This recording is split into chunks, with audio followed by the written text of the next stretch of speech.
Stalin History and Critique of a Black Legend. Domenico Losurdo. Afterward, Luciano Canfora. Translated and introduced by Henry Hakamaki and Salvatore Engel di Mauro. 5 years after Mimo's sudden passing, one of his strongest intentions comes true, the translation into English of his most heartfelt and controversial book on the figure of Stalin. The Losurdo family, myself and my mother Ute Brielmeier, who was Mimo's lifelong companion and tireless translator of a large part of his works into German, can only express deep gratitude to the publishing house Iskra Books and to Henry Hakamaki and Salvatore Engel di Mauro for their competent, rigorous, and balanced translation, with the hope that this book may contribute to the dissemination of Mimo's thoughts, ideas, and categories, inspiring the path of other young scholars. Federico Losurdo, July 2023. Forward. Henry Hakamaki and Salvatore Engel di Mauro. Born in the olive grove endowed town of San Nicandro di Bari in 1941, the political philosopher and prolific scholar Domenico Losurdo departed our world in 2018 when a tumor took his life. With more than 50 books published since the early 1980s, he had been in the midst of completing what may have been a triptych on the history and future of communism. The first volume, published in Italian in 2017 and not yet available in English, was a critical reassessment and rethinking of the history of Western Marxism, its failures, fragmentation, derailments, and possible futures. Il Marxismo Occidental, come nac, come mori, come può rinascere, Western Marxism, how it was born, how it died, how it can be reborn. In that volume, he exposed the politically self-neutralizing Eurocentrism underlying Western Marxist dismissals of, or animosity, towards Marxist successes in the East. What would have been the sequel was published posthumously in 2021. La questione comunista, storia e futuro di un'idea. The question of communism, history, and future of an idea. In that work, Western Marxism still featured as part of the analysis, but as just one among diverse currents. He traced communism's evolution in comparison with different variants of socialism, including the more recent, ecologically mindful versions. But his lens was much wider, studying communist movements as part of a totality of communist politics, transformed by and bringing about shifts in global social tendencies. As Giorgio Grimaldi mentions, in his preface to La Questione Comunista, Losurdo had already started publishing to some extent on the third theme on the prospects for communism as a movement and future society. It was centered on the People's Republic of China. Losurdo's work in that direction can be argued to be present already in his 2005 volume comparing the Russian and Chinese revolutions, Fuga dalla Storia, La Rivoluzione Russa e la Rivoluzione Cinese og, Escape from History, the Russian and Chinese revolutions today. But his trajectory relative to the above-mentioned implicit triptych was evident in an article that appeared in International Critical Thought in 2017. There, Losurdo acknowledged the great strides made in the People's Republic of China and saw the Deng reforms as being in continuity with the aims of the preceding Mao government and with the historical progress made by communist movements in general. Has China turned to capitalism? Reflections on the transition from capitalism to socialism. The tumor that shortened his life deprived us of much-needed intellectual and political incisiveness and clarity in this moment of potentially grave danger to the People's Republic of China from the intensifying belligerence of imperial countries headed by the United States. At the same time, there is great confusion and parochial thinking among Western leftists over the situation in the People's Republic of China and the world more generally. Losurdo would have doubtless contributed valuable insights to help us wade through the present challenges. A staunch and unflinching Marxist, he never tired of exposing the fatal flaws in all currents of liberal thought, the ideological bulwark of capitalism. See his liberalism, a counter-history. Likewise, he has been among the few within liberal democracies to demolish the prevailing disinformation on socialist states, including within the Western left. These two of the varied aspects of his lifetime's work have made him a controversial figure in leftist circles, including communist ones, in core capitalist countries. This has been particularly so regarding Losurdo's perceived or alleged support for Stalin, a historical figure frequently used by most Western leftists, as a litmus test for faithfulness to democratic principles, or as a way to silence critical support, or even any serious discussion about socialist states. These matters comprise to a large degree what motivates this translation, since Losurdo's assessment of Stalin is yet to be widely available in English. We are also animated by a concern that Losurdo's great achievements will be reduced in the Anglophone worlds to a matter of where one stands relative to the Stalin question. Losurdo's work and political activism spans such a large range of themes, e.g., Western Marxism, Gramsci, Lukács, Heidegger, Hegel, Nietzsche, imperialism, liberalism, revolution, class struggle, peace, racism, and provides such an inordinate magnitude of insights for a single intellectual that any dismissiveness towards his work would be unconscionable. Still, the prevalent rejection of or dismissiveness about Stalin as a historical figure merits closer and critical inspection, which is what Losurdo's Stalin provides.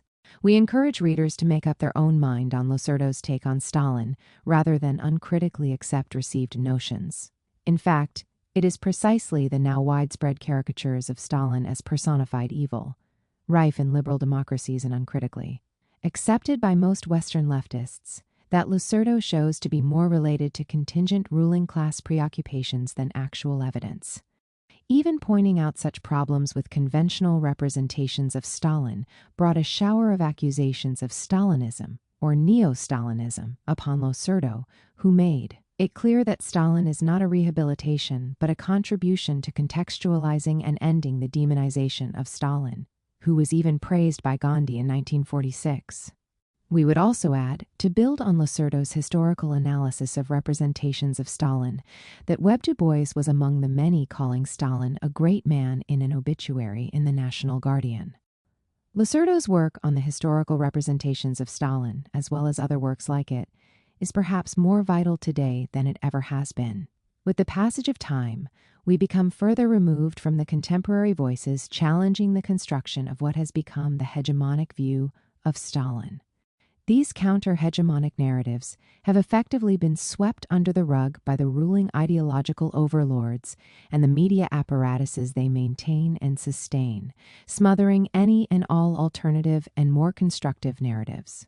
The hegemonic view has been embraced by the anti-communist liberal conservative axis, and their constructed mythological Stalin is weaponized consistently to bolster the anti-communism and fascism we see globally. Excessive detention and punishment is always compared to Stalin's gulags, despite the contemporary United States having the largest prison population in world history. Its practices of extraordinary rendition and operating torture facilities worldwide for threats to the state in lieu of holding a trial. Enforced hunger as a tactic of terror is always compared to the Holodomor, despite scholars as fervent in their anti-communism as Kotkin conceding that the famine in question was not intentional or engineered, or that actual engineered and genocidal famines had been carried out numerous times by the likes of the British government, who, lest we forget, willfully condemned 3 million Bengalis to starvation in 1943 to 1944. The suppression of political opposition is always compared to Stalin's totalitarianism, whereas a more relevant contemporary example might be the current Ukrainian government outlawing not only the Communist Party of Ukraine, but dozens of other parties that are left-wing, left-adjacent, or simply not in favor of the post-2014 political regime in place. The list of projections for the historical horrors of liberal democratic regimes goes on. Not only is the temporality of Losurdo's work critical, but his committed historical materialist approach to history is no less crucial. Without maintaining this principled analytical framework, there is a tendency to judge past actions on either utopian grounds or through the lens of present conditions. This is no less true in the case of the Stalin administration, who faced pressures and challenges few today can appreciate without a deep understanding of the material conditions under which they were forced to operate. The outcomes and deeds are incomprehensible without appraising the conditions that led to them. Losurdo does us the service of contextualizing these material conditions and orienting the Stalin administration's actions and decisions in relation to them, as well as in relation to similar events outside of the world's first socialist experiment. Far from a hagiography, Losurdo's Stalin provides a tool for breaking free of that hegemonic narrative we have all been inundated with, and for combating lazy anti-communist tropes that utilize the name Stalin as a byword for all things evil in the world. This reductive approach does not allow any grasp of what happened and why, and does nothing to help build strategies to avoid or preempt future harmful outcomes. Critical engagement here is then of utmost necessity. Losurdo's work opens a constructive way to reevaluate those 29 years under the Stalin government, which shaped not only the USSR's contradictory forms of development, for better and worse, but also the subsequent socialist revolutions that succeeded elsewhere in the world. A lot is at stake. The currently hegemonic narrative impedes the capacity to learn from what went wrong, to recognize what went well, and therefore hampers our collective ability to prepare better for the chaos and horrors that capitalist states will stoke or directly inflict on future revolutions. One may remain critical of, if not inimical to Stalin or what he stood for, but that need not translate into yielding even more to ruling class. Ideology and denying the struggles for a better society, and the consequent impressive and lasting achievements of millions of people under Stalin's formal leadership in the USSR.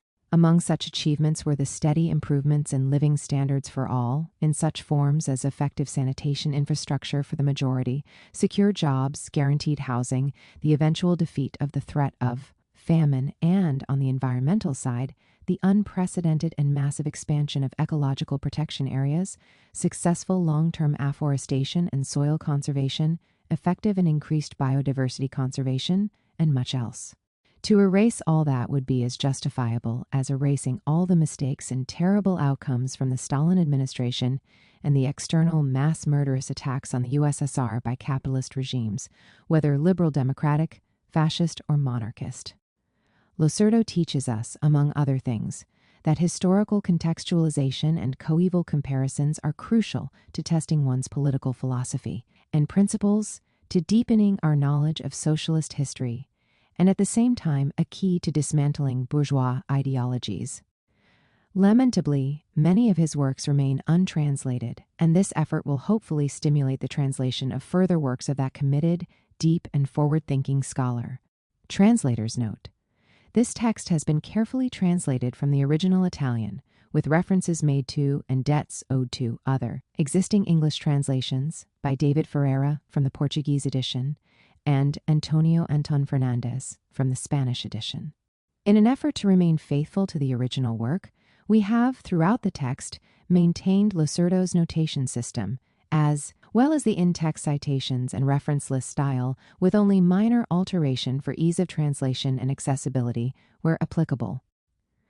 Quotations have been checked as far as possible against existing original texts in the case of English sources, or against official or widely accepted translations in other cases. Where grammatical, spelling, and stylistic choices differ, original formatting has been preserved in the quotations. In Losurdo's original text, the many citations were included as endnotes at the rear of the text. For ease of reference, and to encourage further exploration of the sources, we've chosen to include them here as footnotes. In addition to the citations, any comments are Losurdo's own, except for occasional editorial notes to aid understanding, in the form of footnotes or square-bracketed inserts which will be prefaced by ED. Note: Introduction: the turning point in the history of the image of Stalin, from the Cold War to the Khrushchev Report. Huge demonstrations of grief accompanied Stalin's death. During his final moments, millions of people crowded into the center of Moscow to pay their last respects to the dying leader. On March 5, 1953, millions of citizens felt his death as a personal loss. The same reaction occurred in the most remote corners of the immense country. For example, in a small village which, as soon as it was informed of the event, fell into a spontaneous and communal mourning. The general dismay spread well beyond the borders of the USSR. Men and women wept in the streets of Budapest and Prague. Thousands of kilometers from the socialist camp, even in Israel, there was a widespread outpouring of condolence. All the members of the Mapam wept without exception, and it was the party to which all the initial leaders and almost all the fighters belonged. Grief was intertwined with dismay. The sun has set. The newspaper of the kibbutz movement, Al-Hamishmar, headlined, These feelings were, for some time, shared by leading figures of the state and military apparatus, 90 officers of those who had participated in the War of 1948, the so-called War of Independence of the Jews, or as better known by its true name, Nakba, joined a clandestine armed pro-Soviet as well as pro-Stalinist and revolutionary organization. Of these, 11 later became generals and one a minister, and are still honored as fathers of the homeland of Israel. In the West, it was not only the leaders and militants of the communist parties linked to the Soviet Union who paid tribute to the deceased leader. One historian, Isaac Deutscher, who was also a fervent admirer of Trotsky, wrote an obituary full of accolades. Within 3 decades, the face of the Soviet Union was completely transformed. The crux of the historical action of Stalinism is this: it had found Russia working the land with wooden plows and leaves it master of the atomic bomb. It raised Russia to the status of the second industrial power in the world, and it was not just a matter of pure and simple material progress and organization. Such a result could not have been achieved without a vast cultural revolution, in the course of which an entire country was sent to school to impart unto it an extensive education. In his conclusion, although conditioned and partly disfigured by the Asiatic and despotic legacy of Tsarist Russia in Stalin's USSR, the socialist ideal had its innate, compact integrity. In this historical balance sheet, there was no longer any place for the fierce accusations made by Trotsky against the late leader. What was the point of condemning Stalin as a traitor to the ideal of world revolution and as a capitulating theorist of socialism in one country? At a time when the new social order was expanding in Europe and Asia and the revolution was breaking out of its national shell?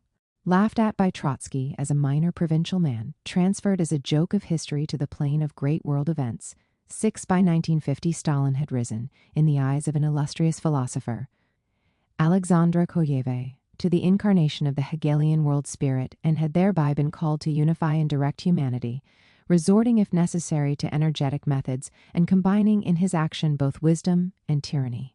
Outside communist circles, or the pro-communist left, despite the raging Cold War and the dragging out of the hot war in Korea, Stalin's death prompted obituaries in the West that were, on the whole, respectful or balanced. At that time, he was still seen as a relatively benign dictator, as a statesman even, and in popular consciousness, an affectionate memory lingered of Uncle Joe, the great war leader who had led his people to victory over Hitler and helped save Europe from Nazi barbarism. The ideas, impressions, and emotions of the years of the Grand Alliance against the Third Reich and its allies had not yet disappeared when, as Deutscher recalled in 1948, foreign statesmen and generals were impressed by Stalin's extraordinary grasp of the technical details of his gigantic war machine. Among the personalities who were favorably affected was one who, in his time, had indeed promoted military intervention against the country that emerged from the October Revolution, Winston Churchill, who had repeatedly said about Stalin, "I like that man." At the Tehran Conference in November 1943, the British statesman had greeted his Soviet colleague as Stalin the Great. He was the worthy heir of Peter the Great.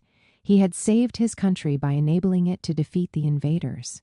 Fascinated as well was Averell Harriman, U.S. ambassador to Moscow between 1943 and 1946, who always drew a very flattering portrait of the Soviet leader on the military level. I found him better informed than Roosevelt, more realistic than Churchill, in some ways the most effective of the war leaders.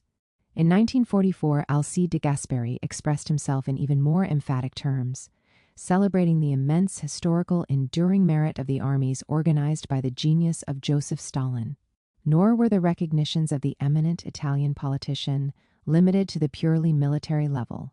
When I saw that Hitler and Mussolini persecuted people for their race and invented this terrible anti-Jewish legislation we know, and at the same time saw how the Russians, composed of 160 different ethnicities, sought to fuse them together, overcoming the differences between Asia and Europe. This effort towards the unification of human society. Let me say, this is Christian, this is eminently universalist in the sense of Catholicism. No less strong and no less widespread was the prestige Stalin had enjoyed and continued to enjoy among the great intellectuals. Harold J. Lasky, who was a prestigious exponent of the English Labour Party, conversing in the fall of 1945 with Norberto Bobbio, himself an admirer of the Soviet Union and its leader, whom he called Tresage Veyes, In that same year, Hannah Arendt wrote that the country ruled by Stalin had distinguished itself for its entirely new and successful approach to nationality conflicts. Its new form of organizing different peoples on the basis of national equality. It was a sort of model, something to which every political and national movement should give its utmost attention. In turn, writing shortly before and shortly after the end of the Second World War, Benedetto Croce had acknowledged Stalin's merit of having promoted freedom not only on an international level, thanks to his contribution to the fight against Nazi fascism, but also in his own country. Yes, directing the USSR was a man of gifted political genius who carried out an overall positive historical function. Compared to pre-revolutionary Russia, Sovietism was a progress towards freedom, just as, in relation to the feudal regime, even an absolute monarchy was a progress towards freedom and allowed in greater progress that followed. The liberal philosophers' doubts focused on the future of the Soviet Union, but by contrast, they made Stalin's greatness stand out even more. He had taken Lenin's place, so that one genius had been followed by another. But from here on, what successors did Providence reserve for the USSR? Those who, as the crisis of the Grand Alliance unfolded, had begun to compare Stalin's Soviet Union with Hitler's Germany, were harshly rebuked by Thomas Mann. What characterized the Third Reich was the racial megalomania of the self-styled master race, who had implemented a diabolical policy of depopulation, and even before that was the eradication of culture of the conquered. Hitler had thus adhered to Nietzsche's maxim, "If one wants slaves, then one is a fool if one educates them to be masters." Directly opposite was the orientation of Russian socialism, which, by massively spreading education and culture, had shown that it did not want slaves, but thinking people, and therefore to be, in spite of everything, on the path towards freedom. It was, then, unacceptable to compare the two regimes. On the contrary, those who argued in this way could be suspected of complicity with fascism, which they also claimed to want to condemn. To place Russian communism and Nazi fascism on the same moral plane, in that both would be totalitarian, is superficial at best, fascism at worst. Whoever insists on this equation may well consider himself a Democrat. In truth, and in the bottom of his heart, he is, in fact, already a fascist, and certainly only in a hypocritical and insincere way will he fight fascism, while reserving all his hatred for communism. Of course, the Cold War had then broken out, and, by publishing her book on totalitarianism, Arendt went on to accomplish in 1951 precisely that which had been denounced by Mann. However, almost at the same time, Khrushchev had pointed to Stalin as the protagonist of a decidedly progressive historical turning point of planetary dimensions. That is to say, in the West itself, the new truth, or rather the new ideological motive of the equal struggle against the different manifestations of totalitarianism, was struggling to assert itself. In 1948, Lasky had in some way reinforced the point of view he had expressed 3 years earlier. To define the USSR, he had taken up a category used by another leading exponent of the British Labour Party, Beatrice Webb, who had already spoken in 1931 and had continued to speak during the Second World War and shortly before her death, of a new civilization. Yes, Lasky had reiterated, with the formidable impulse given to the social promotion of classes that had been exploited and oppressed for so long, and with the introduction in factories and workplaces of new relationships no longer based on the sovereign power of the owners of the means of production. The country led by Stalin had emerged as the pioneer of a new civilization. Of course, both sides were quick to point out that the new civilization that was emerging still bore the weight of barbaric Russia. It expressed itself in despotic forms, but, Lasky emphasized in particular, in order to formulate a correct judgment on the Soviet Union, it was necessary not to lose sight of an essential fact. Its leaders came to power in a country accustomed only to bloody tyranny and were forced to govern in a situation characterized by a more or less permanent state of siege and by a potential or ongoing war. Moreover, in situations of acute crisis, England and the United States had also limited traditional freedoms more or less as drastically. 6. Stalin, History and Critique of a Black Legend. Referring to the admiration expressed by Lasky towards Stalin and the country he led, Bobbio would write much later, immediately after Hitler's defeat, to which the Soviets had made a decisive contribution at the Battle of Stalingrad, Lasky's statement did not make any particular impression. In reality, for the British Labour intellectual, the recognition paid to the USSR and its leader went far beyond the military level. On the other hand, was the position of the aforementioned philosopher from Turin very different at that time? In 1954, he published an essay which ascribed to the merits of the Soviet Union and the socialist states, of having initiated a new phase of civil progress in politically backward countries, introducing traditionally democratic institutions of formal democracy, such as universal suffrage and elected offices, and of substantial democracy, such as the collectivization of the means of production. It was then a matter of pouring a drop of liberal oil into the machinery of the already accomplished revolution. As can be seen, it was far from a negative judgment of the country still mourning the death of Stalin. In 1954, the legacy of liberal socialism was still alive in Bobbio. While strongly emphasizing the inalienable value of freedom and democracy, during the years of the war in Spain, Carlo Rosselli had negatively contrasted the liberal countries, the government. Of England is for Franco, it starves Bilbao with the Soviet Union, which was committed to helping the Spanish Republic, which had been attacked by Nazi fascism. Nor was it just about international politics. To a world characterized by the era of fascism, imperialist wars, and capitalist decadence, Carlo Rosselli had contrasted the example of a country which, although still far from the goal of a mature democratic socialism, had nevertheless left capitalism behind and represented a capital of precious experiences for anyone committed to building a better society today. With the gigantic Russian experience, we have an immense amount of positive material. We all know what it means to have socialist revolution and socialist organization of the means of production. 23. In conclusion, throughout a period of history, in circles that went far beyond the communist movement, the country led by Stalin and Stalin himself could enjoy sympathetic interest, esteem, and December 6, 1942, Lasky, pp. 39-42, and Passim. 21, Bobbio, p. 89, Bobbio, pp. 164 and 280. 22, Rosselli, pp. 358, 362, and 367. 23, Ibid, pp. 301, 304-6, and 381. Sometimes even admiration. Of course, there had been the serious disappointment caused by the pact with Nazi Germany, but Stalingrad had then taken care of that.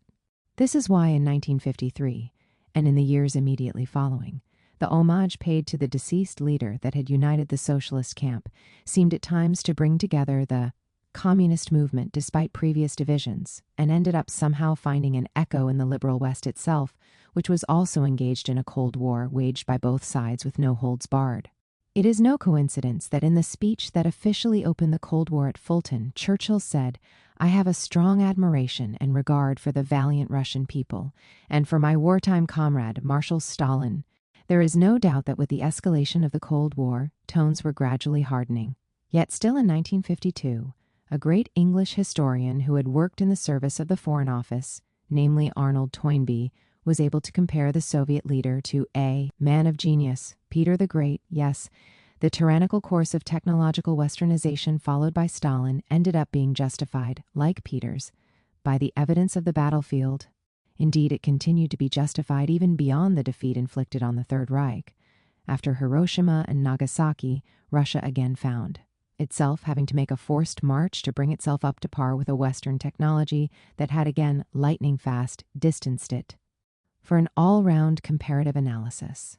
And so, perhaps even more than the Cold War, it is another historical event that imprints a radical turning point on the history of Stalin's image. Churchill's speech of March 5, 1946, plays a less relevant role than another speech, the one delivered 10 years later, on February 25, 1956, to be exact, by Nikita Khrushchev, on the occasion of the 20th Congress of the Communist Party of the Soviet Union. For more than 3 decades, this report, which portrayed a morbidly bloody, vain, and intellectually mediocre or even ridiculous dictator, pleased almost everyone. It allowed the new ruling group in power in the USSR to present itself as the sole repository of revolutionary legitimacy within the country, the socialist camp, and the international communist movement, which saw Moscow as its center. Strengthened in its old convictions and with new arguments at its disposal to conduct the Cold War, the West also had reasons to be satisfied, even enthusiastic. In the United States, Sovietology had tended to develop around the CIA and other military and intelligence agencies, after the removal of elements suspected of harboring sympathies for the country that had emerged from the October Revolution. A process of transformation had begun to take place in the United States. In 1949, the president of the American Historical Association declared, "One cannot afford to be unorthodox. A plurality of aims and values is no longer allowed. It is necessary to accept a large measure of regimentation. Since total war, whether it be hot or cold, enlists everyone and calls upon everyone to assume his part. The historian is no freer from this obligation than the physicist." All this does not dissipate in 1956. But now a more or less militarized Sovietology can enjoy the comfort coming from within the communist world itself.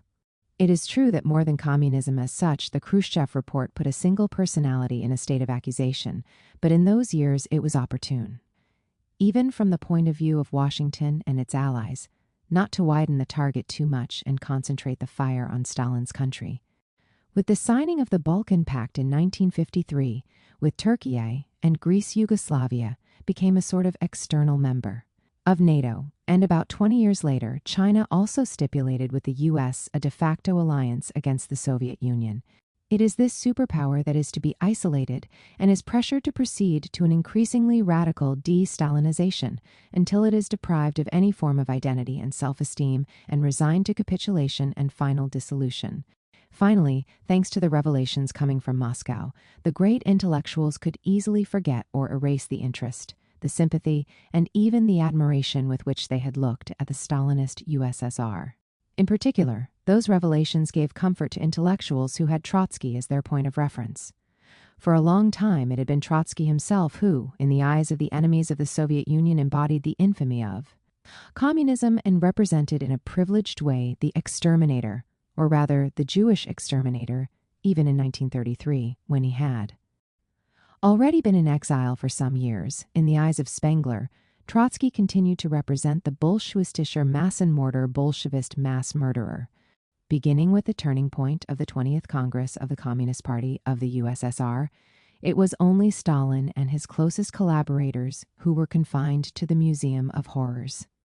Above all, by exerting its influence far beyond the circle of Trotskyists, the Khrushchev report had a consolatory function for the circles of a certain Marxist left, who thus felt exempt from the painful obligation to rethink the master's theory and the history of the effects it actually had. Far from disappearing, national identities played an increasingly important role in the conflicts that would lead to the splitting and eventual collapse of the socialist camp. There was no sign of overcoming money or the market, which, if anything, tended to expand with economic development. Yes, all this was indisputable, but the fault was Stalin and Stalinism. And so, there was no reason to question the hopes or certainties that had accompanied the Bolshevik Revolution and referred back to Marx. Although starting from opposing positions, these political ideological currents produced their image of Stalin out of colossal, arbitrary abstractions. On the left, they proceeded to the virtual erasure from the history of Bolshevism, and even more so from the history of Marxism, of the man who, longer than any other leader, had exercised power in the country, resulting from the revolution prepared and conducted by referring to the ideas of Marx and Engels. In turn, the anti-communists casually glossed over both the history of Tsarist Russia and the Second 30 Years' War, in the context of which the contradictory and tragic development of Soviet Russia and Stalin's 3 decades is placed. And so, each of the different political ideological currents took their cue from Khrushchev's speech to cultivate their own mythology, whether it was the purity of the West or the purity of Marxism and Bolshevism.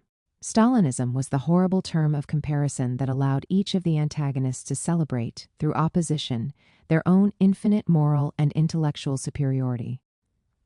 Founded on very different abstractions, these readings have nevertheless ended up producing some methodological convergence in investigating it, and without paying much attention to the objective situation. They made terror descend from the initiative of a single personality or a narrow ruling class, determined to assert its absolute power by any means. Starting from this assumption, if Stalin could be compared to another great political personality, it could only be Hitler, consequently, for the purpose of understanding the Stalinist USSR. The only possible comparison was with Nazi Germany.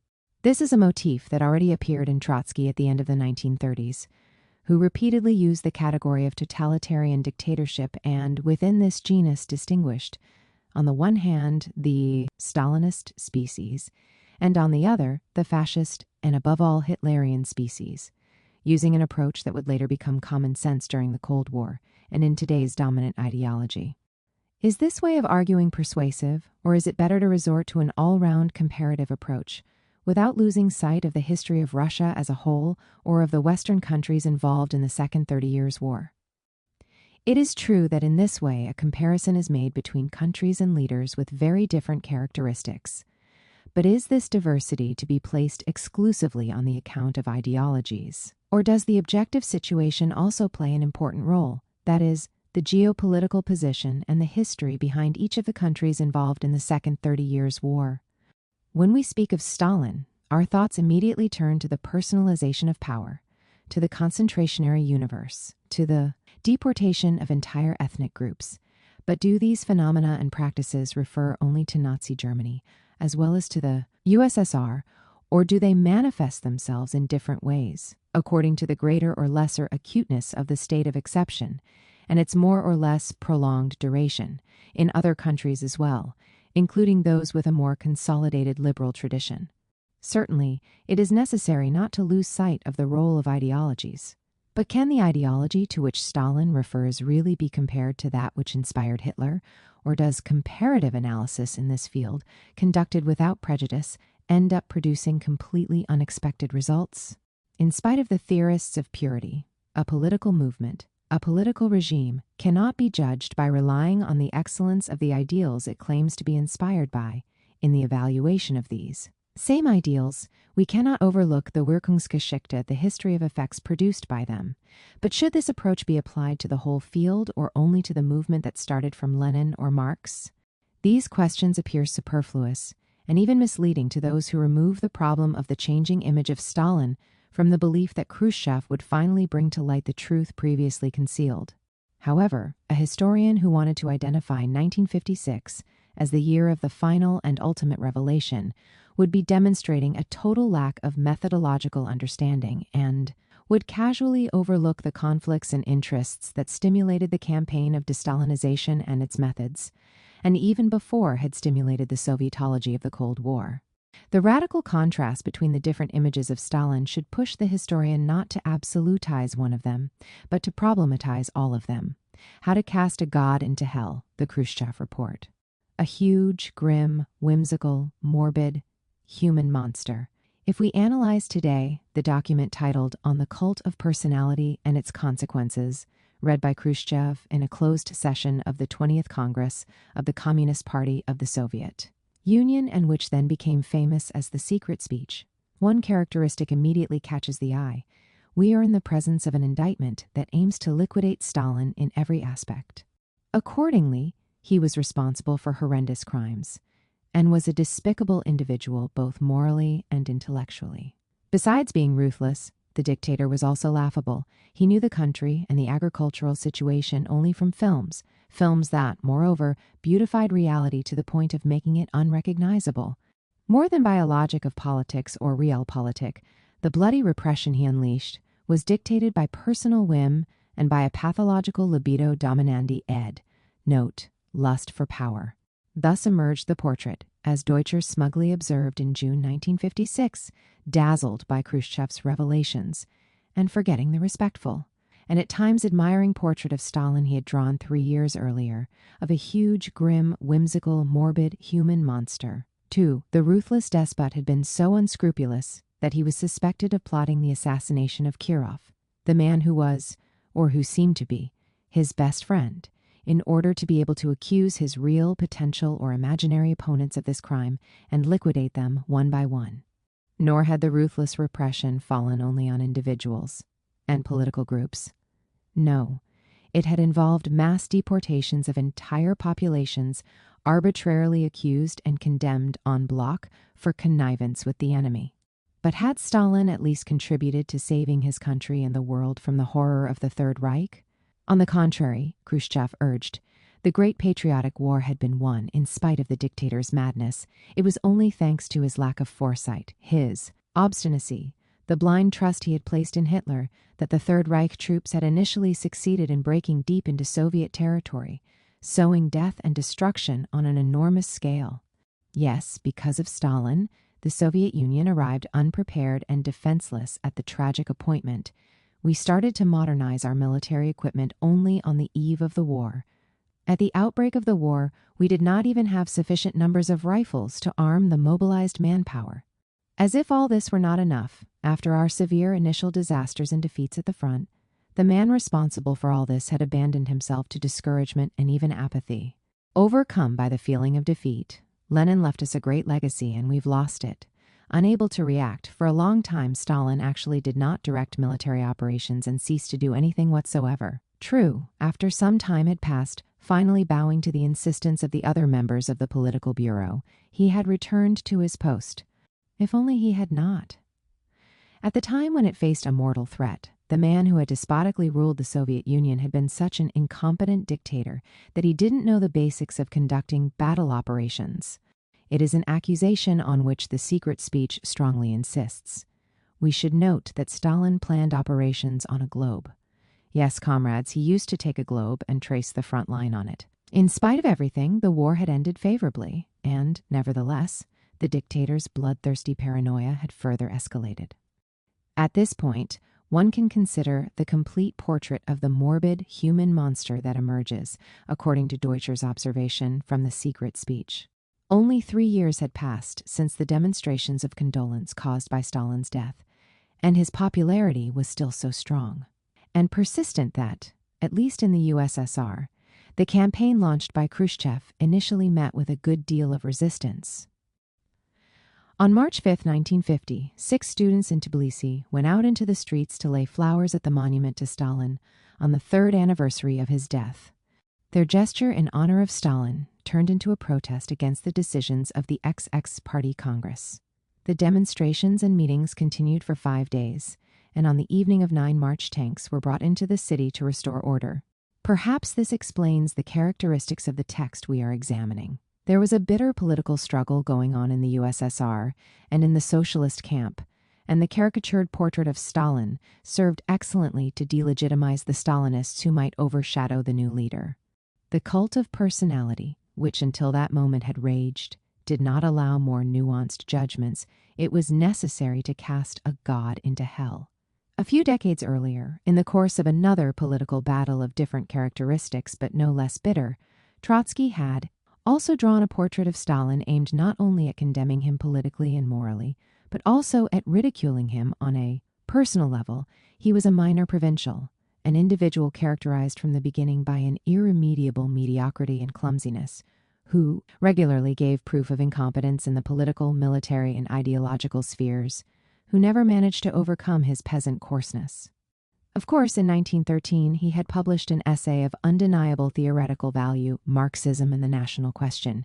But the real author was Lenin, while the petitioner should be included in the category of usurpers of the intellectual rights of the great revolutionary. There is no shortage of overlap between the two portraits. Khrushchev insinuated that the real instigator of the assassination of Kirov had been Stalin, while Trotsky accused or suspected Stalin of having hastened Lenin's death, due to the former's Mongolian ferocity. The secret speech blames Stalin for his cowardly flight from his responsibilities at the beginning of Hitler's aggression. But already on September 2, 1939, well in advance of Operation Barbarossa, Trotsky had written that the new aristocracy in power in Moscow was characterized by, among other things, its inability to wage war. The ruling caste in the Soviet Union was destined to assume the attitude proper to all doomed regimes, after us the deluge. To what extent do these two portraits, which are largely convergent, resist historical investigation? We should begin by analyzing the secret speech which, made official by the Congress of the Communist Party and by the highest executives of the ruling party, immediately imposed itself as the revelation of a long-repressed but now indisputable truth. The Great Patriotic War and the Inventions of Khrushchev. Starting from Stalingrad and the defeat inflicted on the Third Reich, a power that had seemed invincible, Stalin had acquired enormous prestige throughout the world. And, not surprisingly, Khrushchev dwells particularly on this point. He describes in catastrophic terms the military unpreparedness of the Soviet Union, whose army, in some cases, had lacked even the most elementary armaments. Directly opposite is the picture that emerges from a study that seems to come from Bundeswehr circles, making extensive use of its military archives. It speaks of the multiple superiorities of the Red Army in tanks, aircraft, and artillery. Furthermore, the industrial capacity of the USSR had increased to an extent where it was able to equip the Soviet armed forces with a truly inconceivable amount of armaments. It grew at an increasingly fast pace as Operation Barbarossa approached. In 1940, the Soviet Union produced 358 tanks of the most advanced type, far superior to those available to other armies. But in the first half of the following year, it produced 1,503. The documents from the Russian archives show that, at least in the 2 years immediately preceding the aggression of the Third Reich, Stalin was literally obsessed with the problem of the quantitative increase and the qualitative improvement of the entire military apparatus. Some figures speak for themselves. If in the first 5-year plan the allocations for defense amounted to 5.4% of total state expenditures, in 1941 they rose to 43.4%. In September 1939, on Stalin's orders, the Politburo took the decision to build by 1941 9 new factories for the production of aircraft. At the time of Hitler's invasion, the industry had produced 2,700 modern aircraft and 4,300 tanks. Judging by these figures, it cannot be said that the USSR arrived unprepared for its tragic appointment with war. In fact, a decade ago, an American historian dealt a severe blow to the myth of the Soviet leader's collapse and escape from his responsibilities immediately after the beginning of the Nazi invasion. However shaken he was, Stalin had 11 hours of meetings with party, state, and military leaders on the day of the attack, and he received visitors almost continuously for the next several days. We now have at our disposal the register of visitors to Stalin's office in the Kremlin. Discovered in the early 90s, it turns out that from the hours immediately following the attack, the Soviet leader engaged in a dense amount of meetings and initiatives to organize the resistance. These were days and nights characterized by activity that was strenuous, nevertheless conducted in an orderly manner. In any case, the whole episode narrated by Khrushchev is a complete fabrication. This story is false. In reality, from the very beginning of Operation Barbarossa, Stalin not only made the most demanding decisions, giving orders for the movement of the population and industrial plants away from the frontline area, but retained minute control over everything, from the size and shape of bayonets to the Pravda headlines, and who wrote the articles. There is no trace of either panic or hysteria. Let us read Dimitrov's diary note and testimony. At 7 a.m., I was urgently summoned to the Kremlin. Germany has attacked the USSR. The war has begun. Striking calmness, resoluteness, confidence of Stalin and all the others. Even more striking is the clarity of ideas. It was not only a matter of proceeding to the general mobilization of our forces, it was also necessary to define the political framework. Yes, only the communists can defeat the fascists, putting an end to the seemingly irresistible rise of the Third Reich, but one must not lose sight of the real nature of the conflict. The communist parties in the localities are mounting a movement in defense of the USSR. The issue of socialist revolution is not to be raised. The Soviet people are waging a patriotic war against fascist Germany. It is a matter of routing fascism, which has enslaved a number of peoples and is bent on enslaving still more. The political strategy that would preside over the Great Patriotic War was well outlined. Already a few months earlier, Stalin had stressed that the expansionism of the Third Reich was carried out under the banner of subjugation, with the aim of the submission of other peoples. These peoples must respond with just wars of resistance and national liberation. On the other hand, to those who scholastically counterposed patriotism and internationalism, the Communist International had already provided a response once, again before Hitler's aggression, as is clear from Dimitrov's diary entry of May 12, 1941. We will have to develop the idea of combining a healthy, properly understood nationalism with proletarian internationalism. Proletarian internationalism should be grounded in such a nationalism in the individual countries and Between nationalism, properly understood, and proletarian internationalism, there can be no contradictions. Rootless cosmopolitanism that denies national feelings and the notion of a homeland has nothing in common with proletarian internationalism. Far from being an improvised and desperate reaction to the situation created by the unleashing of Operation Barbarossa, the strategy of the Great Patriotic War expressed a long-matured and general theoretical orientation. Internationalism and the international cause of the emancipation of peoples were advancing concretely on the wave of wars of national liberation made necessary by Hitler's claim to resume and radicalize the colonial tradition, subjugating and enslaving first the supposedly servile races of Eastern Europe. These are the reasons taken up in the speeches and declarations pronounced by Stalin. In the course of the war, they constituted significant milestones in the clarification of Soviet military strategy and of its political objectives, and played an important role in strengthening popular morale, and they also assumed an international importance. Regarding a radio appeal of July 3, 1941, Goebbels observed with annoyance that it drew enormous admiration in England and the United States.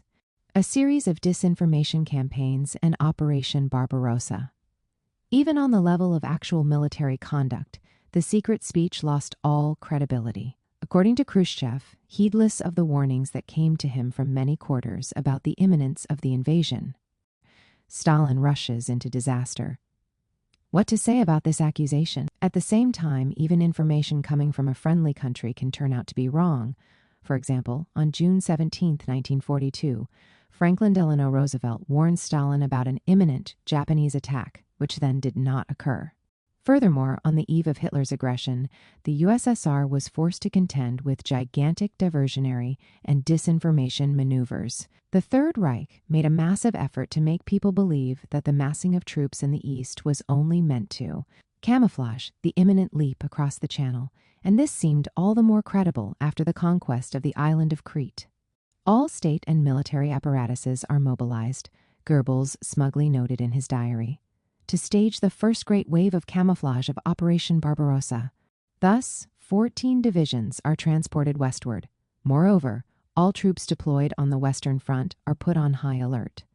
About 2 weeks later, the Berlin edition of the Völkischer Beobachter published an article that pointed to the occupation of Crete as a model for the planned showdown with England. A few hours later, the newspaper was seized in order to give the impression that a secret of great importance had been clumsily betrayed. 3 days later, June 14, Goebbels notes in his diary, "The English radios are already declaring our deployment against Russia a bluff, behind which we seek to hide our preparations for the invasion of England." In addition to this campaign of misinformation, Germany added another. Rumors were circulated that the military deployment in the East was intended to put pressure on the USSR, possibly with the use of an ultimatum, so that Stalin would agree to redefine the clauses of the German-Soviet Pact and commit himself to exporting in greater quantities the grain, oil, and coal that the Third Reich needed in a war that was not about to end. The aim was to make people believe that the crisis could be solved with new negotiations and some additional concessions from Moscow. This was the conclusion reached in Great Britain by the Army Intelligence Services and the military leadership, which still on May 22 warned the War Cabinet, Hitler has not finally decided whether to obtain his wishes the USSR by persuasion or force of arms. On June 14th, Goebbels noted in his diary with satisfaction, "They still generally believe that it is a bluff or an attempt at blackmail. Nor should we underestimate the disinformation campaigns staged on the opposite side and begun 2 years earlier. In November 1939, the French press published a fictitious speech supposedly delivered before the Politburo on August 19th of that same year, in which Stalin is said to have outlined a plan to weaken Europe, stimulating a fratricidal war within it, in order to then Sovietize it. There are no doubts it was a fake, aimed at breaking the German-Soviet non-aggression pact and directing the expansionist fury of the Third Reich towards the East." According to a widespread historiographical legend, on the eve of Hitler's aggression, the London government repeatedly and disinterestedly warned Stalin, who, however, as a good dictator, would trust only his Berlin counterpart.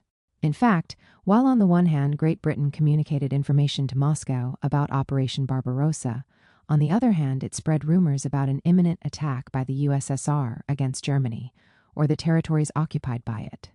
It was clear and understandable that the British had an interest in accelerating the conflict between Germany and the Soviet Union, or making it inevitable.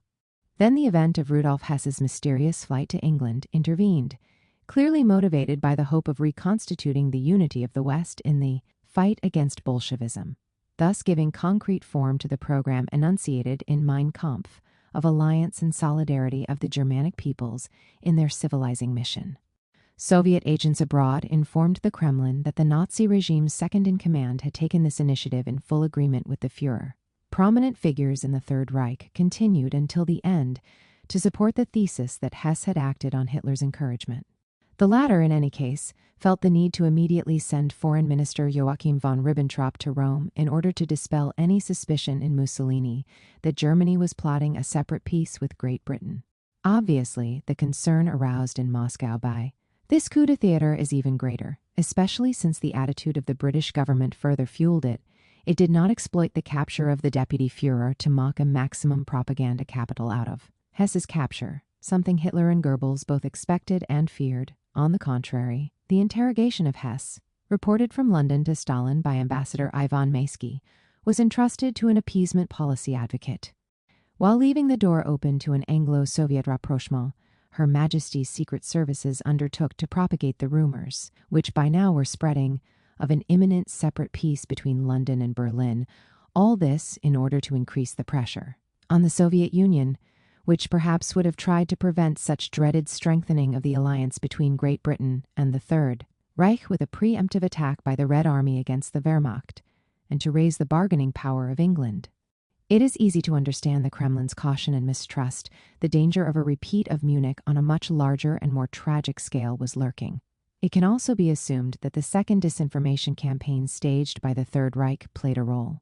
According at least to the transcript found in the archives of the CPSU, even though the short-term involvement of the USSR in the conflict was taken for granted, in his speech to the graduating students of the military academy on May 5, 1941, Stalin had pointed out that, historically, Germany had achieved victory when it was engaged on one front only, while it had suffered defeat when it was forced to fight simultaneously in the East and in the West.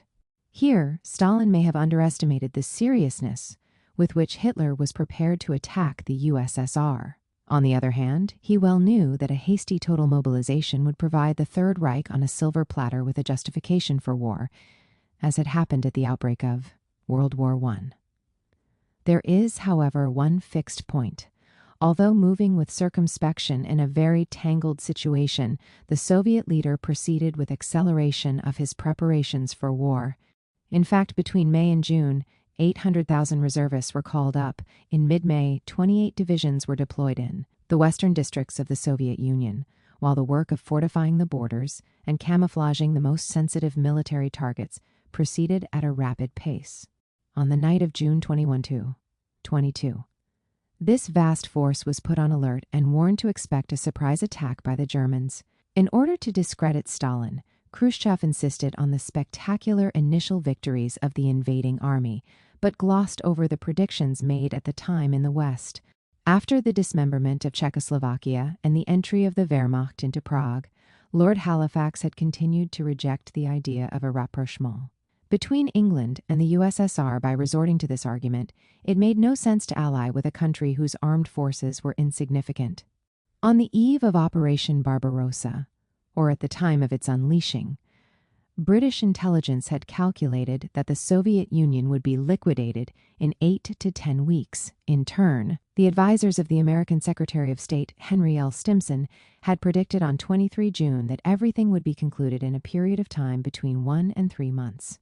Moreover, the meteoric breakthrough of the Wehrmacht, a distinguished scholar of military history observes today, can be easily explained by geography. The 1,800-mile breadth of that front and the scarcity of natural obstacles offered the attacker immense scope for infiltration and maneuver. Despite the great size of the Red Army, the ratio of force to space was so low that the German mechanized forces could easily find openings for indirect advance onto their opponent's rear. At the same time, the widely spaced cities where road and railways converged provided the attacker with alternative objectives that he could exploit to confuse. the defending armies as to his direction, and impale them on the horns of a dilemma in trying to meet his thrusts. The rapid unraveling of the blitzkrieg. One should not be dazzled by appearances on closer inspection. The Third Reich's plan to renew in the East, the triumphant blitzkrieg achieved in the West, began to prove problematic in the first weeks of the gigantic conflict. In this regard, the diaries of Joseph Goebbels are illuminating. On the immediate eve of the aggression, he underlined the irresistibility of the imminent German attack. Certainly the most powerful that history has ever known. No one could argue with the most powerful display in world history. And so we have before a triumphal march, unprecedented. I consider the military strength of the Russians very low, possibly even lower than the Führer does. If there was ever an action with an assured outcome, it is this. In reality, Hitler's self-assurance was not inferior. A few months earlier, with a Bulgarian diplomat, he had referred to the Soviet army as no more than a joke. However, right from the start, the invaders ran into unpleasant surprises on June 25 during the first assault on Moscow. Anti-air defense proved so effective that from then on, the Luftwaffe was forced to limit itself to reduced-range night attacks. 10 days of war were enough for the certainties of the eve of the conflict to fall into crisis. On July 2nd, Goebbels wrote in his diary, "Overall, the fight is very hard and stubbornly. In no way can we speak of a rout. The Red regime has mobilized its people." Events pressed on, and the mood of the Nazi leaders changed radically, as emerges again from Goebbels' diary. July 24th. We cannot doubt the fact that the Bolshevik regime, which has existed for almost a quarter century, has left deep scars on the peoples of the Soviet Union. We should therefore clearly emphasize the hardness of the battle being waged in the East to the German people. The nation should be told that this operation is very difficult, but we can overcome it and get through. August 1st. The headquarters of the Führer is also openly admitting that it has erred a little in the assessment of Soviet military strength. The Bolsheviks are displaying more resistance than we had assumed. In particular, they have more material means at their disposal than we believed. August 19th. Privately, the Führer is very irritated with himself for having been deceived so much about the potential of the Bolsheviks by reports from German agents in the Soviet Union. In particular, his underestimation of the enemy's armored infantry and air force has created many problems. He has suffered a lot. This is a serious crisis. The campaigns we had carried out until now were almost walks. The Führer had no reason to be concerned about the West. In our German rigor and objectivity, we have always overestimated the enemy, with the exception in this case of the Bolsheviks. September 16th, we calculated the potential of the Bolsheviks in a completely erroneous way. Military strategy scholars point to the unforeseen difficulties in the Soviet Union immediately encountered by a mighty, experienced war machine surrounded by the myth of invincibility.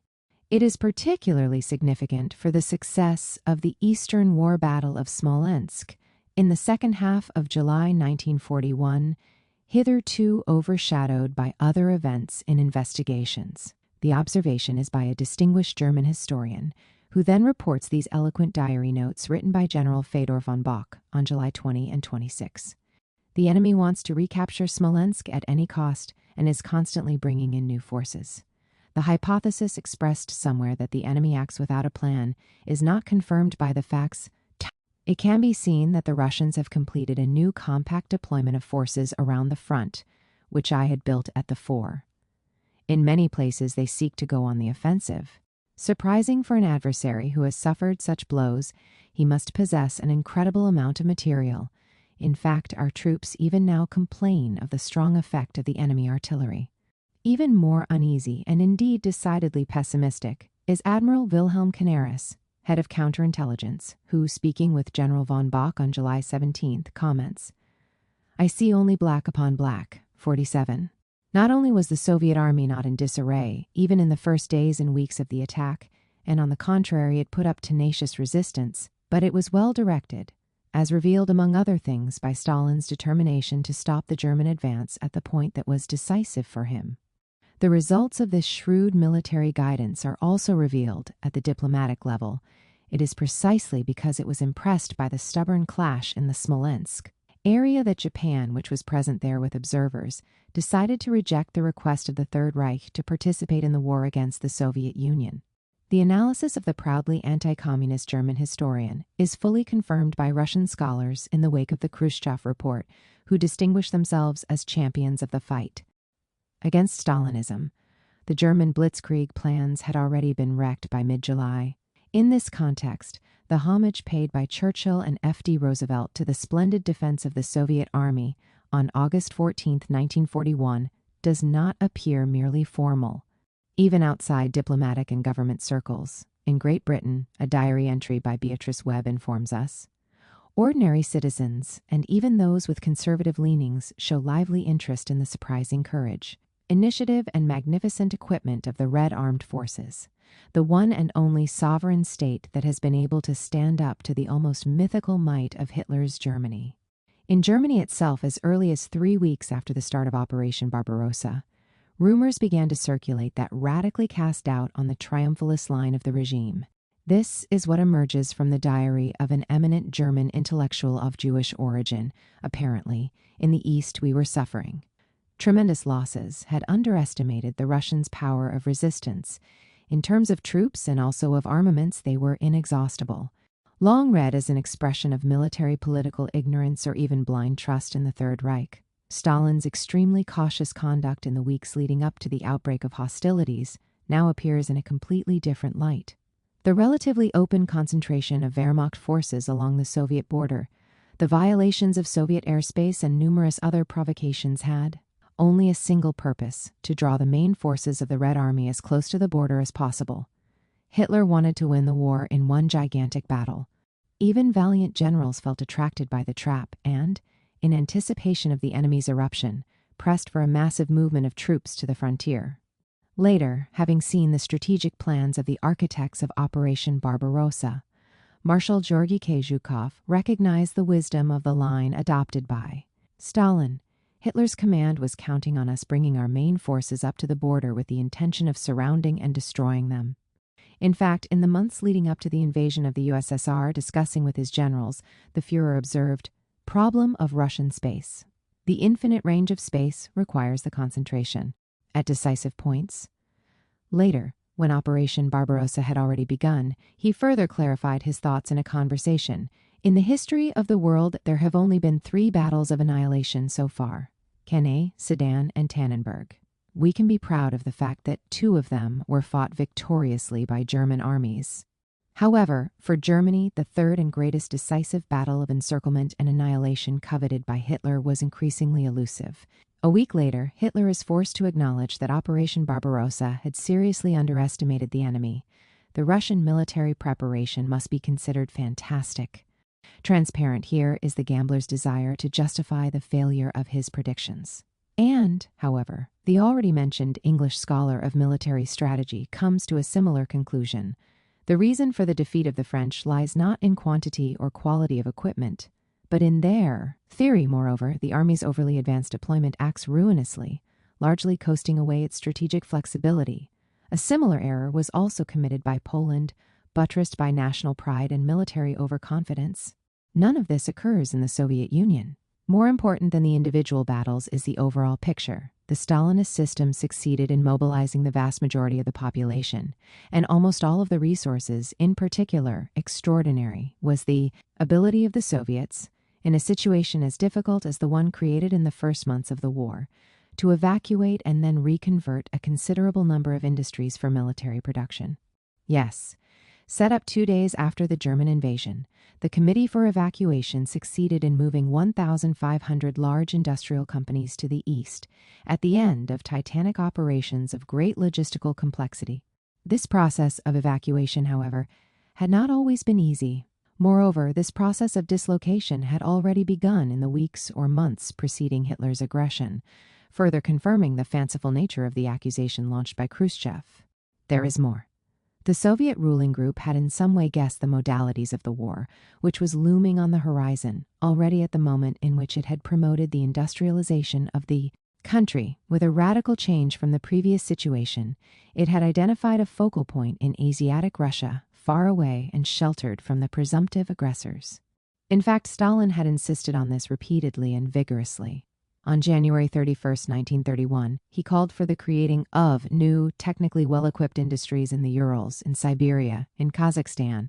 A few years later, a report pronounced on January 26, 1934, at the 17th Congress of the CPSU had self-assuredly called attention to the powerful industrial development that had taken place in Central Asia, in Kazakhstan, in Buryat, Mongolia, in Tataria, in Bashkiria, in the Urals, in eastern and western Siberia, in the Far East, etc.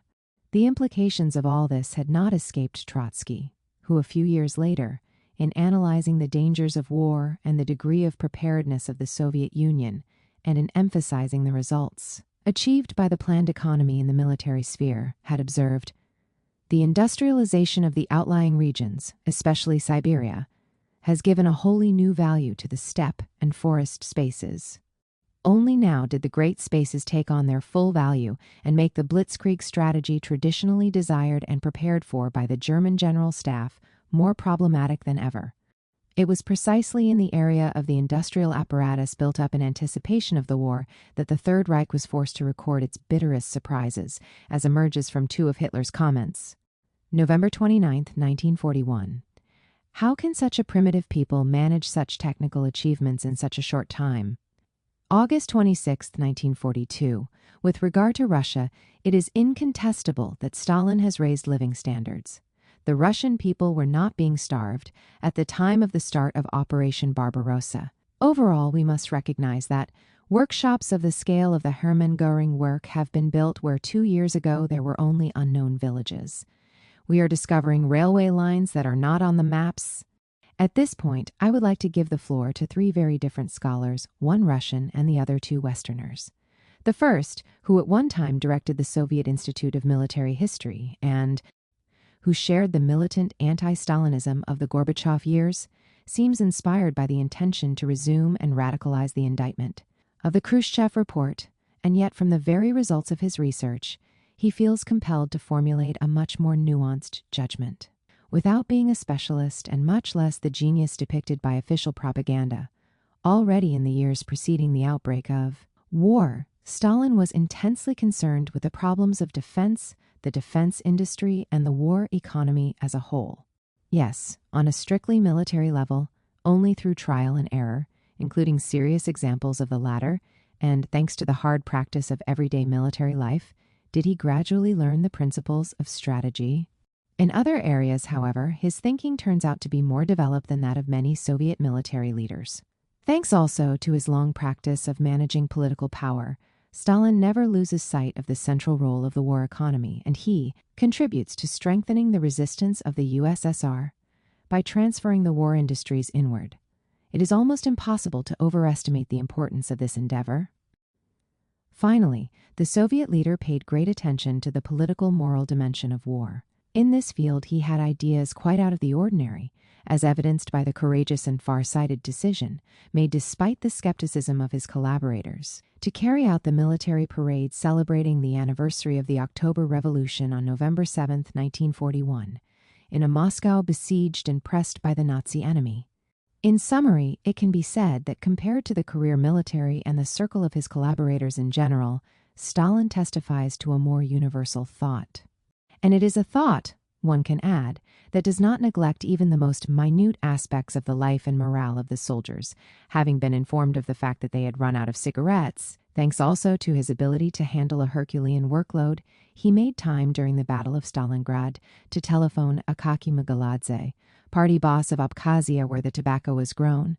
"Our soldiers have nothing to smoke. Tobacco's absolutely necessary at the front." The two Western authors go even further in their positive appreciation of Stalin as a military leader. If Khrushchev insists on the overwhelming initial successes of the Wehrmacht, the first of the two scholars I refer to here expresses this same fact.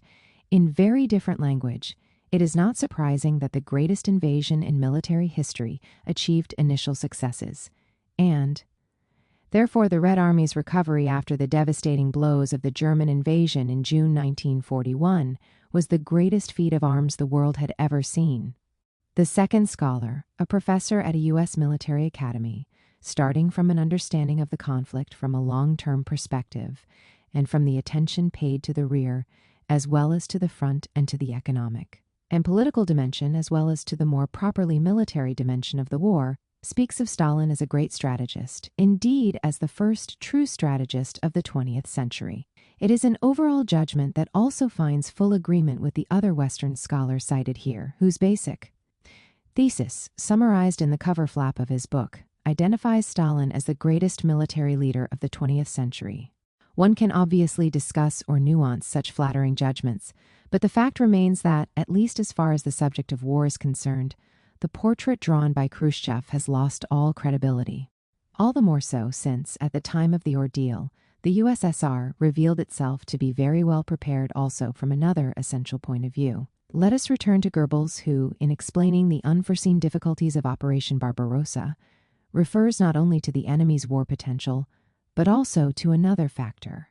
For our confidants and our spies, it was almost impossible to penetrate inside the Soviet Union. They could not acquire a precise vision. The Bolsheviks have worked directly to deceive us. Of a number of weapons they possessed, especially heavy weapons, we were unable to learn anything clearly. Exactly the opposite occurred in France, where we knew practically everything and could not have been surprised at all. The lack of common sense and the mass deportations of entire populations. In 1913, Stalin wrote a book that established him as a theorist on the national question. Immediately after the October Revolution, he served as Commissioner of Nationalities and gained the respect of diverse figures such as Arendt and de Gasperi for his work in this role. His reflections on the national question had finally led to an essay on linguistics, committed to demonstrating that, far from disappearing following the overthrow of the political power of a particular social class, the language of a nation has a remarkable stability, just as the nation that expresses itself through it enjoys considerable stability.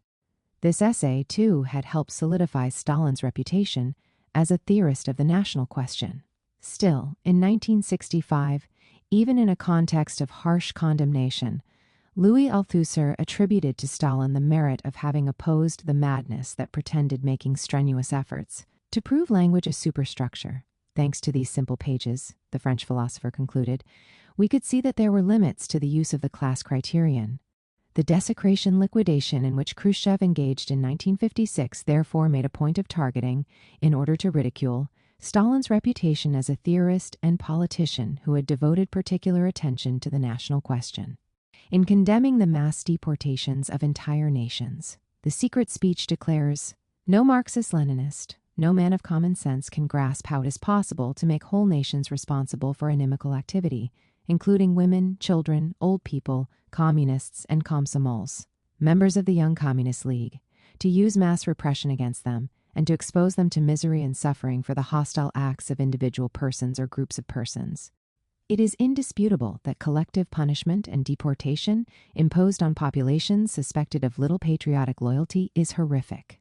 Unfortunately, far from referring to the madness of a single individual, this practice deeply characterizes the Second 30 Years' War, starting with Tsarist Russia, which, although allied with the liberal West during the First World War, experienced a wave of deportations of unknown dimensions in Europe, involving about 1 million people, mainly of Jewish or Germanic origin. On a smaller scale, but all the more significant, is the extent to which Americans of Japanese origin were deported and imprisoned in concentration camps during the Second World War, infra CH4 SS7. In addition to the purpose of removing a potential fifth column, the expulsion and deportation of entire populations was promoted as a methodology of remaking or redefining political geography. During the first half of the 20th century, this practice raged on a planetary level from the Middle East, where the Jews who had just escaped the final solution forced the Arabs and Palestinians to flee to Asia in the jewel of the British Empire, where the partition between India and Pakistan led to the world's greatest forced migration of the century. Still, on the Asian continent, it is worth taking a look at what happened in a region administered by a personality, or in the name of a personality, the 14th Dalai Lama, later destined to win the Nobel Peace Prize and become synonymous with nonviolence. In July 1949, all the Han residents of different generations in Lhasa had been expelled from Tibet in order to counter the possibility of fifth column activity, as well as make the demographic composition more homogeneous. We are dealing with a practice not only implemented in the most diverse geographic and political cultural areas, but in those decades also explicitly advocated for and theorized by important figures. In 1938, David Ben-Gurion, the future founding father of Israel, declared, "I support compulsory transfer of the Palestinian Arabs. I don't see anything immoral in it." Indeed, he would consistently adhere to and enact that program 10 years later. But here it is necessary to focus attention primarily on Central and Eastern Europe, where a tragedy occurred that has been removed from memory but is among the greatest of the 20th century. In all, some 16.5 million Germans were forced to leave their homes, and 2.5 million did not survive the gigantic ethnic cleansing or counter-cleansing operation. In this case, it is possible to make a direct comparison between Stalin on the one hand and Western and pro-Western statesmen on the other. What attitude did the latter take in such circumstances? We always analyze this first from a historiography that cannot be suspected of indulgence towards the Soviet Union.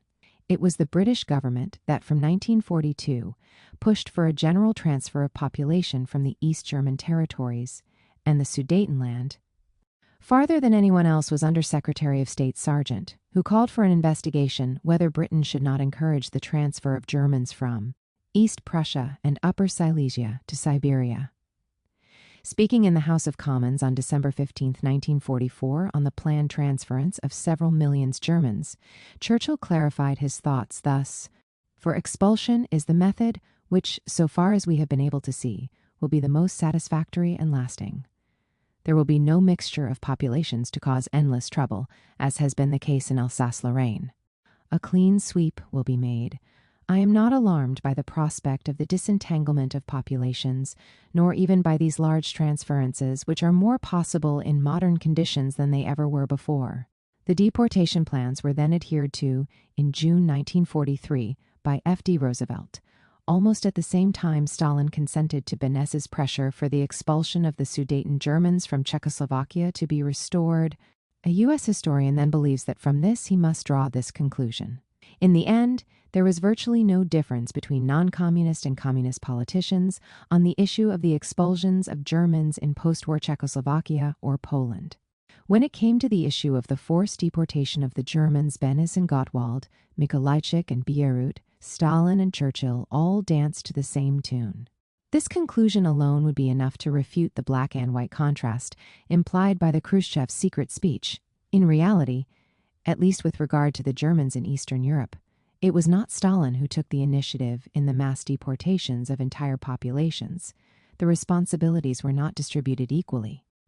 The same American historian previously quoted acknowledges this. In Czechoslovakia, Jan Masaryk expressed the conviction that the German possesses no soul, and the words that he understands best are the salvos of a machine gun. This attitude was far from isolated. Even the Czech Catholic Church made its voice heard. Monsignor Bohumil Stasek, canon of Visegrad, declared, "Once in 1,000 years the time has come to settle the accounts with the Germans who are evil, and to whom the commandment to love thy neighbor, therefore, does not apply." Under these circumstances, a German witness recalls, often we had to appeal to the Russians to help us against the Czechs, which they often did, when it wasn't a matter of hunting down women. But there is more. Let us again turn to the words of the American historian. At the former Nazi camp at Theresienstadt-Theresen, the interned Germans worried openly about what would happen to them if the local Russian commandant did not protect them against the Czechs. A secret Soviet report sent to Moscow to the Central Committee of the Communist Party reported on the pleas addressed to the Soviet troops to stay. "If the Red Army leaves, we are finished. We now see the manifestations of hatred for the Germans. They, the Czechs, don't kill them, but torment them like livestock. The Czechs look at them like cattle. In fact," continues the historian, "the horrible treatment at the hands of the Czechs led to despair and hopelessness." According to Czech statistics, in 1946 alone, 5,558 Germans committed suicide. 83, something similar happened in Poland. In conclusion, the Germans considered Soviet military personnel much more humane and responsible than the native Czechs or Poles. Russians occasionally fed hungry German children, while the Czechs let them starve. Soviet troops would occasionally give the weary Germans a ride on their vehicles during their long treks out of the country, while Czechs looked on with contempt or indifference.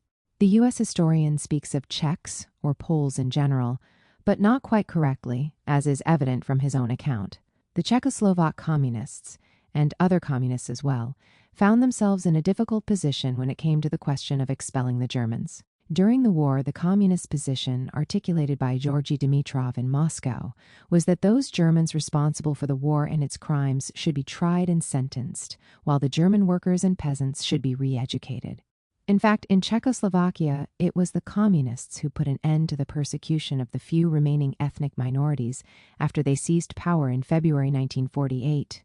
Contrary to Khrushchev's insinuations, in comparison to bourgeois leaders of Western and Central Eastern Europe, at least in this case it was Stalin and the communist movement he led that proved to be less lacking in common sense. This does not happen by chance. While at the end of the war, F.D. Roosevelt declares to be more bloodthirsty than ever towards the Germans for the atrocities committed by them, and even goes so far as to entertain, for some time, the idea of castration of such a perverse people. Stalin's attitude is quite different. Immediately after the unleashing of Operation Barbarossa, he declares that the Soviet resistance can count on the support of all the best men in Germany and even of the German people, which is enslaved by the Hitlerite misrulers. Particularly solemn is the stance taken in August 1942. It would be ludicrous to identify Hitler's clique with the German people with the German state. The experience of history indicates that Hitlers come and go, but the German people and the German state remain. The strength of the Red Army lies, finally, in the fact that it does not and cannot feel racial hatred for other peoples, including the German people, that it has been trained in the spirit of equality of all peoples and races, in the spirit of respect for the rights of other peoples. Even an inflexible anti-communist, such as Ernst Nolte, is forced to recognize that the attitude taken by the Soviet Union towards the German people does not present those racist overtones sometimes found in Western powers. To conclude on this point, if not equally distributed, the lack of common sense was widespread among the political leaders of the 20th century. Up to this point, I have dealt with deportations caused by war and the danger of war, or rather by the remaking and redefinition of political geography. At least until the 1940s, in the United States, deportations continued to rage from urban centers that wanted to be, as the signs placed at their entrances warned, for whites only. In addition to African Americans, Mexicans, reclassified as non-white according to a 1930 census, are also affected. Thousands of workers and their families, including many Americans of Mexican origin, are deported to Mexico. The measures of expulsion and deportation from cities intended to be only for whites or only for Caucasians do not even spare Jews. The secret speech portrays Stalin as a tyrant so lacking in a sense of reality that, in taking collective measures against certain ethnic groups, he did not hesitate to strike at the innocent and at his own party comrades. It makes one think of the story of the German exiles, mostly declared enemies of Hitler, who immediately after the outbreak of war with Germany are locked up en bloc in French concentration camps, Infra CH4 SS7. But there is no point in seeking an effort at comparative analysis in Khrushchev's speech. The speech aims at upending two motifs, which up to that moment were widespread not only in official propaganda, but also in international publicity and public opinion. The great leader who had contributed in a decisive way to the annihilation of the Third Reich is thus transformed into a ruinous amateur who can hardly orient himself on the world map. The eminent theorist of the national question in this very field proves to be devoid of the most elementary common sense.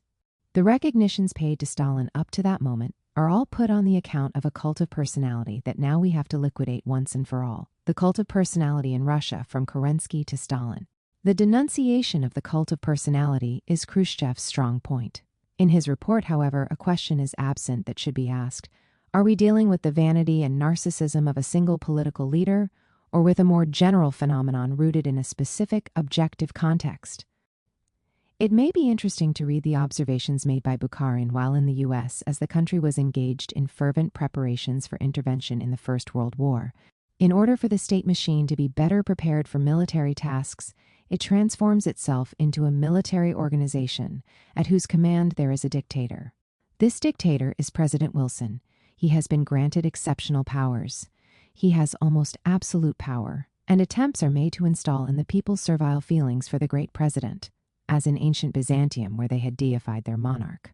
In situations of acute crisis, the personalization of power tends to be intertwined with the transfiguration of the leader who holds it. When he sets foot in France in December 1918, the victorious American president is hailed as the savior, and his 14 points are compared to the Sermon on the Mount. Especially thought-provoking are the political processes occurring in the United States in the period from the Great Crisis to World War II. Having ascended to the presidency with the promise of remedying a very worrying economic and social situation, F.D. Roosevelt was elected for 4 consecutive terms, even though he died at the beginning of the 4th, a unique case in the history of his country. Beyond the long duration of this presidency, the expectations and hopes surrounding it are also out of the ordinary. Authoritative personalities call for a national dictator and invite the new president to show all his energy, become a tyrant, a despot, a real monarch. In the World War, we took our Constitution, wrapped it up, and laid it on the shelf and left it there until it was over. The permanence of the state of exception demands that we not be jammed with excessive legal scruples. The nation's new leader is called to be, and is already being called, a providential person, or, in the words of Cardinal O'Connell, a God-sent man. People on the street write and address F.D. Roosevelt in even more emphatic terms, declaring that they look to him almost as they look to God and hope to one day place him in the halls of immortals beside Jesus. Invited to behave like a dictator and a man of providence, the new president makes ample use of his executive power on the first day or in the first hours of his mandate. In his inaugural message, he demands broad executive power, as great as the power that would be given me if we were in fact invaded by a foreign foe. With the outbreak of hostilities in Europe, even before Pearl Harbor, F.D. Roosevelt began on his own initiative to drag the country into the war on England's side. Later, with an executive order issued in a sovereign manner, he imposed the imprisonment in concentration camps of all American citizens of Japanese origin, including women and children. This is a presidency that, if on the one hand enjoys widespread popular devotion, on the other hand raises cries of totalitarian danger. This occurred on the occasion of the Great Crisis when the indictment was pronounced by former President Hoover, and especially in the months preceding the intervention in World War II, when Senator Burton K. Wheeler accused F.D. Roosevelt of exercising dictatorial power and promoting a totalitarian form of government. At least from the perspective of the president's opponents, totalitarianism and cult of personality had crossed the Atlantic. Of course, the phenomenon we are investigating here, the personalization of power and the cult of personality connected to it, only appeared in embryonic form. In the North American Republic, protected by the ocean from any attempt at invasion and with a political tradition quite different from that of Russia behind it, it is in that country that attention must be focused. Let's see what happens between February and October 1917 before the Bolsheviks come to power. Driven by his personal vanity, but also by the desire to stabilize the situation, we find Kerensky beginning to model himself on Napoleon. While he reviewed the troops, he even wore his right arm in a sling. All the while, a bust of the French emperor stood on his desk at the Ministry of War. The results of this mise-en-scène were not long in coming. Poems that paid homage to Kerensky as a new Napoleon flourished. On the eve of the summer offensive, which should have definitively raised the fortunes of the Russian army, the cult reserved for Kerensky in certain restricted circles reaches its peak. Everywhere he was hailed as a hero. Soldiers carried him shoulder high, pelted him with flowers, and threw themselves at his feet. An English nurse watched in amazement as they kissed him, his uniform, his car, and the ground on which he walked. Many of them were on their knees praying, others were weeping. As you can see, it doesn't make much sense to attribute to Stalin's narcissism, as Khrushchev does, the exalted form that the cult of personality takes in the USSR from a certain point onwards. In fact, when Kaganovich proposes to him to replace the term Marxism-Leninism with that of Marxism-Leninism-Stalinism, the leader to whom such homage is addressed responds, "How can you compare a dick to a watchtower?" At least when compared to Kerensky, Stalin appears more modest. This is confirmed by the attitude he assumed at the conclusion of a war that was actually won, and not only in his imagination, as in the case of the Menshevik leader with a fondness for Napoleonic poses. Immediately after the victory parade, a group of marshals contacted Molotov and Malenkov. They proposed to solemnize the triumph achieved during the Great Patriotic War, conferring the title of Hero of the Soviet Union to Stalin, who, however, declined the offer. The Soviet leader also avoided rhetorical emphasis at the Potsdam Conference. Both Churchill and Truman took time to drive around the ruins of Berlin. Stalin displayed no such interest. He arrived quietly by train, even ordering Zhukov to cancel any plans he might have had to welcome him with a military band and a guard of honor. 4 years later, on the eve of his 70th birthday, a conversation takes place in the Kremlin that is worth reporting. He, Stalin, summons Malenkov and admonishes him, "Don't get it into your head to honor me with a star again. But Comrade Stalin, such an anniversary. The people would not understand. Do not appeal to the people. I have no intention of quarreling. No personal initiative. Do you understand me? Of course, Comrade Stalin, but the members of the Politburo are of the opinion." Stalin interrupts Malenkov and declares that the matter is closed. Of course, it can be said that in the circumstances reported here, political calculation plays a more or less large role, and it would be very strange if it did not. It is a fact, however, that personal vanity does not take over. Much less does it gain the upper hand when vital political or military decisions are at stake. During the Second World War, Stalin invited his interlocutors to express themselves without mincing words. He had lively discussions and even argued with Molotov, who, in turn, while taking care not to question the hierarchy, continued to stand by his opinion. Judging by the testimony of Admiral Nikolai Kuznetsov, the supreme leader even liked people who had their own point of view and weren't afraid to stand up for it. Interested as he was in pointing to Stalin as the one responsible for all the catastrophes that befell the USSR, far from dismissing the cult of personality, Khrushchev limited himself to transforming it into a negative cult. His view remains that in principio erat Stalin. In the beginning there was Stalin, even when dealing with the most tragic chapter in the history of the Soviet Union, the terror and the bloody purges, which raged on a large scale and in no way spared the Communist Party. The secret speech has no doubts. It is a horror to be attributed almost exclusively to an individual thirsting for power and possessed by a bloody paranoia. The Bolsheviks, from ideological conflict to civil war. The Russian Revolution and the dialectic of Saturn. In Khrushchev's eyes, Stalin was guilty of horrendous crimes to the detriment of his own party comrades, deviating from the high road of Leninism and Bolshevism and betraying the ideals of socialism. However, it is precisely the reciprocal accusation of betrayal that by stimulating or deepening the internal divisions within the same leading group that was the protagonist of October 1917 contributes significantly to the tragedies that befell Soviet Russia. How to explain these splits?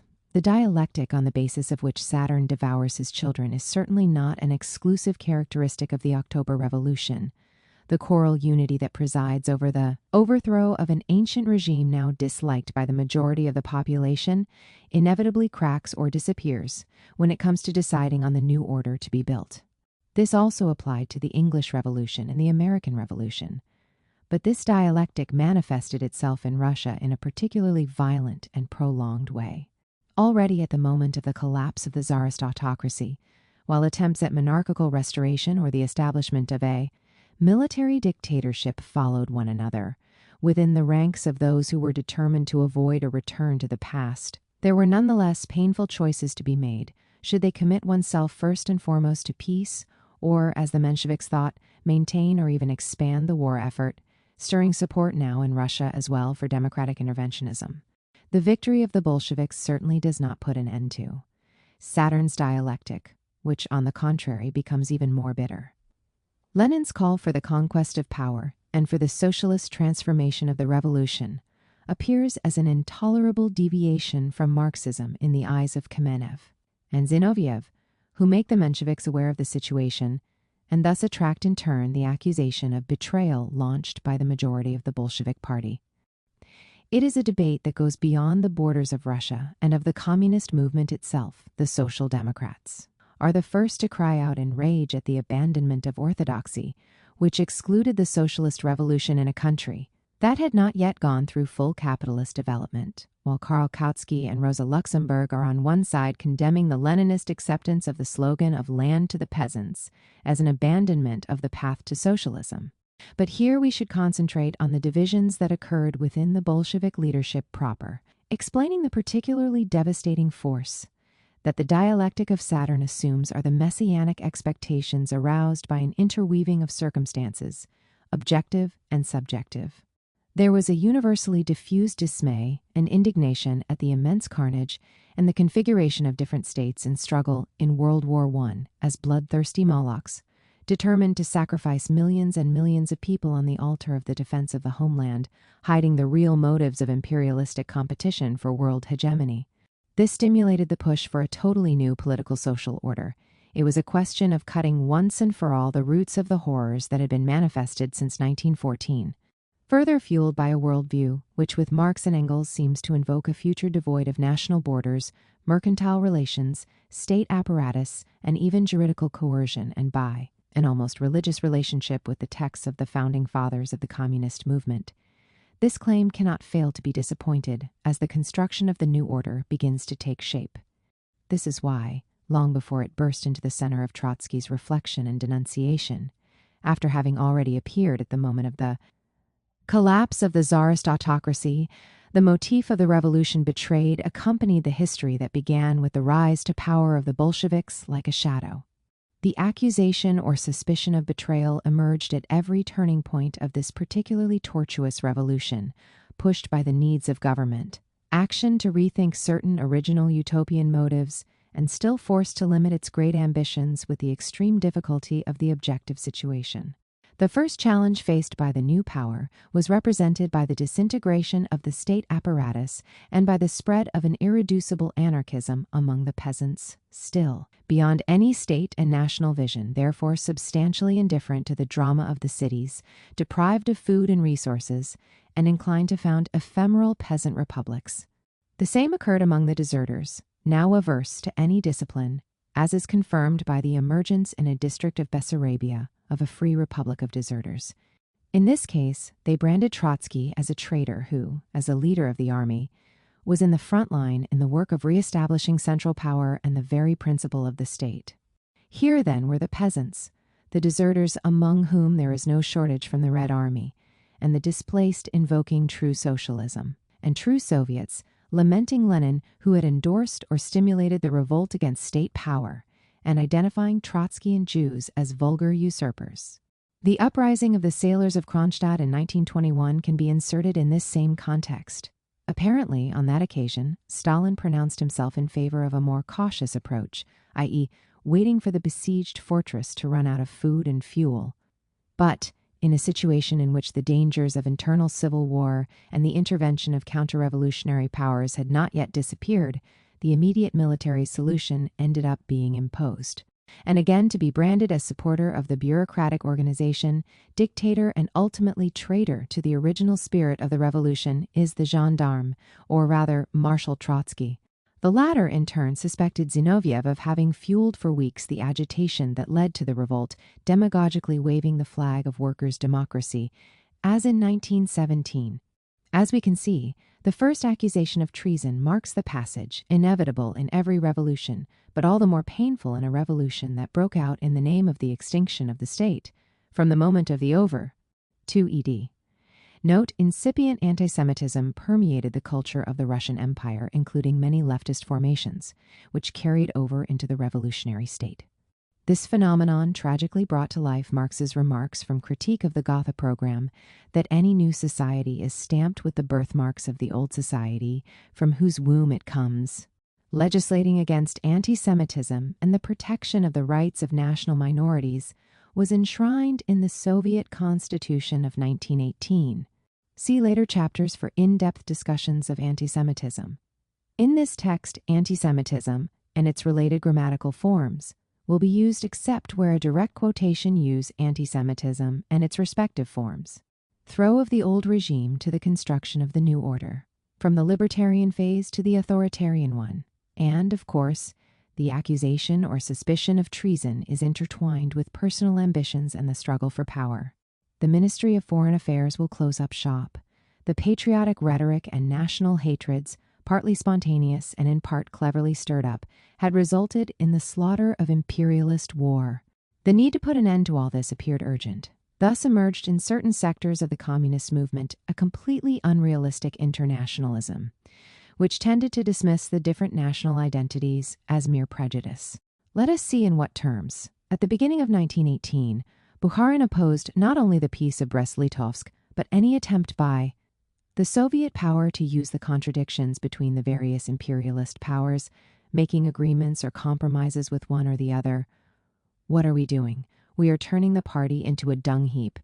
We always said that sooner or later the Russian Revolution would clash with international capital. That moment has come. Bukharin's disappointment and discomfort are well understood.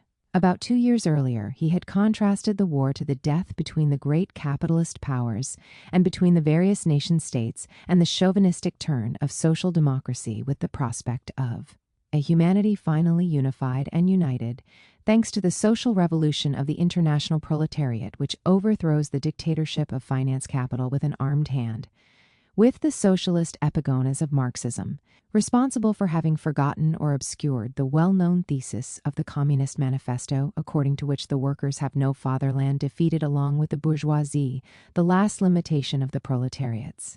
Philosophy is being overcome. It's clinging to the narrowness of the national state, its patriotism. This power advances the slogan of abolishing state boundaries and merging all the peoples into one socialist family. This is not the illusion of a single personality.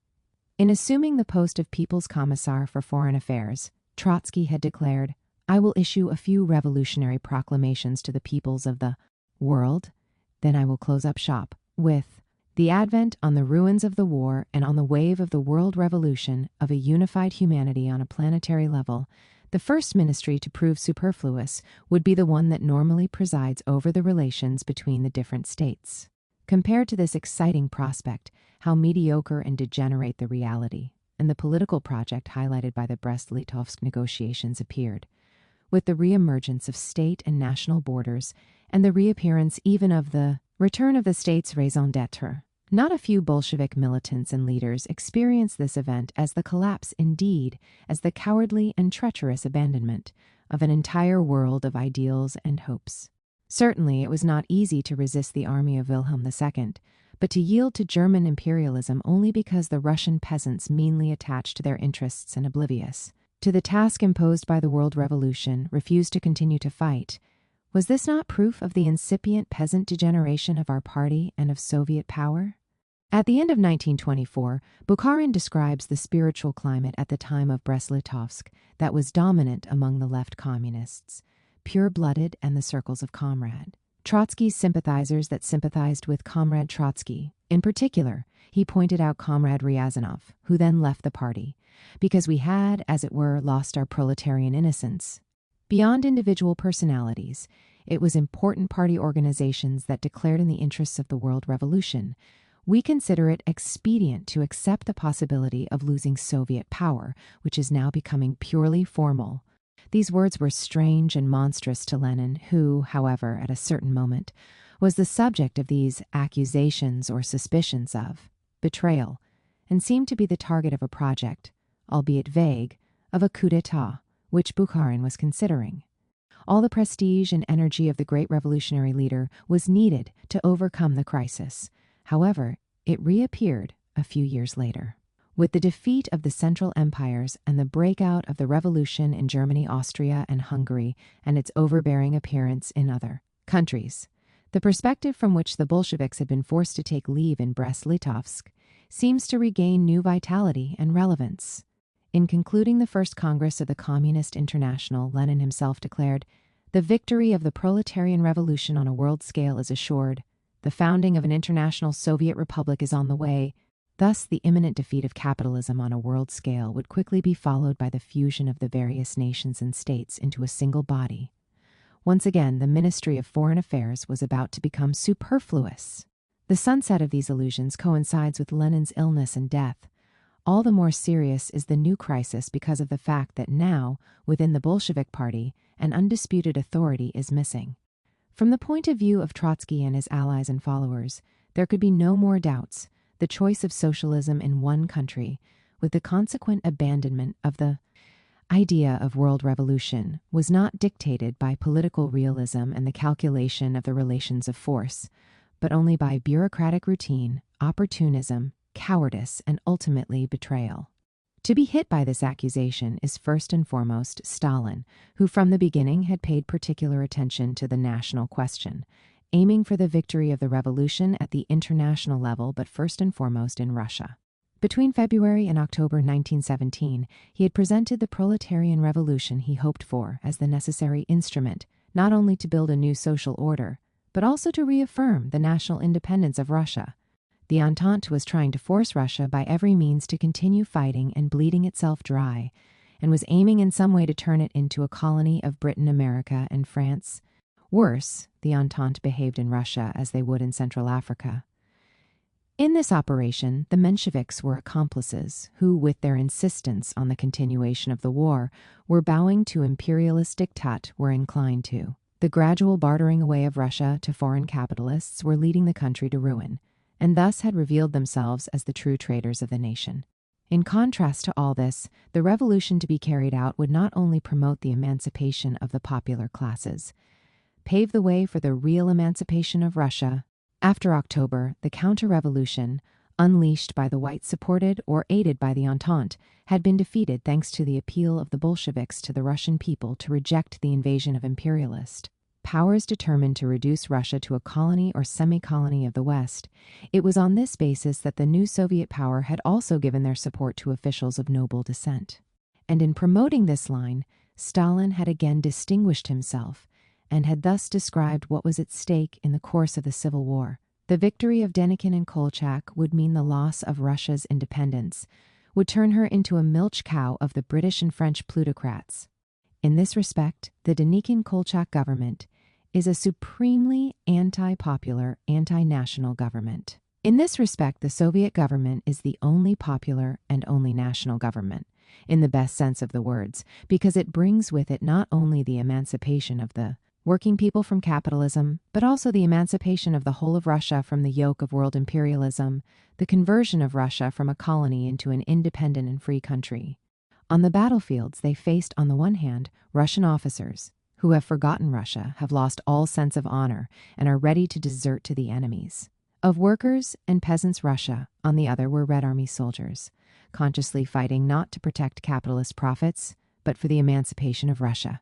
In this perspective, social struggle and national struggle were intertwined by replacing imperialist unity, i.e., unity based on national oppression, with a unity based on the recognition of the principle of equality among nations. The new Soviet Russia would put an end to the disintegration and complete ruin taking place in old Tsarist Russia, on the other hand, by increasing its strength and prestige. The new Soviet Russia would contribute to the weakening of imperialism and to the cause of the victory of the revolution in the world. And yet, when the Civil War and the struggle against foreign intervention were at their height, the illusion had spread of a rapid expansion of socialism on the wave of the Red Army's successes and its advance far beyond the borders sanctioned at Brest-Litovsk. Thanks to his realism and above all to his acute sensitivity to the national question, Stalin had pointed out the dangers of penetrating deep into Polish territory. The rear of the Polish forces differs very substantially from that of Kolchak and Denikin, to the great advantage of Poland. Unlike the rear of Kolchak and Denikin, the rear of the Polish forces is homogeneous and nationally united. Hence its unity and staunchness. Its predominant sentiment, a sense of motherland, is communicated through numerous channels to the Polish front, lending the unit's national cohesion and firmness. That is to say, it was one thing to defeat an enemy in Russia, who was discredited even on a national level, and quite another thing to face a nationally motivated enemy outside Russia. And therefore the calls for a march on Warsaw and the declarations according to which one could be satisfied only with a Red Soviet Warsaw were an expression of vacuous boastfulness and harmful self-conceit.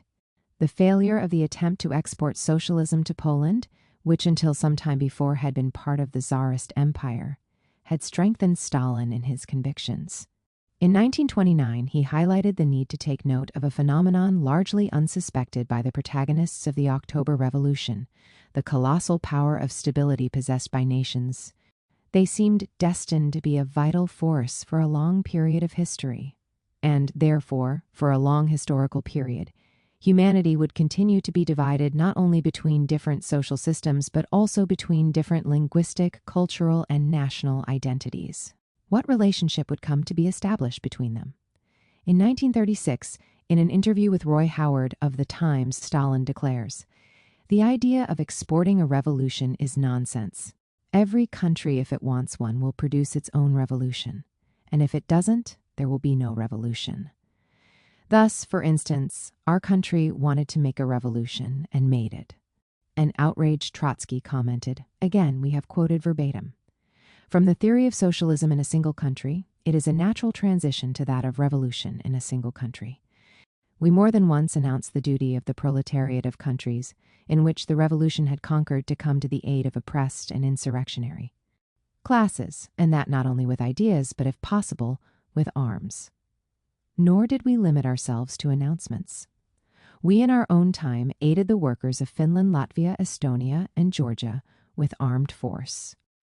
We made an attempt to bring aid to the revolting Polish proletariat by the campaign of the Red Army against Warsaw, with the prospect for a rapid advent of the international Soviet Republic having faded away, and the definitive disappearance of states and national borders. Stalin asserted the principle of peaceful coexistence between countries with different social regimes.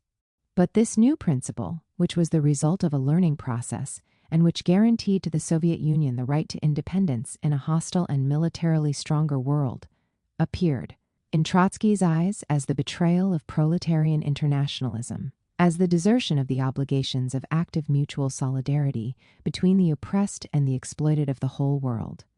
Tireless is his polemic against the transformation of the original internationalist revolutionary policy into a national conservative one, against the national pacifist foreign policy of the Soviet government, against the forgetting of the principle according to which the individual worker state must act only as bridgehead of the world revolution.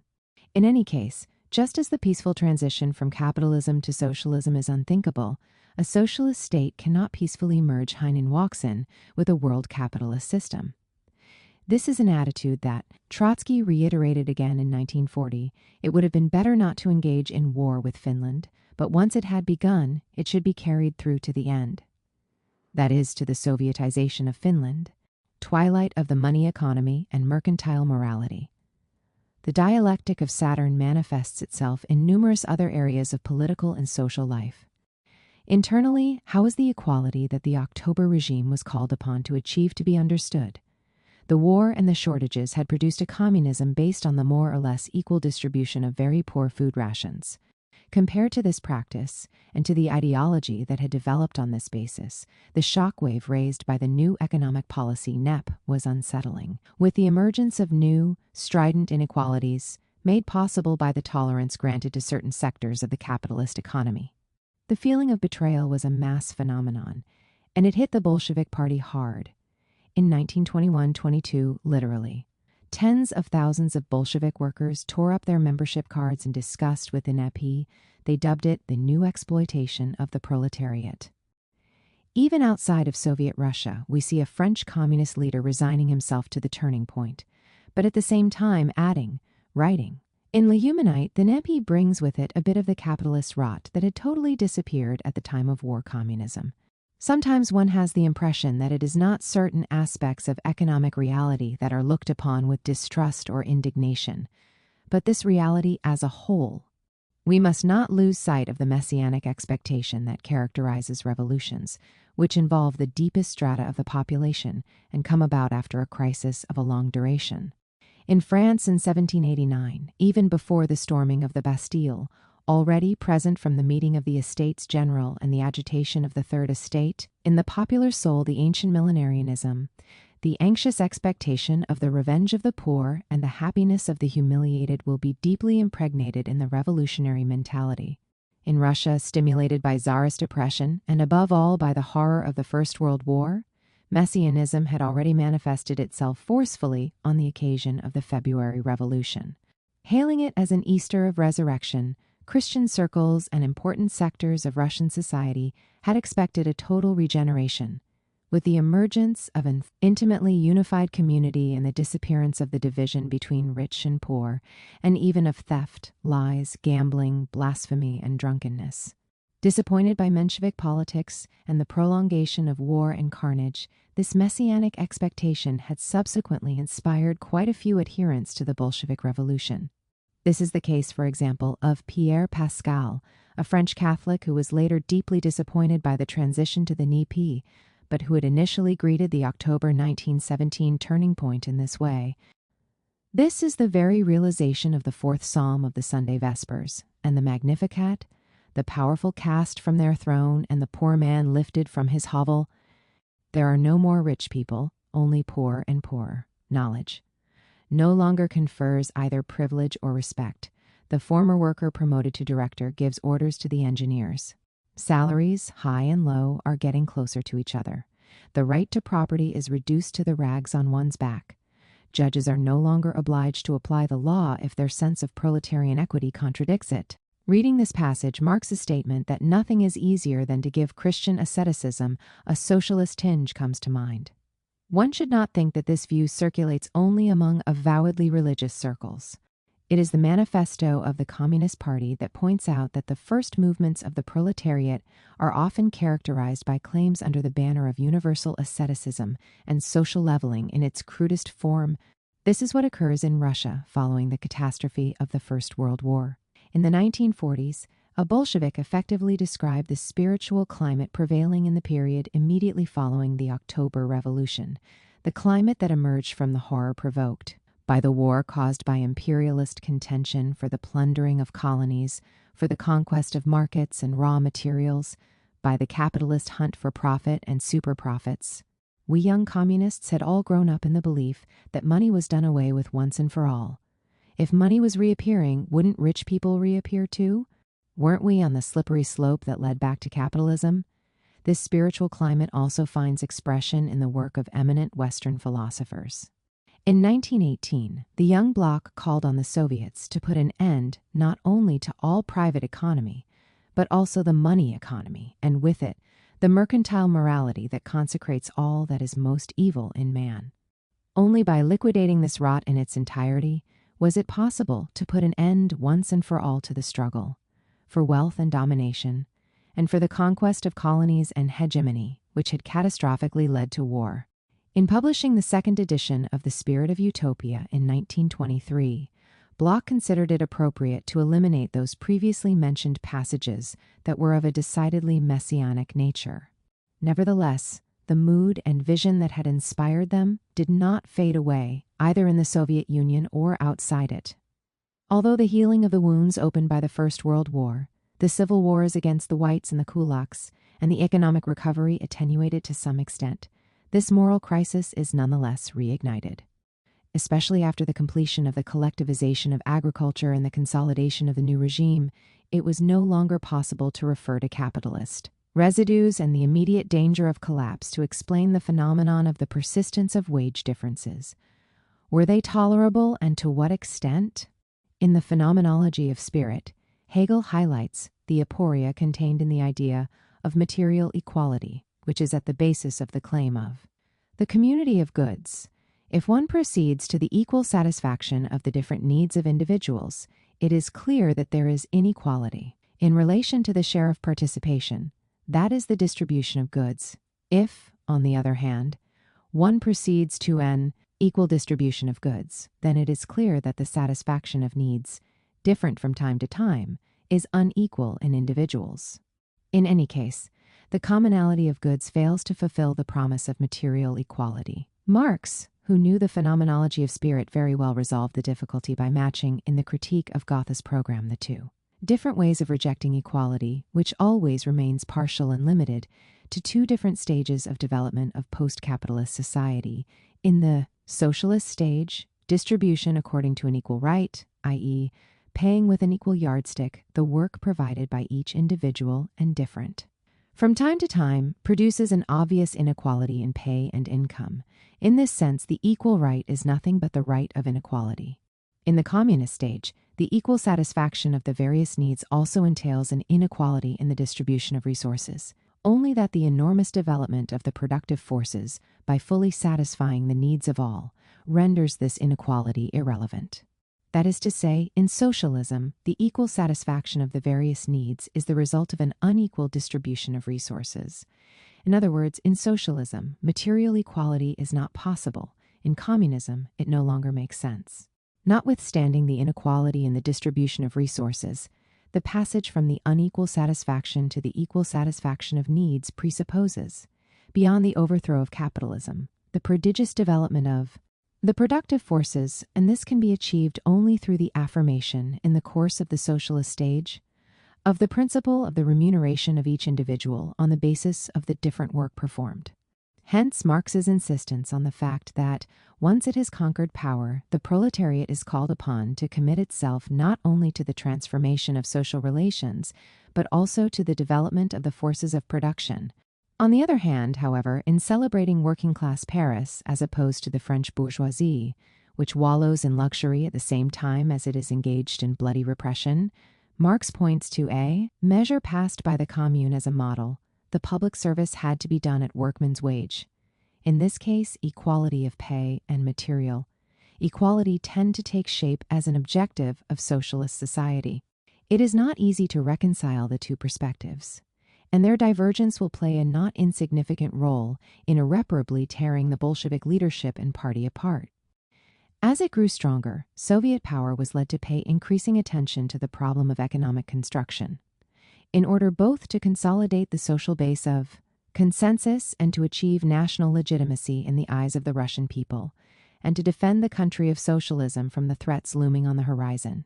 Referring back to the already well-known polemic, the Communist Manifesto against universal asceticism and social leveling in its crudest form, Stalin insisted, "It is time it was understood that Marxism is an enemy of equalization." The equality produced by socialism consists in the elimination of class exploitation, certainly not in the imposition of uniformity and cooptation, which is the ideal to which religious primitivism aspires.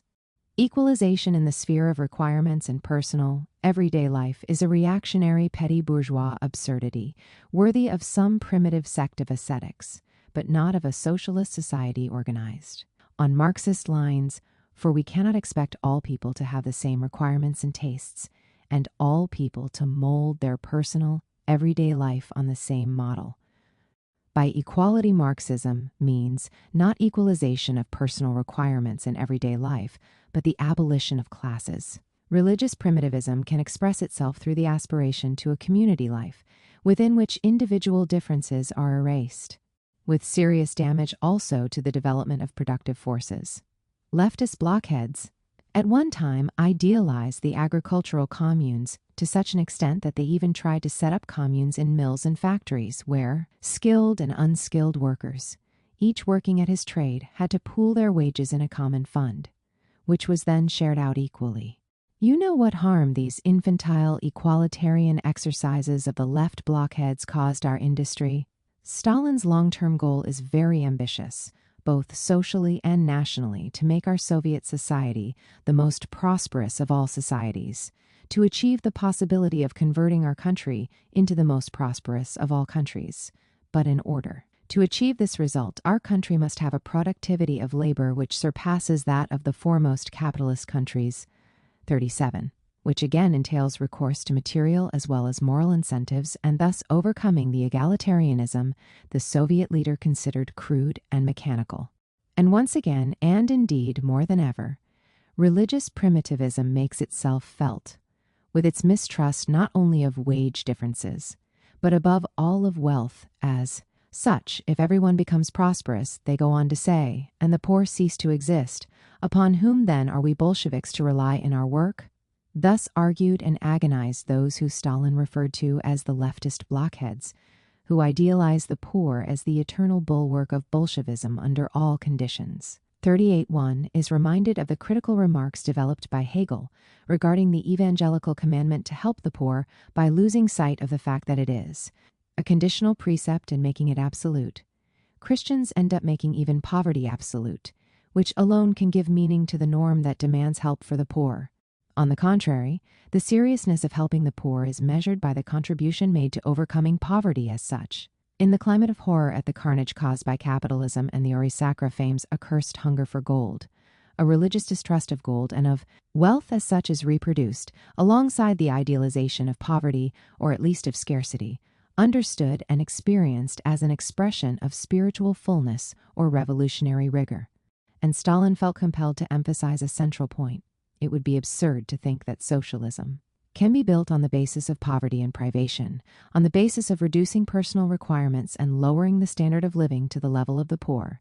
Instead, socialism can be built only on the basis of a vigorous growth of the productive forces of society, and on the basis of the prosperity of the working people, for that matter, a prosperous and cultured life for all members of society.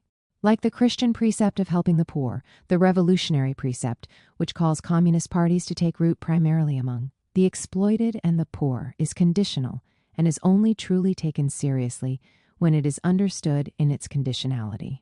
And, therefore, for Stalin, it was necessary to intensify efforts in order to decisively increase social wealth. Introducing a new wave of socialist emulation, recourse had to be made to both material incentives enforcing the socialist principle of pay according to work, and moral incentives, for example, giving the highest distinction to the most eminent Stakhanovites. Trotsky's orientation was different and opposite. By reestablishing ranks and decorations and thus liquidating socialist equality, the bureaucracy prepared the ground for changes in property relations as well. While Stalin explicitly referred to the polemics of the manifesto against a socialism understood as a synonym of universal asceticism and crude egalitarianism, the leftist opposition consciously or unconsciously relied on the thesis contained in the Civil War in France, according to which even at the highest level managers should be paid workmen's wages. Wrongly, Trotsky urged, in order to justify their privileges. The bureaucracy and Stalin referred to the critique of the Gotha program. Marx did not mean by this the creation of a new inequality, but merely a gradual, rather than a sudden elimination of the old inequality. In the sphere of wage, on the basis of this political line of leveling wages both in the factories and in the state apparatus, it was very difficult to promote the development of the productive forces, and Stalin emphasized that wage differentiation did not mean the restoration of capitalism. One should not confuse the social differences that existed under the new regime with the old antagonism between exploiting and exploited classes. But, in Trotsky's eyes, it was a clumsy attempt at trivialization. In the cities, the contrast between luxury and want is too clear to the eyes. In conclusion, whether from the standpoint of Stalinist sociology, the difference between the workers' aristocracy and the proletarian mass is fundamental, or only something in the nature of matters, not at all. It is from this difference that the necessity arose in its time for breaking with the social democracy and creating the Third International. According to Marx's recommendations, socialism was also called upon to overcome the opposition between intellectual and manual labor. And again the problem arose: how to achieve such an ambitious goal. And again the Bolshevik leadership appeared dramatically torn. Here again the perspective worked out by Stalin in the 1930s stands out for its caution. Some people think that the elimination of the distinction between mental labor and manual labor can be achieved by means of a certain cultural and technical equalization of mental and manual workers by lowering the cultural and technical level of engineers and technicians, of mental workers, to the level of average skilled workers. That is absolutely incorrect. Instead, it was a matter of stimulating access to education at every level of hitherto excluded social strata. On the opposite side, Trotsky acknowledged that there had been a process of filling out of the scientific cadres by newcomers from below, and yet he reiterated the social distance between physical and intellectual labor has increased, not decreased, during recent years. The persistence of the division of labor and the persistence of economic and social inequalities were two sides of the same coin, namely the return of capitalist exploitation and thus the complete betrayal of socialist ideals. When the new constitution announces that in the Soviet Union abolition of the exploitation of man by man has been attained, it is not telling the truth. The new social differentiation has created conditions for the revival of the exploitation of man in its most barbarous form, that of buying him into slavery for personal service. In the lists for the new census, personal servants are not mentioned at all. They are, evidently, to be dissolved in the general group of workers. There are, however, plenty of questions about this. Does the socialist citizen have servants, and just how many? Maid, cook, nurse, governess, chauffeur. Does he have an automobile at his personal disposal? How many rooms does he occupy? Etc. Not a word in these lists about the scale of earnings. If the rule were revived that exploitation of the labor of others deprives one of political rights, it would turn out, somewhat unexpectedly, that the cream of the ruling group are outside the bounds of the Soviet Constitution. Fortunately, they have established a complete equality of rights for servant and master. 9. Therefore, the presence of the social figure of the maid and of the servant in general was already synonymous not only with exploitation, but with exploitation of man in its most barbarous form. And how to explain the persistence or the reappearance in the USSR of such relationships, if not with the abandonment of an authentically socialist perspective, that is, with betrayal? The long wave of messianism, certainly already implicit in the most utopian aspects of Marx's thought, but fearfully swollen as a reaction to the horror of the First World War, continued to be felt. In his report to the Xvieth Congress of the CPSU, Stalin felt the need to warn against the leftist chatter current among a section of our functionaries, too. The effect that Soviet trade is a superseded stage, that it is necessary to organize the direct exchange of products, that money will soon be abolished. Those who thus argue do not realize that their supercilious attitude towards Soviet trade is not an expression of Bolshevik views, but rather of the views of impoverished aristocrats who are full of ambition but lack ammunition. 50, though, on the one hand, Trotsky did not miss the opportunity to condemn Stalin's earlier economic adventurism, and on the other hand, he mocked the rehabilitation of the ruble and the return to bourgeois methods of distribution. In any case, he continues to reiterate that under communism, along with the state, money and every form of market are destined to disappear. No longer differentiates yours and mine, the vanishing of the family. Together with imperialism and capitalism, the October Revolution was called upon to put an end to the oppression of women, to make it possible for women to participate with equal rights in political and social life. It was necessary to free women, thanks to the widest possible development of social services, from domestic confinement and from a division of labor that humiliated and stupefied them. The critique of traditional morality and its duplicity would then guarantee to women the sexual emancipation that until then had been reserved, albeit in a partial and distorted form, only to men. Following these great transformations, would the institution of the family still make sense, or was it destined to vanish? Alexandra Kollontai had no doubt. The family ceases to be necessary. In the meantime, it was being undermined by the complete freedom, spontaneity, and fluidity that characterize sexual relations. In addition to being cumbersome, the family proves to be superfluous. The bringing up of children is gradually taken over by society. On the other hand, it was not the case that one must abandon oneself to regret. The family was the privileged place for the cultivation of selfishness, which went hand in hand with attachment to private property. In conclusion, the socially conscious worker mother will rise to a point where she no longer differentiates yours and mine, and remembers that there are henceforth only our children, the children of communist workers' Russia. These ideas were harshly criticized by the Bolshevik leadership as a whole. In particular, when speaking in 1923, Trotsky wisely pointed out that such a vision ignored the responsibility of father and mother to their child, thus encouraging the abandonment of children and aggravating a scourge already widespread in Moscow in those years. And yet, in one form or another, such ideas remained widely popular in party circles. At the beginning of the 1930s, one of Stalin's close collaborators, Kaganovich, was still forced to confront them. In the words of his biographer, while fully adhering to the principle of women's liberation, Kaganovich vehemently lashed out against extremist positions, which urged the liquidation of individual kitchens and advocated forced cohabitation in communes. Sabzovic, one of the leftist planners, had even proposed to suppress any space of calm, Muna living between husband and wife, other than a small bedroom for the night. He had advanced the idea of large beehive buildings of 2,000 people, with all facilities in common to stimulate the community spirit and suppress the institution of the bourgeois family. But Kaganovich's and Stalin's attitude elicited harsh criticism from Trotsky, who had meanwhile become leader of the opposition. The new cult of the family has not fallen out of the clouds. Privileges have only half their worth, if they cannot be transmitted to one's children. But the right of testament is inseparable from the right of property, and therefore the recovery of the institution of the family, with the refusal of a common call to absorb and dissolve it, referred to the defense of the right of hereditary transmission and the right of property, and thus assumed a clear counter-revolutionary meaning.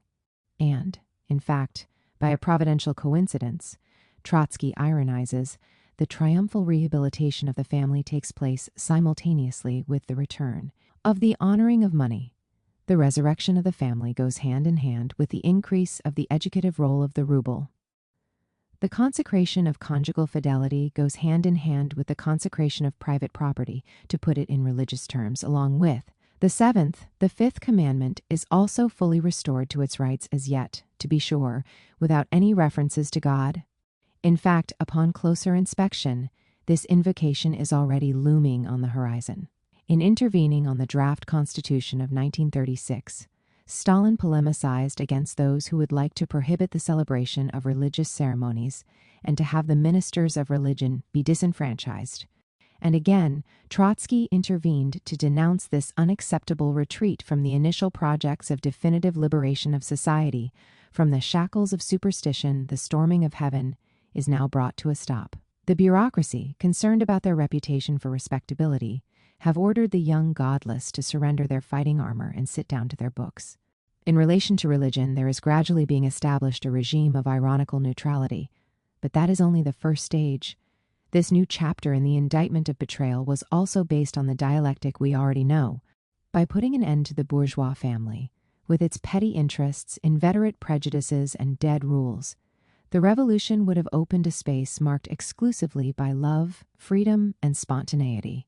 And yet, it is interesting to note that what provoked Trotsky's protest and indignation was already the idea of a legal regulation of family relations. The genuinely socialist family, from which society will remove the daily vexation of unbearable and humiliating cares, will have no need of any regimentation.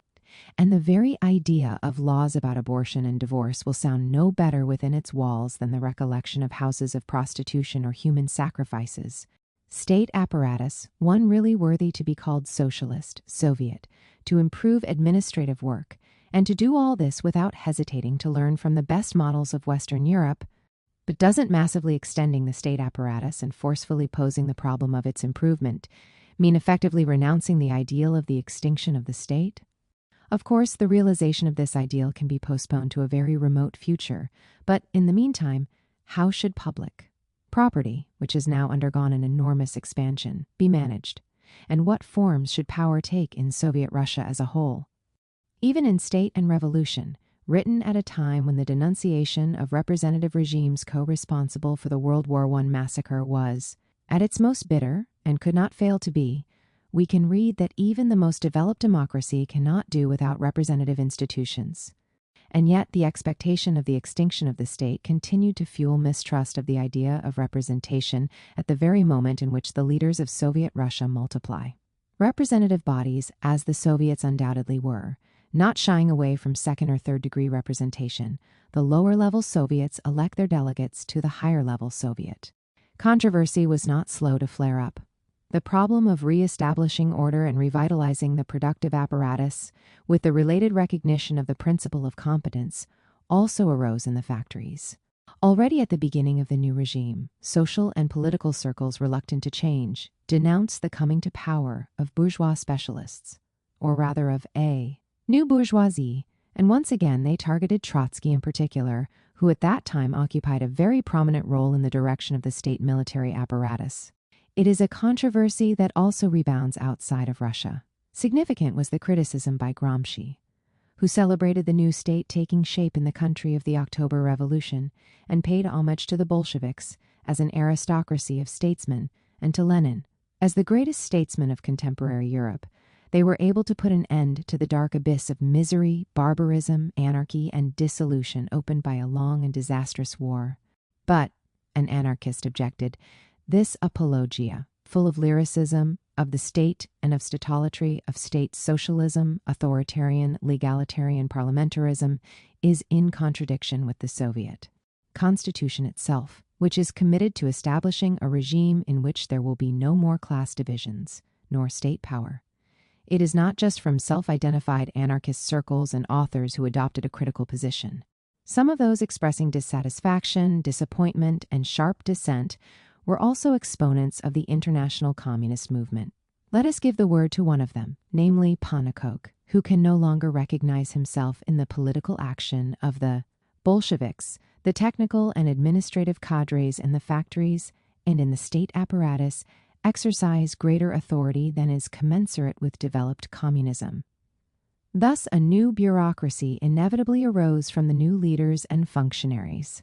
Bureaucracy, emphasize the platform of the workers' opposition in Russia, is a direct negation of mass self-activity. Unfortunately, it is a scourge that pervades the very marrow of our party as well as of the Soviet institutions.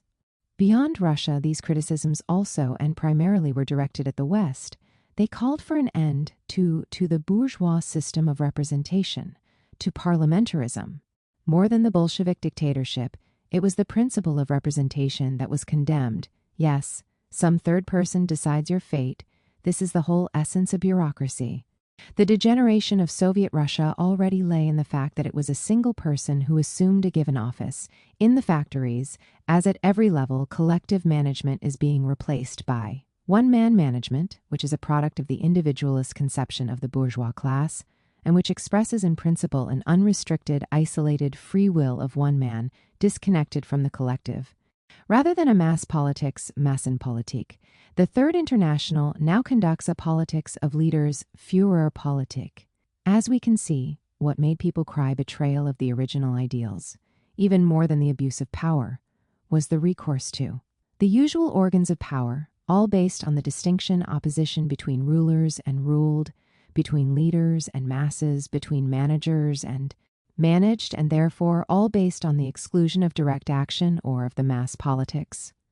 If the Soviets were not spared from mistrust, contempt was explicitly reserved for parliament, trade unions, parties, including, on occasion, the Communist Party, itself affected by the principle of representation and therefore by the scourge of bureaucracy. In the final analysis, on closer inspection, even more than the organs of power, it was power as such that was being targeted. It is the curse of the labor movement. As soon as it has achieved a certain power, it seeks to increase that power by unprincipled means. In this way, it ceased to be pure. This was the case with German social democracy, and this was also happening with the Third International. In this context can be placed the young bloc, who from the revolution and the Soviets, in addition to overcoming the economy and the mercantile spirit and money itself, also expected the transformation of power into love. If the German philosopher, by removing these passages and these overly emphatic expectations from the second edition of The Spirit of Utopia, distanced himself from the more clearly messianic aspects of his thought, there was no shortage, in Soviet Russia and beyond, of communists who cried scandal, in the final analysis, because of the failure to bring about the miracle of the transformation of power into love. In the very first years of the life of Soviet Russia, the anti-bureaucratic polemics primarily labeled Lenin and Trotsky, more than Stalin, among the most eminent defenders and knights of bureaucracy. The picture changed significantly in the following years. Even before considering its contents, the passage of the 1936 Constitution represented a turning point already, in that it broke with anarchist representations, which were tenaciously attached to the ideal of the withering away of the state, and according to which law is the opium for the people, and the idea of the Constitution is a bourgeois idea. In Stalin's words, the 1936 Constitution does not confine itself to stating the formal rights of citizens, but stresses the guarantee of these rights, the means by which these rights can be exercised, while also insufficient and not even the essential aspect, the formal. Guarantee of rights did not seem to be irrelevant here. Stalin emphasized with favor the fact that the new constitution has ensured the introduction of universal, direct, and equal suffrage with secret ballot. But it was precisely on this point that Trotsky intervened critically. In bourgeois society, the secret ballot serves to defend the exploited from the terror of the exploiters. The reappearance of this institution in Soviet society was proof that even in the USSR, the people must defend themselves from the intimidation, if not of an actual exploiting class, at any rate of the bureaucracy. To those who demanded that the problem of the extinction of the state be confronted, Stalin responded in 1938 by urging not to turn. The lesson of Marx and Engels into dogma and empty scholasticism, the delay in the realization of the ideal, was explained by permanent capitalist encirclement. And yet, in enumerating the functions of the socialist state, in addition to the traditional functions of defense against the class enemy at domestic and international levels, Stalin drew attention to a third function. This was the work of economic organization and cultural education performed by our state bodies with the purpose of developing the infant shoots of the new socialist economic system and re-educating the people in the spirit of socialism. It was a point on which the report to the 18th Congress of the CPSU insisted strongly. Now the main task of our state inside the country is the work of peaceful economic organization and cultural education. The theorization of this third function was in itself an essential novelty. But Stalin went further, declaring that in place of this function of suppression, the state acquired the function of protecting socialist property from thieves and pilferers of the people's property. Admittedly, this was a somewhat problematic, indeed mystifying statement. It certainly did not fairly reflect the situation in the USSR in 1938, where terror raged and the Gulag expanded monstrously. But here we are dealing with another aspect. Is the thesis of the extinction of the state valid, and to what extent? Will our state remain in the period of communism also? Yes, it will. Unless the capitalist encirclement is liquidated, and unless the danger of foreign military attack has disappeared. So, the realization of communism in the Soviet Union or in a group of countries would have meant the final demise of the first function of the socialist state, the safeguard against the danger of counter-revolution internally, not the second protection against the external threat, which, in the presence of powerful capitalist countries, would continue to be vital even in the period of communism. But why should the collapse of the capitalist encirclement and the fading of the second function have been followed by the fading of the third function as well? Namely, the work of economic organization and cultural education, as well as the protecting socialist property from thieves and pilferers of the people's property? There is no doubt that Stalin revealed uncertainties and contradictions, probably stimulated also by the political necessity of moving cautiously on a minefield, where every small divergence from the classical thesis of the extinction of the state exposed him to the charge of treason. The Kirov assassination, power plot, or terrorism? The ruling group that assumed power in October 1917 appeared from the outset deeply divided on the most important issues of domestic and international politics. Barely contained while Lenin was still alive, this rift became irremediable once the charismatic leader was gone. Did the clash remain confined to the politico-ideological sphere? In relation to the case of Sergei Kirov, a top leader of the CPSU, who was killed on December 3, 1934, in Leningrad, in front of the door of his office, by gunshots fired by a young communist Leonid Nikolaev, long gone are the times when it could uncontestably claim that Stalin plotted the murder through his police agents is no longer seriously in doubt. The version and the insinuations contained in the secret speech had raised strong doubts as early as the mid-1990s. But now we have at our disposal the research of a Russian scholar also published in French in a series directed by Stéphane Courtois and Nicholas Wirth, that is, the editors of the Black Book of Communism. We are therefore in the presence of a work that presents itself with more solid anti-Stalinist credentials than ever before, and yet, while denying that there was a vast conspiracy behind the assassination, it tears to pieces the version contained or suggested in the secret speech to the 20th Congress of the CPSU. Khrushchev's account turns out to be somewhat inaccurate in a number of details, on the other hand.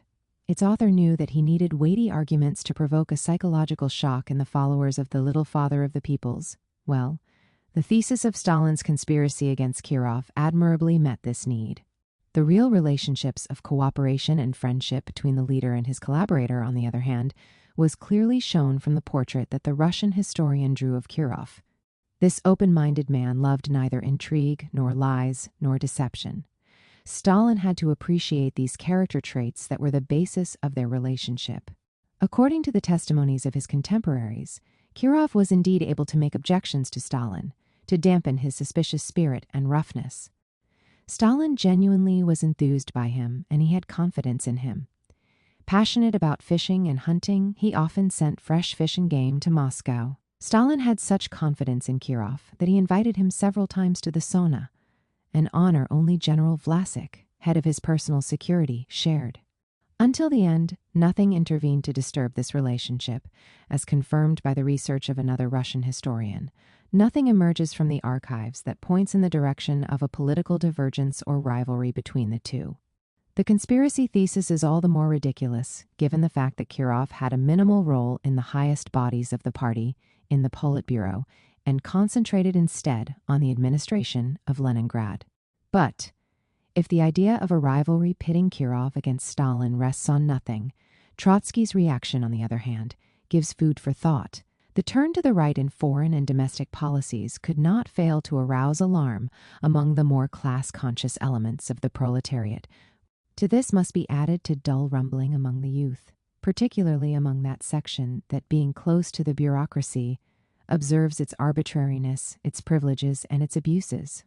In this thick atmosphere, the shot of Nikolaev exploded. Very likely he wished to protest against the party regime, the uncontrollability of the bureaucracy, or the course to the right. The evident sympathy or understanding for the bomber and the contempt and hatred reserved for Kirov are explicit. Far from mourning the latter as a victim of the Kremlin dictator, Trotsky brands him as the clever and unscrupulous Leningrad dictator, a typical representative of his corporation.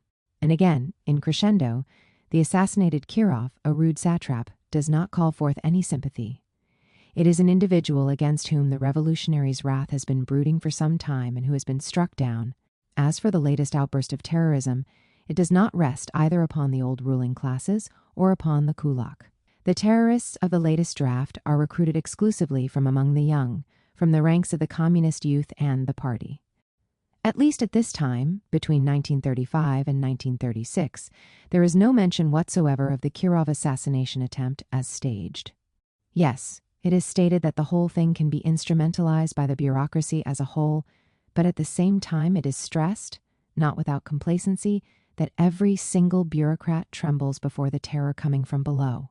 If they also lack the experience of class struggle and revolution, these young people inclined to go underground and learn to struggle and temper their character for the future, constitute a reason for hope. To the Soviet youth, who were already beginning to sow fear among the members of the ruling caste, Trotsky explicitly appealed for the new revolution that in his eyes imposed itself.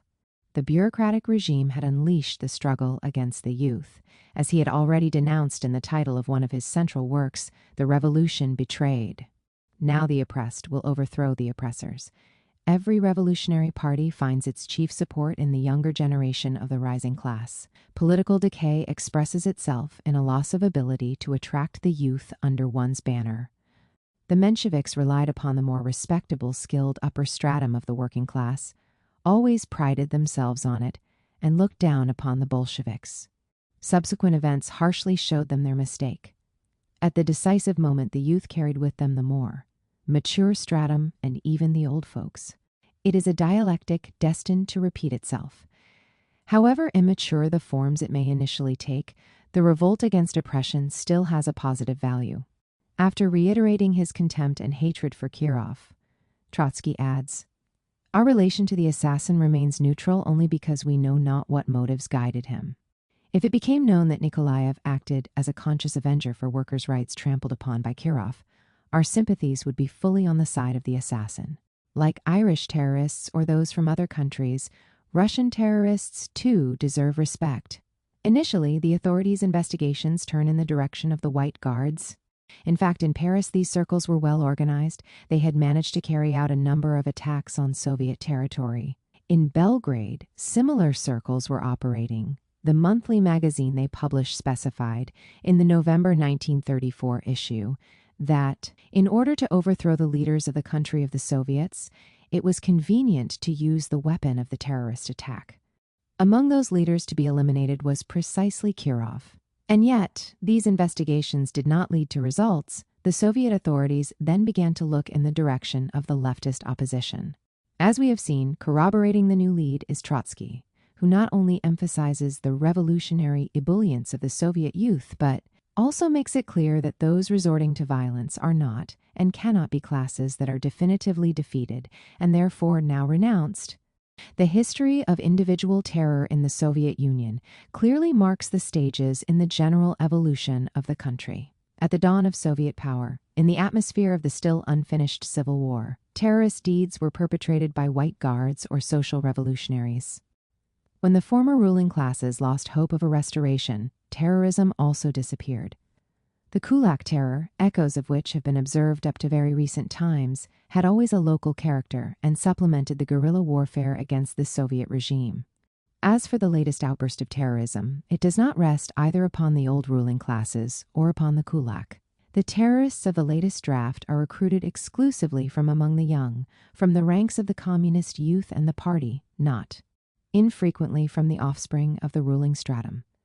If the old classes, wiped out first by the October Revolution and then by the collectivization of agriculture, had resigned themselves, this was certainly not true for the proletariat, protagonist of the revolution and momentarily blocked and oppressed by the Stalinist bureaucracy.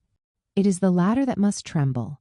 The attack on Kirov and the spread of terrorism among Soviet youth are a symptom of the isolation and hostility that surround and pressurize the usurpers of Soviet power. True, Trotsky is quick to point out that individual terrorism is not really effective, but this is a clarification that is not entirely convincing and, perhaps, not even Trotsky himself was convinced. Meanwhile, in the conditions in which the USSR finds itself, it is an inevitable phenomenon. Terrorism is the tragic completion of bureaucratism. What is more, while it may not be able to solve the problem, individual terror has nevertheless an extremely important symptomatic significance. It characterizes the sharp contradiction between the bureaucracy and the broad masses of the people, especially the young. In any case, it built towards critical mass for an explosion, that is, for a political disturbance, designed to inflict on the regime of Stalin a fate analogous to that suffered by the regime headed by Nicholas II. 99. Terrorism, coup d'etat, and civil war. The overthrow of the Romanov dynasty had been preceded by a long series of attacks, promoted by organizations that, despite the hard blows of repression, had always managed to reconstitute themselves. In Trotsky's eyes, a similar process was developing in the USSR in response to the betrayal consummated by the bureaucracy. On closer inspection, what threatened it were not really individual acts of terrorism, but the symptoms of a new Great Revolution. All indications agree that the further course of development must inevitably lead to a clash between the culturally developed forces of the people and the bureaucratic oligarchy. There is no peaceful outcome for this crisis. The development leads obviously to the road of revolution. A decisive civil war loomed on the horizon, and under conditions of civil war, the assassination of individual oppressors ceases to be an act of individual terror. In any case, the Fourth International leads against Stalinism a life and death struggle, which would put an end to a clique already condemned by history. As can be seen, the attack on Kirov evoked the specter of civil war within the forces that had overthrown the Ancien regime. In fact, this specter had accompanied the history of Soviet Russia like a shadow since the moment of its establishment. In order to foil the Peace of Brest-Litovsk, which he experienced as a capitulation to German imperialism and a betrayal of proletarian internationalism, Bukharin briefly cultivated the idea of a kind of coup d'etat, aimed at removing from power, at least for a time, the one who until then was the undisputed leader of the Bolsheviks. If it is already hovering while Lenin is still alive, despite the enormous prestige surrounding his figure, the specter of the tearing apart of the Bolshevik leadership group and of civil war within the revolutionary camp itself takes definite shape in the following years. This is what is unequivocally apparent from important testimonies from within the anti-Stalinist opposition and from turncoats of the communist movement in whom the old faith has turned into implacable hatred. Let us see how Boris Souverin describes the situation that arose in the CPSU about 10 years after the October Revolution. The opposition, on its side, completed its organization as a clandestine party within the only party, with its own hierarchy in miniature, its Politburo, its central committee, its regional and local agents, its foundation groups, its subscriptions, its circulars, its code for letters. The perspective was one of not only political but also military confrontation. In her memoir published in the United States soon after the end of World War II, Ruth Fischer, already a leading figure in German communism and a member of the Comintern Presidium from 1922 to 1924, told of how she had at one time participated in the organization in the USSR of the resistance against the totalitarian regime established in Moscow. This was 1926. Having broken With Stalin the year before, Zinoviev and Kamenev had reconnected with Trotsky, the bloc had organized for the seizure of power. Thus, a widespread clandestine network had developed, extending as far as Vladivostok and the Far East. Couriers spread confidential party and state documents or transmitted encrypted messages. Armed bodyguards provided surveillance for secret meetings. The bloc leaders began to plan the final steps. Based on the assumption that the confrontation with Stalin could be solved only by violence, they met in a forest inn. The vicinity of Moscow in order to thoroughly analyze the military aspect of their program, beginning with the role of those army units willing to support the coup d'etat. Fischer thus continues, "This was an affair largely of technicalities to be arranged between the two military leaders, Trotsky and Lashevich, Deputy Commissioner of War, who would die not long after, prior to the purges." Since as second in command of the Red Army, Lashevich was still in a better legal position, he was charged with laying the groundwork for military action against Stalin. In this context should be placed the street demonstrations organized the following year for the 10th anniversary of the October Revolution. From Moscow and Leningrad, they were to spread to other industrial centers, and thus the party hierarchy would be forced to yield. In those years, the bitterness of the political confrontation taking place in Soviet Russia was a mystery to no one in Europe. The history of that struggle between Stalin and Trotsky is the story of Trotsky's attempt to capture the state. It is the story of an unsuccessful coup d'etat.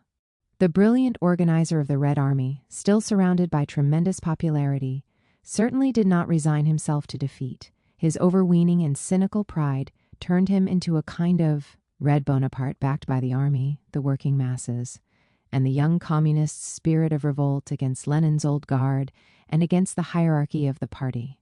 Yes, the tide of sedition rose around the Kremlin. 105 tracing this picture was a book, Coup d'etat, The Technique of Revolution, which saw the light of day in Paris in 1931 and immediately enjoyed considerable success. The author, Curzio Malaparte, who had been to Moscow and had conversations with leading personalities, gives the reading of the 1927 coup d'etat that we have seen confirmed by Ruth Fischer, that is, an authoritative representative of the anti-Stalin opposition. The arrest of Trotsky on the eve of the 10th birthday of the October Revolution would produce an unfavorable impression. Trotsky could hardly have chosen a more suitable moment for his attempt on the state. His tactical wisdom had shown him how to cover his position. Stalin would never dare to arrest him for fear of tyrannical appearances. If and when he should dare to do so, it would surely be too late, said Trotsky. By then, the bonfires of the 10th anniversary of the revolution would have burnt out, and Stalin would no longer stand at the helm of the state. As is well known, these plans failed, and Trotsky, expelled from the party, was forced to move first to Alma-Ata and then to Turkey. Here the Soviet consular authorities paid him by way of royalties $1,500. It may have been a ridiculous sum, as a historian who was a follower and biographer of Trotsky puts it, but the gesture can be read as an attempt not to further sharpen the contradiction. Conspiracy, infiltration of the state apparatus, and Aesopian language. The revolutionary in exile did not give up his plans. In what way did he try to realize them? Malaparte writes, "The sabotage on the railways, in electric power stations, and in post and telegraph offices increased from day to day. Trotsky's agents had gained an entry everywhere. They tested every spoke in the wheel of the state's public services, and from time to time they prevented it from spinning altogether. These were mere skirmishes leading up to the insurrection itself. Is this just fantasy or the echo of regime propaganda?" The book quoted here circulated widely in Europe at the time, and the theses put forward in it did not seem to raise ironic smiles or cries of scandal. As with terrorism, so with sabotage, one must not lose sight of Russia's peculiar history. In 1908, both the oil industrialists and Stalin had repeatedly condemned, with obviously different motives, the tendency of certain sections of the working class to promote their claims by resorting to economic terrorism. While pointing out that the ultimate cause of this phenomenon was capitalist exploitation, the Bolshevik leader had hailed the resolution recently adopted by the strikers at Mirzoyev's factory against incendiarism and economic assassination, against the anarchic, old terrorist rebel tendencies. At the beginning of the 1930s, had this tradition completely vanished, or did it continue to manifest itself in new forms? In any case, We have seen the White Guards treasure it. And the left opposition? At least the plans for insurrection mentioned by Malaparte find an important confirmation. Trotsky's biographer thus refers to the attitude his hero continued to adopt from exile. The advice is simple. The opposition must acquire a solid military education, with seriousness and conscious activity in the party, and, once they have been expelled, in the proletarian and Soviet organizations in general, always referring back to the International. Here the conspiratorial tradition, which had greatly contributed to its rise, is turned against Soviet power. In What is to be Done, Lenin had emphatically stressed, we revolutionaries must without fail devote the most serious attention to propaganda and agitation among soldiers and officers, and to the creation of military organizations affiliated to our party. Taking this lesson to heart, the opposition was organizing a clandestine network that paid special attention to the military at large. Its troubled process of formation made the work of infiltration easier. Emblematic was what happened at the time of the establishment of the Cheka, the first political police force in Soviet Russia. On July 6, 1918, an assassination attempt cost the life of the German ambassador in Moscow. The culprit was Yakov G. Blumkin, a socialist revolutionary who intended to protest against the Treaty of Brest-Litovsk and called it into question. When Felix E. Dzerzhinsky, the head of the Cheka, went to the German embassy in Moscow to apologize on behalf of the Soviet government, he was informed that the attackers had presented themselves with Cheka credentials. In order to ascertain the truth, he went to the headquarters of this institution, where he was arrested by dissident Chekists, themselves adherents or close to the Socialist Revolutionary Party. Later freed by the Red Guards, Dzerzhinsky then proceeded to purge the political police and execute those responsible for the conspiracy and mutiny. In conclusion, the victims of the first purge are Chekists, albeit those in the opposition. The protagonist of the assassination attempt had managed to escape, but he had not disappeared from the scene, Trotsky acknowledged publicly at the end of 1929 that he had been visited by Blumkin, still an agent of the Red Army Intelligence Service. Lev Sedov, Trotsky's son and collaborator, tried to make it appear that this would have been something coincidental. In fact, a document preserved at Stanford shows that Trotsky's contacts with Blumkin did not arise from a chance meeting, but from an organized link with the USSR. In this, the secret agent evidently had an important role. It would be this connection that would prompt Stalin to have Blumkin shot. As can be seen, agents of the opposition had gained an entry everywhere. Even in the GPU lurks for some time a small nucleus of Trotsky loyalists. According to a contemporary U.S. historian, perhaps Genrich G. Yagoda himself, who directed the first phase of the Great Terror, would have played a double game before he too was swept away by it. Testimony from anti-Stalinist militants reveals that some of the leaflets of the opposition were printed in the GPU plant itself. It can be seen that there was continued tension in the Soviet-Russian state terror machine. The infiltration was made easier by the timid openings of the regime. In calling for the fight against bureaucratic dictatorship, Trotsky pointed out that the new constitution creates at the same time a semi-legal cover for the struggle against it. It was fought even better, by disguising itself, by concealing the intention to undermine and overthrow power. This is a point on which the leader of the opposition left no doubt. The work of undermining requires certain conspiratorial precautions. It is necessary to observe the precepts of conspiracy in the struggle. And again, the life and death struggle is unthinkable without military craftiness, in other words, without lying and deceit. May the German proletariat then not deceive Hitler's police? Or perhaps Soviet Bolsheviks have an immoral attitude when they deceive the GPU. Again, the Bolshevik conspiratorial tradition backfired against the regime that emerged from the Bolshevik Revolution. In 1920, Lenin had called the attention of revolutionaries to the viewpoint that it was obligatory to combine legal and illegal forms of struggle, and that it was obligatory to participate even in a most reactionary parliament and in a number of other institutions hemmed in by reactionary laws. That was not all. Revolutionaries must know to make any sacrifice and even, if need be, to resort to various stratagems, artifices, and illegal methods, to evasions and subterfuges as long as we get into the trade unions, remain in them, and carry on communist work within them at all costs. This is precisely how the opposition behaved towards the institutions and political and social organizations of the hated Thermidorian regime. The conspirators adhered to a precise rule of conduct. They make their self-criticisms, recognize their mistakes, and are for the most part transferred. Those whom the Stalinist press now calls the double-faced men or even the left-right faction seek from that moment contacts which would enable them to broaden the front of resistance to Stalin's policy. On this road, they meet other groups. One understands then the obsession with two-facers, the obsession that Khrushchev blamed on Stalin. In the meantime, with the abandonment of the NEP came the break with Bukharin.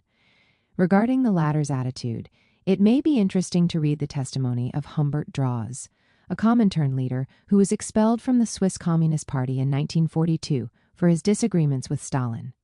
Leaving for the first conference of the Revolutionary Trade Unions of Latin America, in the spring of 1929 he went to greet Bukharin and had a conversation with him, which he reported as follows: "He brought me up to date with the contacts made by his group with the Zinoviev-Kamenev fraction in order to coordinate the struggle against the power of Stalin, a struggle which also envisaged the use of individual terror with the main objective to rid themselves of Stalin and, to be clear, to make Stalin disappear."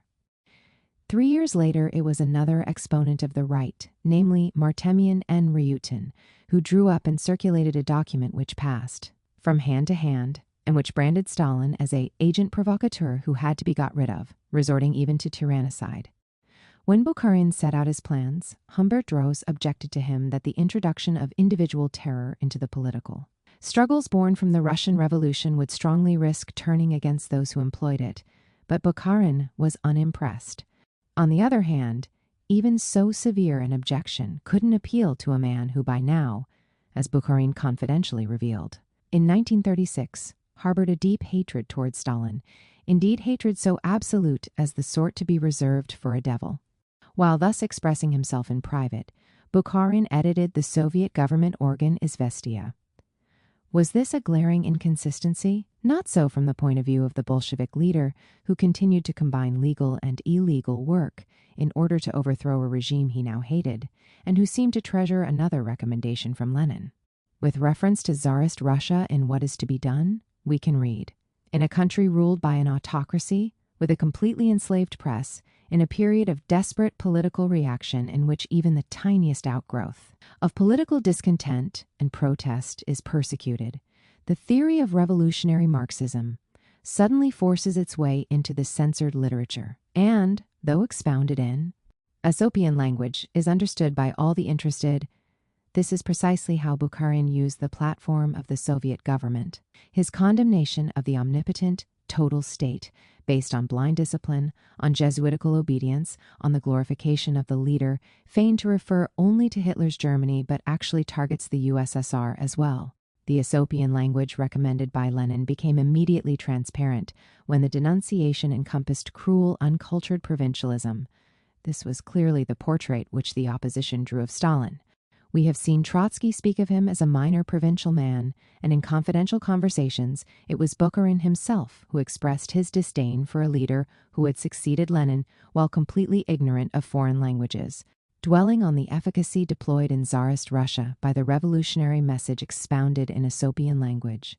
What is to be done thus continued. Quite a considerable time elapsed before the government realized what had happened, and the unwieldy army of censors and gendarmes discovered the new enemy and flung itself upon him. Meanwhile, Marxist books were published one after another. Marxist journals and newspapers were founded. Nearly everyone became a Marxist. Marxists were flattered. Marxists were courted, and the book publishers rejoiced at the extraordinary, ready sale of Marxist literature. Bukharin and the opposition hoped that a similar phenomenon would create a favorable climate for the overthrow of Stalin. But the latter had also read What Is to Be Done and knew well the Bolshevik rules of conspiracy. In conclusion, we witnessed a prolonged civil war. The clandestine network reorganized itself, or tried to reorganize itself despite the successive waves of repression, which became more and more merciless. In the words of an active militant in the struggle against Stalin, though the opposition was shattered, annihilated, opposition continued, grew in the army, in the administration, in the party, in the cities, and in the countryside. Each wave of terror by the Stalinist regime brought its echo of resistance. The Bolshevik leadership now appeared to be torn by a no-holds-barred trial of strength which, at least in the expectations and hopes of Stalin's enemies, could at any moment openly and comprehensively involve the entire country. While the opposition could recall the lesson of Lenin and the conspiratorial tradition of Bolshevism to weave its plots in the shadows, this duplicity aroused the indignation of the Soviet power, which branded in false friends the most elusive and most insidious enemy. The tragedy ran towards its epilogue: infiltration, disinformation, and calls for insurrection. Do the rules of conspiracy theorized by Trotsky involve only the concealment of one's political identity, or can they include the use of false denunciations so as to sow confusion and chaos in the enemy camp and make it even more difficult to detect the clandestine network fighting for the overthrow of the Stalin regime? In other words, are the conspiracy rules only about the strict protection of confidential information, or are they also about giving the green light to disinformation? It is not just the American journalist Anne Louise Strong, who was sympathetic to the USSR government, who held such suspicions. It is the secret speech itself that speaks of false reports and of provocations carried out both by real Trotskyites, who thus took their revenge, and by conscienceless careerists inclined to make their way even by the most despicable means. A significant episode occurred at the time of the announcement of Kirov's assassination. The prevailing feelings, Andrew Smith, who was working at that time in the Elektrozavod factory in Kuznetsov, reports, were shock and anguish for the future. But there were also those who expressed regret that it was not Stalin who was hit. An assembly was then held, during which the workers were invited to denounce the enemies or possible enemies of Soviet power. Smith recalled in amazement how, in the course of the debate, the group of dissenters with whom he himself was in contact had been the most diligent in attacking opponents and deviationists and calling for the most severe measures against them.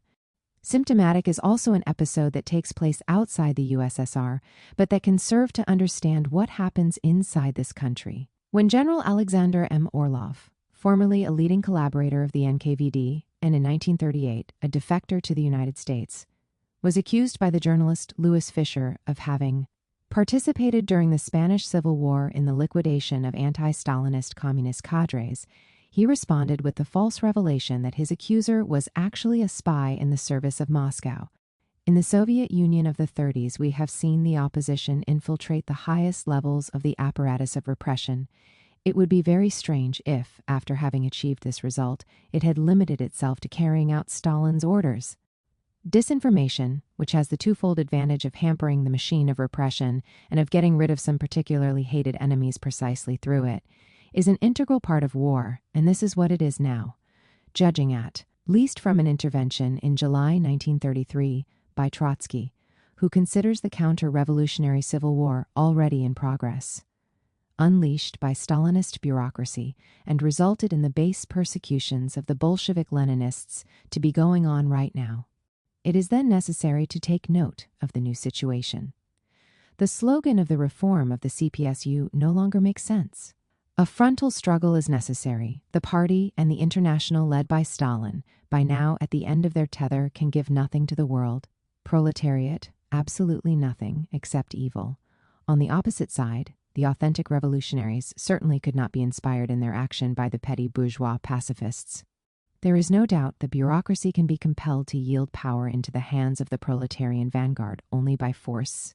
Hitler's rise to power did not mean for Trotsky that unity was necessary in order to face the enormous danger looming from Germany, but rather that it was no longer possible to stop halfway in the struggle against a power, Stalinist power, which had led the German and international proletariat to defeat.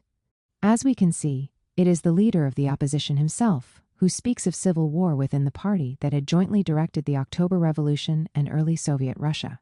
We are in the presence of a category that constituted the guiding thread of the research of a Russian historian of sure and declared Trotskyist faith, the author of a monumental work in several volumes, dedicated precisely to the minute reconstruction of this civil war. He spoke, with regard to Soviet Russia, of preventive civil war unleashed by Stalin against those organizing to overthrow him. Even outside the USSR, this civil war manifested itself and at times flared up within the front fighting against Franco, and in fact, in reference to Spain in 1936-39, One speaks not of one, but of two civil wars. With great intellectual honesty and taking advantage of the new, rich documentary material available thanks to the opening of the Russian archives, the author quoted here came to the following conclusion. The Moscow trials were not an unmotivated and cold-blooded crime, but Stalin's reaction in the course of an acute political struggle. Polemicizing against Alexander Solzhenitsyn, who paints the victims of the purges as a collection of rabbits, the Russian Trotskyist historian reported a leaflet in the 1930s calling to sweep out of the Kremlin the fascist dictator and his clique. Then he comments, even from the point of view of the Russian legislation in force today, this leaflet must be judged as a call for the violent overthrow of power, more exactly of the ruling upper stratum. In conclusion, far from being an expression of an excess of irrational and senseless violence, the bloody terror unleashed by Stalin is in fact the only way in which he succeeded in bending the resistance of true communist forces. The party of those to be shot is how targeted individuals were labeled in analogy with the expression used to designate the French Communist Party, the principal force of anti-fascist resistance, and the favored target of Hitler's terror. Stalin is thus compared to Hitler. Yet the fact remains that French communists and partisans did not limit themselves to passive or nonviolent resistance to the latter. Civil war and international maneuvers. It is not surprising that this or that great power from time to time sought to profit from the latent civil war in Soviet Russia.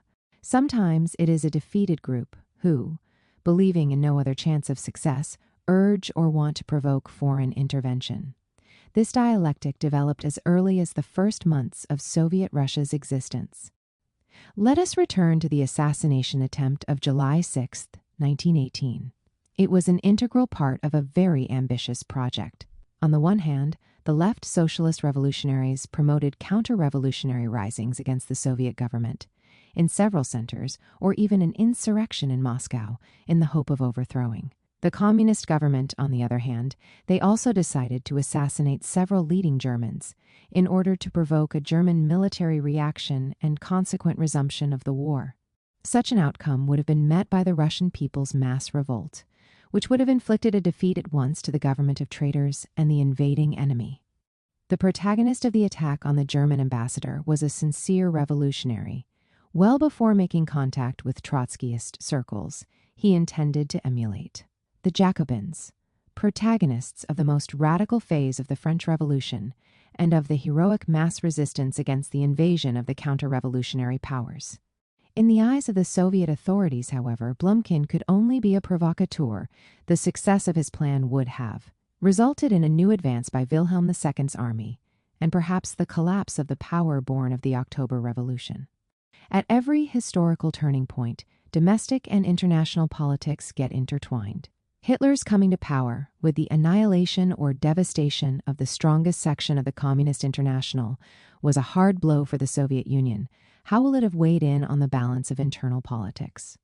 On March 30, 1933, Trotsky, who blamed the USSR's ruling bureaucracy for the communists' defeat in Germany, wrote that the liquidation of Stalin's regime is absolutely inevitable and not very long in coming. In the summer of that same year, in France, the Daladier government had granted Trotsky a visa. Only a few months had passed since the opposed Harriet's previous rejection, so here one should wonder about the reasons for this change of mind. Ruth Fisher believes that the French government started from an assumption of a weakness in Stalin's position, of a gathering of the opposition against him, and of Trotsky's imminent return to Moscow in a leading executive position.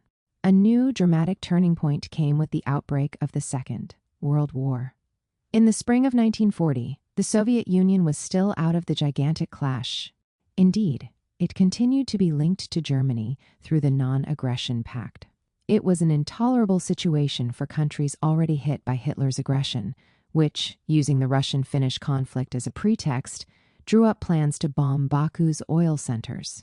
It was not just a matter of striking at the Third Reich's energy supply line.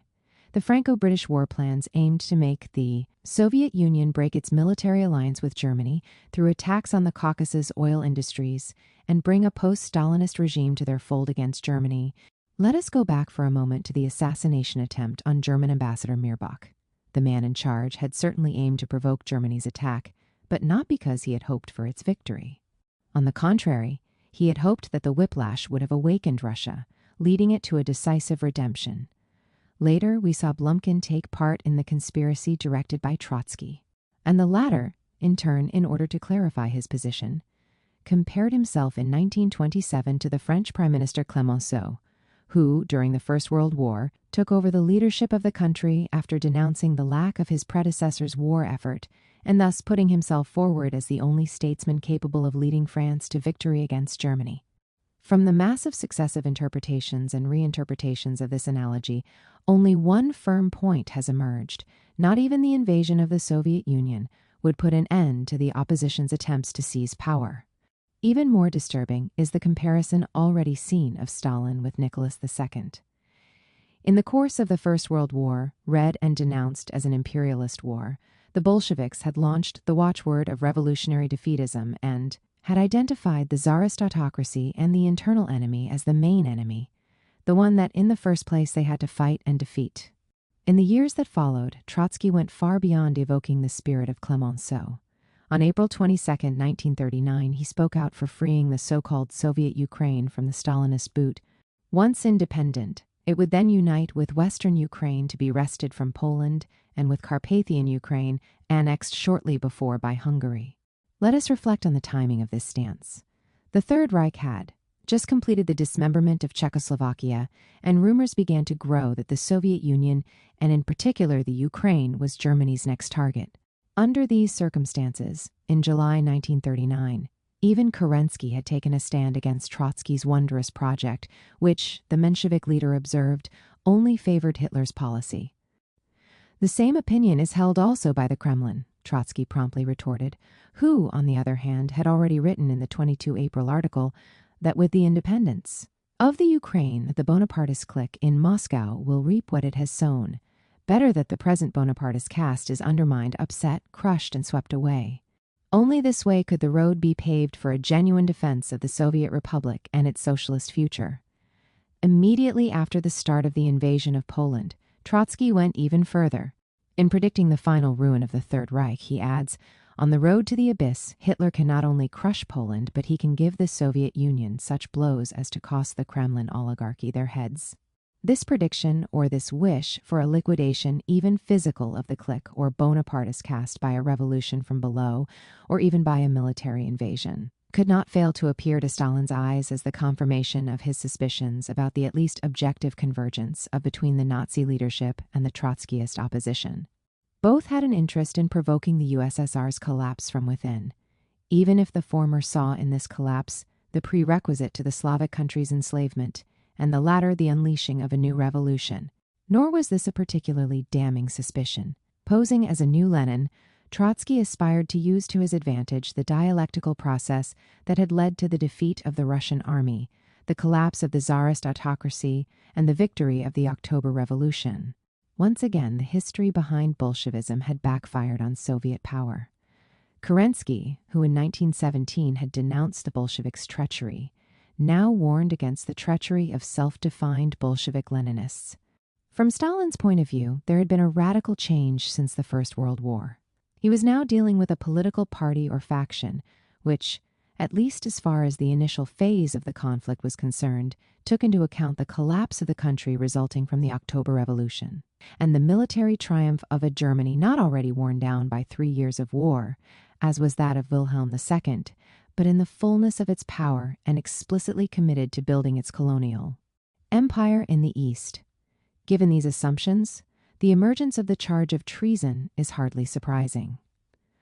Let us return to Trotsky's article of April 22, 1939. In it, there is only one statement that may have met with Stalin's approval: the impending war will create a favorable atmosphere for all sorts of adventurers, miracle hunters and seekers of the Golden Fleece. As the flames of the Second World War raged further, destined to extend to the Soviet Union as well, as Trotsky himself predicted, Trotsky continued to make statements and assertions that were anything but reassuring. Let us see some of them. Soviet patriotism is inseparable from irreconcilable struggle against the Stalinist clique. The Fourth International long ago recognized the necessity of overthrowing the bureaucracy. In power in Russia by means of a revolutionary uprising of the toilers, the Stalinist bureaucracy has thus become the main source of war danger to the Soviet Union. It is well understandable that branded as the main enemy, the bureaucracy, or rather the oligarchy in power, became convinced that the opposition, if not in the direct service of the enemy, was nevertheless ready at least at first to go along with its action. Any government would have identified organizations thus oriented as a threat to national security. Stalin's worries and suspicions were heightened by the prediction, which Trotsky indulged in, of an approaching revolution in the USSR. The Stalinist bureaucracy had just a few years, or even a few months prior to its inglorious downfall. Where did this certainty come from? Was it a forecast formulated by taking into account only the internal developments of the country? It is all the more difficult to decipher the interweaving of political conflicts within Soviet Russia and international tensions because the suspicions and accusations are further fueled by the substantial reality of a fifth column and the disinformation operations carried out by Hitler's German Secret Service. In April 1938, Goebbels noted in his diary, "Our clandestine radio transmitter from East Prussia to Russia is causing a great stir. It operates in the name of Trotsky and gives Stalin a hard time immediately after the unleashing of Operation Barbarossa. The head of the propaganda services of the Third Reich was even more satisfied. We are now working with 3 underground radio stations. For Russia, the first is Trotskyist, the second separatist, the third Russian nationalist, all 3 of them harsh against the Stalinist regime. It is an instrument to which the aggressors attach great importance. We work with every means, especially with the 3 clandestine radios for Russia. They are a model of astuteness and sophistication." On the role of Trotskyist propaganda, Goebbels' diary note of 14 July is particularly significant. After reporting on the treaty between the Soviet Union and Britain and the joint communique of the 2 countries, the note continued as follows: "This is a welcome opportunity for us to demonstrate the compatibility between capitalism and Bolshevism, here synonymous with official Soviet power. This statement will encounter little favor among the circles of Leninists in Russia. Keep in mind that the Trotskyists like to define themselves as the Bolshevik Leninists, as opposed to the Stalinists who were considered traitors to Leninism. Naturally, Stalin and his collaborators en bloc condemnation of the opposition as a den of enemy spies seems grotesque today, but one must not lose sight of the historical picture summarily outlined here. Above all, it is necessary to keep in mind that similar suspicions and accusations in the opposite direction were being formulated against the Stalin leadership. After branding Stalin a fascist dictator, the leaflets that the Trotskyist network circulated in the Soviet Union added, "The Politburo leaders are either mentally ill or mercenaries of fascism." Even in official opposition documents, it was insinuated that Stalin might be the protagonist of a gigantic intentional provocation, on one side and the other, rather than engage in the laborious analysis of the objective contradictions and opposing options and the political conflicts that developed on this basis. One preferred to resort hastily to the category of treason, and, in its extreme configuration, the traitor became the conscious and valuable agent of the enemy. Trotsky never tired of denouncing the conspiracy of the Kremlin bureaucracy against the working class, and the plot is all the more despicable for the fact that the Stalinist bureaucracy was nothing more than a transmissive mechanism of imperialism. It is hardly necessary to say that Trotsky was generously repaid in the same coin. He complained of being branded as an agent of this and that power, but in turn labeled Stalin an agent provocateur in the service of Hitler. The most hateful accusations are leveled by both sides. On closer inspection, the most fanciful were those coming from the opposition.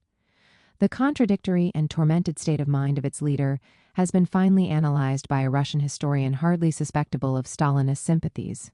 Trotsky wanted not the defeat of the Soviet Union, but the collapse of Stalin. In his prophecies about the impending war, there is a sense of insecurity. The exile knew that only a defeat of his homeland could put an end to Stalin's power. He desired war, because in this war he saw the only possibility of overthrowing Stalin. But Trotsky did not want to admit this even to himself. Between Bonapartist overthrow, coup d'etat, and disinformation, the Tukhachevsky case. The affair that led to the 1937 indictment and execution of Marshal Tukhachevsky and of numerous other leading members of the Red Army must be understood in this context of civil war, latent or manifest within the new ruling group that had emerged from the collapse of the Ancien regime, of mutual accusations of treason and collusion with the imperialist enemy, and of the real activity of the secret services in recruiting agents and in deception. There is a long prehistory behind this affair. Lenin already saw a Bonapartist danger looming over Soviet Russia and expressed his worries about it to Trotsky as well. Would civilian power really succeed in being obeyed by the military? In 1920, Tukhachevsky seemed to want to sovereignly decide the victorious march on Warsaw that he dreamed of. In any case, leading historians observe today a tendency for the brilliant general who might very well have become the Bonaparte of the Bolshevik Revolution clearly emerged. 10 years later, Stalin was warned by the GPU about plots that were being woven against him in military circles. Was it mere fabrication? In April of the following year, serious doubts about Tukhachevsky were formulated by Trotsky, who made this analysis of the situation in the USSR following the political defeat. Of Bukharin and the right wing connected with him, now the main danger for socialism was not represented by the Thermidorian overthrow, which formally preserved the Soviet character of the country and the communist character of the party in power, but by the Bonapartist overthrow, which takes a more open, riper form of the bourgeois counter-revolution carried out against the Soviet system and the Bolshevik party as a whole, in the form of the naked sword raised in the name of bourgeois property. In that case, the adventurous Praetorian elements of the type of Tukhachevsky could play a major role. Countering them with arms in hand would be the revolutionary elements of the party, the state, and, note well, the army, gathered around the working class and the faction of Bolshevik Leninists, that is, Trotskyists. This stance represented a new element in the conflict between the Bolsheviks. While keeping the armed forces under his control, Stalin also took care not to involve them too closely in all the controversies and intrigues which shook party and state. Now, clearly the opposition sought to set foot or consolidate its presence in the army in the name of the struggle against the Bonapartist danger, which only it would be able to deal with in a consequential manner. And yet, without allowing himself to be impressed by the Bonapartist danger thus evoked, in 1936 Stalin elevated Tukhachevsky and 4 other military leaders to the rank of marshal. It was a promotion decided in the context of a reform that saw the army abandon from a predominantly territorial into a standing force and restoring the old pre-revolutionary discipline. On December 20, one of the same year, together with the other members of the Soviet political and military leadership, the newly appointed marshal celebrated Stalin's birthday at Stalin's home till 5:30 in the morning, points out Dimitrov. It was precisely this reform that aroused the indignation of Trotsky. On the one hand, he resumed the old accusation that the Red Army has not stood aside, however, from the processes of degeneration of the Soviet regime. On the contrary, these have found their most finished expression in the army. On the other hand, Trotsky adopted a new tone, mentioning the formation of something in the nature of an oppositional faction within the army, which, from the left, lamented the abandonment of the perspective of world revolution. And the text quoted here in some way insinuates that to such opposition Tukhachevsky himself could be attracted. Tukhachevsky, who in 1921 had even fought somewhat too impetuously for the formation of the International General Staff, could scarcely recognize himself in the abandonment of internationalism and indeed in the deification of the status quo, which had by then taken over in the USSR. What can be said of this later text from Trotsky? Agitation within the army had continued apace and had seemed to be growing stronger, only now the struggle on the horizon saw not the faction of Bolshevik Leninists pitted against the Bonapartist generals, but a substantial part of the army and its leadership against the Thermidorian and traitorous leaders of the Kremlin. The resistance of the Red Army, or its rebellion against the Central Power, would be all the more justified by the fact that the new course actually configured itself as a kind of twofold state revolution which, breaking with the Bolshevik October, proceeded arbitrarily to the abolition of the militia, and that the restoration of officers caste 18 years after their revolutionary abolition. According to this view, by eventually rising up against Stalin, the Red Army would have in fact foiled the coups he had engineered and restored revolutionary legality. As if all this were not enough, the Trotskyist opposition bulletin evokes an imminent army revolt. Perhaps a measure taken in Moscow a few months before the trials was aimed at facing this possible danger. On March 29, 1937, the Politburo issued a resolution mandating retirement or dispatch to civilian work for Red Army officers who had been expelled from the party for political reasons. Further fueling the climate of suspicion and concern, rumors were being circulated by White Army Russian circles in Paris about a military coup being prepared in Moscow. Finally, in the second half of January 1937, information reached the Czechoslovak President Eduard Beneš concerning secret negotiations in progress between the Third Reich and the anti-Stalin clique in the USSR, Marshal Tukhachevsky, Rykov, and others. Was there any foundation to the accusation, or was the whole thing a setup by the German secret services? Also, in early 1937, conversing with Foreign Minister Konstantin von Neurath, Hitler had rejected the idea of an improvement in relations with the USSR, but added, it would be different if things in Moscow were to develop in the direction of absolute despotism, based on the military. In that case, it would not be permissible to waste the opportunity to make our presence felt again in Russia. Beneš had also made the French leadership aware of the negotiations, whose confidence in the Franco-Soviet pact was considerably weakened. So it was not only Stalin who gave credence to the rumors or information passed on by the Czechoslovak president, and, on the other hand, even after the conclusion of the Second World War, Churchill seems to endorse Moscow's version, pointing out, as we shall see, that the purge had affected the pro-German elements, to which he added, Stalin was conscious of a personal debt to President Beneš. The question about the rumor remains open, however, and to answer it conclusively, a conversation at Hitler's table in the summer of 1942 is of little help. Though without referring to a definite military conspiracy, Hitler had observed that Stalin had serious reasons to fear being killed by Tukhachevsky's circle. Had the whole thing been staged under the direct supervision or consent of the Führer himself, the latter would perhaps have boasted about it, at a time when the impression of the Wehrmacht's first overwhelming successes was still fresh. After the trial and execution had already taken place, in asking the key question, was there really a military conspiracy? Trotsky forwards an answer that gives pause. It all depends on what people call a conspiracy. Every sign of discontent, every time dissatisfied people draw closer together, every criticism or argument about what must be done in order to halt the devastating policies of the government, is, from Stalin's point of view, a conspiracy. And under a totalitarian regime, without any doubt, every opposition is the embryo of a conspiracy. In this sense, an embryo was the general's aspiration to protect the army from the demoralizing intrigues of the GPU. Is this the refutation of the conspiracy thesis, or its admission in the Aesopian language imposed by circumstances? Drawing attention to this ambiguous statement is the above-mentioned fervent Trotskyist Russian historian Rogoin, who finally took up Tukhachevsky's thesis of the anti-Stalinist conspiracy and placed it in a Bolshevik rather than bourgeois political framework. In conclusion, doubts remain, but it seems difficult to explain the whole affair with the usual deus ex machina, the dictator, thirsty for power and blood, and in any case, eager to surround himself only with puppets ready for blind and unconditional obedience. All the more fragile is this explanation for the fact that in 1932, Stalin had no difficulties in attending, together with Molotov, and listened to the lectures of Boris Shaposhnikov, the director of the military academy, and from these lectures, given by a strategist of great prestige, but one who was not a member of the Communist Party, Stalin seems to have gained greatly.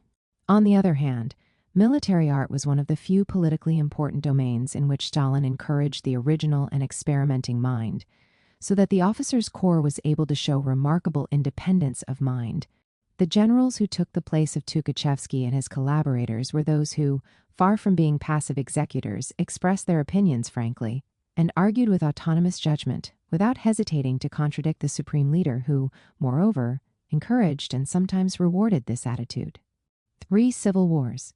If we do not want to remain prisoners of the caricatured portrait of Stalin drawn by Trotsky and by Khrushchev in the course of 2 different but equally bitter political struggles, we must not lose sight of the fact that the events that began in October 1917 were characterized by 3 civil wars. The first saw the revolution clashing with the variegated front of its enemies, supported by the capitalist powers committed to containing the Bolshevik contagion by all means necessary. The second develops from a revolution from above and outside, which, despite some pushes from below from the peasant world, substantially consists in the collectivization of agriculture. The third is that which tears the Bolshevik ruling group apart. The latter is all the more complex in having been characterized by great political fluidity and even by resounding reversals of positions. We have seen Bukharin on occasion of the Treaty of Brest-Litovsk, briefly hinting at a project of a sort of coup d'etat against Lenin, whom he reproaches for wanting to transform the party into a dung heap. But if at that moment Bukharin approached Trotsky's position, in the eyes of the latter, Bukharin becomes 10 years later the privileged embodiment of thermidor and bureaucratic treachery. With Stalin against Bukharin? Yes. With Bukharin against Stalin? Never. This is a moment when Trotsky seemed to warn Stalin against Bukharin. The latter would soon hunt down Stalin as a Trotskyist, just as Stalin had hunted down Zinoviev. It was 1928, and already the rift between Stalin and Bukharin was emerging. In fact, because of the abandonment of the NEP, Bukharin began describing Stalin privately as the representative of neo-Trotskyism and as an unprincipled intriguer, ultimately as the worst and most dangerous enemy within the party. The former diarchy thus set out on the path that would lead him to form a bloc with Trotsky. In the end, the various oppositions united against the victor. Hence, the fact remains that to the very end, the sides in the deadly conflict among the Bolsheviks were rather mutable. Fought in a country with no liberal tradition and characterized on the one hand by the prolongation of the state of exception, and on the other by the persistence of an ideology inclined to dismiss as merely formal the norms governing the rule of law, the Third Civil War takes on the ferocity of a religious war. Trotsky, who considered himself the only man fit to be the leader of the revolution, was inclined to resort to any means to bring down the false messiah from the usurped throne. A zealous faith also inspires the opposing camp. Infra, CH4, SS4. The more determined Stalin was to stamp out any danger of conspiracy, even the remotest kind, the more the clouds of war threatened the very existence of Russia itself and the country of socialism, therefore posing a mortal danger to both national and social causes, the two causes which Stalin was convinced he embodied. Not always easily distinguishable from each other, acts of terrorism and sabotage can reflect either counter-revolutionary or new revolutionary projects. The three civil wars were in turn intertwined with the intervention of this or that great power. The entangled and tragic whole of these conflicts dissolved in the depictions drawn in different ways, first by Trotsky and then by Khrushchev, who told simple and edifying fables of a monster who by his mere touch turns gold into blood and slime. Between the 20th century and the longue durée, between the history of Marxism and the history of Russia, the origins of Stalinism, a catastrophe foretold. So far, we have concentrated on the interweaving of the ideological, political, and military contradictions of the revolutionary process on the one hand and international conflicts on the other. But the picture would not be complete if we did not also bring in the long-term dimension of the history of Russia. The approaching catastrophe had been felt by observers of the most diverse orientations well before 1917, and even well before the formation of the Bolshevik Party. In 1811, in the St. Petersburg, still shaken by the peasant revolt led by Pugachev, and illiterate but with great political skills, which had been suffocated with some difficulty a few decades earlier, Joseph de Maistre expressed the concern that a new European-type revolution might break out, this time led by an intellectual class of popular extraction or sentiments, by a Pugachev of the university. By comparison, the upheavals that had taken place in France would appear as child's play in comparison. There are no expressions to tell you what one might fear. Let's jump forward about half a century. A prophecy even more fitting, indeed positively amazing for its prescience, can be read in an article on Russia by Marx published in an American newspaper. If the nobility continues to oppose the emancipation of the peasantry, a great revolution will break out. The reign of terror of these half-Asiatic serfs will be something unequaled in history. Immediately after the 1905 revolution, it was the Russian Prime Minister himself, Sergei Witte, who stressed the unsustainability of the situation and warned the Tsar of the danger represented by the Bunt, the peasant revolt. The advance of human progress is unstoppable.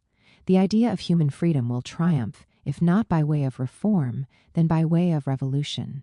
But in the latter, even it will come to life on the ashes of 1,000 years of destroyed history. The Russian bunt, mindless and pitiless, will sweep away everything, turn everything to dust. The horrors of the Russian bunt may surpass everything known to history. Moreover, it was Witte himself who was involved in the ferocious repression with which the 1905 revolution and the often savageries that accompanied it were met. The Minister of the Interior, P.N. de Novo, ordered the governors to proceed to the immediate execution of the rioters, to burn and raze to the ground the villages from which the riots originated, the military tribunals, the collective reprisals, the death squads, and the pogroms that fell on the Jews, accused of fueling subversion. It was a situation that lasted up to the outbreak of war. It was that same Minister of the Interior himself who warned, "Revolution in its most extreme form and irreversible anarchy will be the only foreseeable results of an ill-conceived conflict with the Kaiser." This is what came to pass in due course.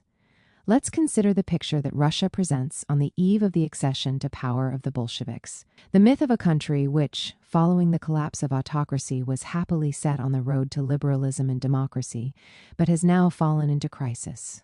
It was a myth cultivated by Churchill, who, to justify his interventionist policy, accused the Bolsheviks, propelled by German gold, of having forcibly overthrown the Russian Republic and the Russian Parliament. It would be easy to accuse the English statesman of hypocrisy. He was well aware that between February and October, London had regularly supported coup attempts aimed at restoring Tsarist autocracy or imposing military dictatorship. It is Kerensky himself who had stressed that the French and British governments seized every opportunity to sabotage the provisional government. And yet, from his American exile, the Menshevik leader continued to cultivate the myth in question to the last, accusing the Bolsheviks of a double betrayal towards the fatherland and towards the newborn Russian democracy. With the end of World War II and the emergence of the USSR as a superpower, the charge of national betrayal became obsolete. Kerensky, however, was one of the few Menshevik leaders who clung to it. Indeed, beyond him, the Bolshevik betrayal of Russian democracy culminating in the Stalinist terror is still a commonplace motif. But this cliché does not withstand historical analysis. It is not just a question of the obstinacy of the leaders who emerged from the February days, and first and foremost of Kerensky himself, to persevere in carnage which the overwhelming majority of the population is determined to bring to an end, a political line that can only be carried out by resorting to the iron fist and terror at the front and in the rear. Nor do the recurrent attempts to establish a military dictatorship, to which Churchill is anything but a stranger, constitute the main feature. There is much more.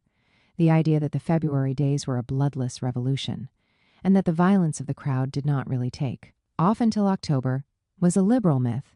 This is one of the most tenacious myths about 1917, but which has now lost all credibility. 8. Let's look at how it actually unfolded. The crowd exacted a violent revenge against the officials of the old regime. Policemen were hunted down, lynched, and killed brutally.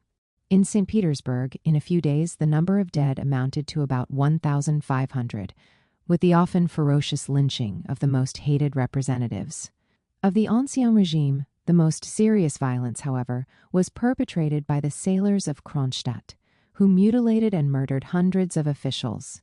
The mutineers were the youngest recruits. The normal rules of naval discipline did not apply to them, and the officers had routinely treated these rookies with more than the usual sadistic brutality. Hence they exacted revenge with an awesome ferocity. The situation deteriorated further in September. Following General Laver-Kornilov's attempted coup d'etat, popular executions and assassinations were rampant, accompanied by unprecedented violence. Yes, officials were tortured and mutilated before being put to death. Eyes and tongue torn out, ears cut off, nails driven into epaulets, hanged upside down, impaled. According to General Brusilov, a large number of young officials committed suicide to escape a horrible death. On the other hand, methods of killing officers were so brutal, with limbs and genitals sometimes cut off or the victim skinned alive, that one can hardly blame the officer. Moreover, the fury was such that, even before October, in the resolutions of the Soviets then largely dominated by socialist revolutionaries, anyone against the Soviets were stigmatized as enemies of the working people, the bloodthirsty capitalists, the bourgeois who suck the blood of the people.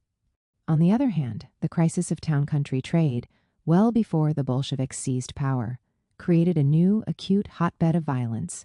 In the tragic situation created by the catastrophe of the war, the decline in agricultural production, and the hoarding of the scarce food resources available meant the survival of the city dwellers depended on very radical measures. Once again, even before the October Revolution, a minister who was a known liberal economist advocated the use of requisitioning by means of armed force in the event of market incentive failure. The fact was that the practice of requisitioning is common to all the parties in conflict.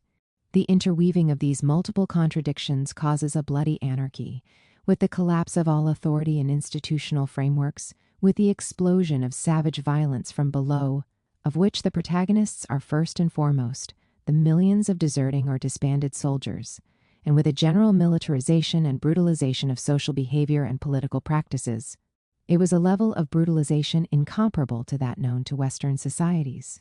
In order to understand this tragedy, one must keep in mind the process of spreading social violence from the areas of military violence, the contamination of the rear by the violence exercised by the soldiers, peasants, deserters outside the framework of the army, by the millions of deserters from the decaying Russian army, the increasingly blurred boundaries between the front and the rear, between the civilian sphere and the military. In conclusion, the violence of the military zone spreads everywhere, and society as a whole was not only plunged into chaos and anarchy, but became prey to unprecedented brutalization. It is therefore a matter of starting from the First World War and the crisis and disintegration of the Russian army. In fact, it is perhaps worth proceeding even further back in time. The exceptional burden of violence that fell on Russia in the 20th century can be explained in light of the intertwining of two processes: the Great Jacquerie of the autumn of 1917, which had been smoldering for centuries, and which for this very reason unleashed a blind and indiscriminate violence against property and homes and the very lives of the owners, as well as a very strong resentment against the city as such. The second process was the disintegration of the Tsarist army, the largest army in history, 95% of which was composed of peasants. The oppression, exploitation, and humiliation of an endless mass of peasants at the hands of a small aristocratic elite, which considered itself a stranger to its own people, who were degraded to a different and inferior race, was the harbinger of a catastrophe of unprecedented proportions. All the more so because the First World War further exacerbated social conflict, in which aristocratic military officers exercised a daily power of life and death over the serf soldiers. It was not by chance that, at the first signs of crisis, they sought to maintain discipline at the front and in the rear by resorting to artillery. The collapse of the Ancien regime was the moment of revenge and vengeance, which had been longed for and brooded over for centuries. This is self-critically acknowledged by Prince G. Ilovov. The revenge of the serfs was a settling of accounts with those who had for centuries refused to treat the peasants as people, rather than dogs. Unfortunately, just because it was a question of revenge, it took not only savage but also purely destructive forms. Thousands of drunken workers and soldiers were roaming through the city, looting stores, breaking into houses, beating up and robbing people in the streets. Even worse was what happened in the countryside. Whole units of deserters took over regions in the rear and lived as bandits. The united agitation of deserter soldiers and peasants sparked a devastating fire in Russia under the banner. Not only of Jacquerie aristocratic houses were set on fire and their owners often killed, but also of Luddism. The agricultural machinery that in previous years had reduced the need to resort to wage labor was destroyed, and vandalism, destroying and defacing anything like paintings, books, or sculptures that smacked of excessive wealth. Yes, peasants vandalized manor houses, churches, and schools. They burned down libraries and smashed up priceless works of art, the Russian state preserved by those advocating the withering away of the state. On the whole, we can thus characterize the situation that was created following the February Revolution and the collapse of the Ancien regime. Russia, in short, was being balkanized. If 1917 proved anything, it was that Russian society was neither strong enough nor cohesive enough to sustain a democratic revolution. Apart from the state itself, there was nothing holding Russia together. Ironically, it was a party that foresaw and hoped for the final extinction of the state that reintroduced the state. Ruthless is the energy that is required to restore order in a world which, having been savaged by centuries of isolation and oppression, is undergoing a further process of barbarization following the war, the dissolution of the Ancien regime, and the spreading anarchy and chaos. But it would be trivially ideological to see only one side resorting to terrorist violence. Let's see how the emerging new power is countered. This was a savage war of vengeance against the communist regime. Thousands of Bolsheviks were brutally murdered. Many were the victims of gruesome and symbolic tortures. Ears, tongues, and eyes were cut out. Limbs, heads, and genitals were cut off. Stomachs were sliced open and stuffed. With wheat, crosses were branded on foreheads and torsos. Communists were nailed to trees, burned alive, drowned under ice, buried up to their necks, and eaten by dogs or rats. While crowds of peasants watched and shouted, party and Soviet offices were ransacked. Police stations and rural courts were burned to the ground. Soviet schools and propaganda centers were vandalized. Simple banditry also played a role. Most of the rebel armies held up trains. In the Donbass region, such holdups were said to be almost a daily occurrence during the spring of 1921. Raids on local towns and sometimes the peasant farmers were another common source of provisions. What brought about this savage violence?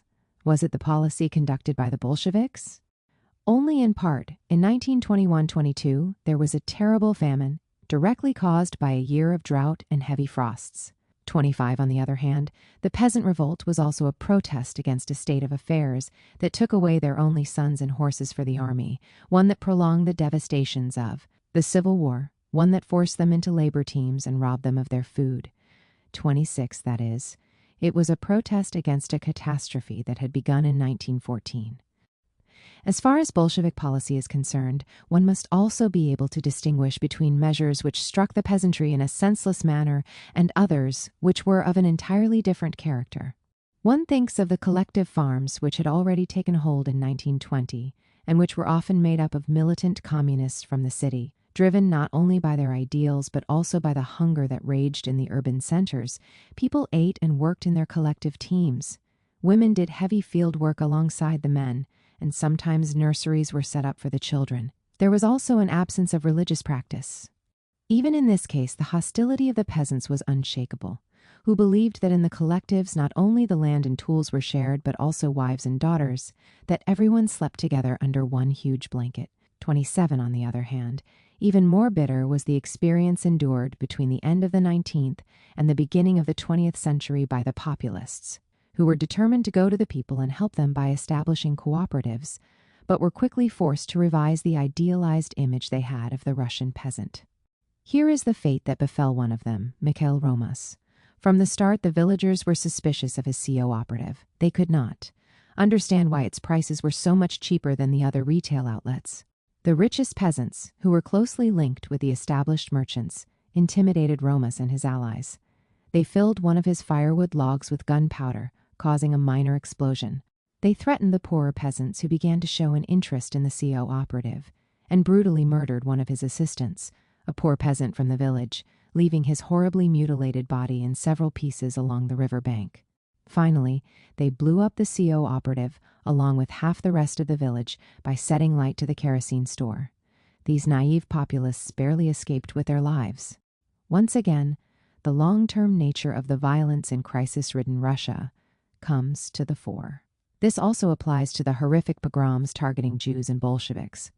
One rationale for the persecution of the former being that they were suspected as puppeteers of the latter. Let us again give the floor to the English historian repeatedly quoted here. In some places, such as Chernobyl, the Jews were herded into the synagogue, which was then burned down with them inside. In others, such as Cherkass, they gang-raped hundreds of preteen girls. Many of their victims were later found with knife and saber wounds to their small vaginas. The Terek Cossacks tortured and mutilated hundreds of Jews, many of them women and young children. Hundreds of corpses were left out in the snow for the dogs and pigs to eat. In the midst of this macabre scene, the Cossack officers held a surreal ball in the town post office, complete with evening dress, and an orchestra, to which they invited the local magistrate and a group of prostitutes they had brought with them from Kherson.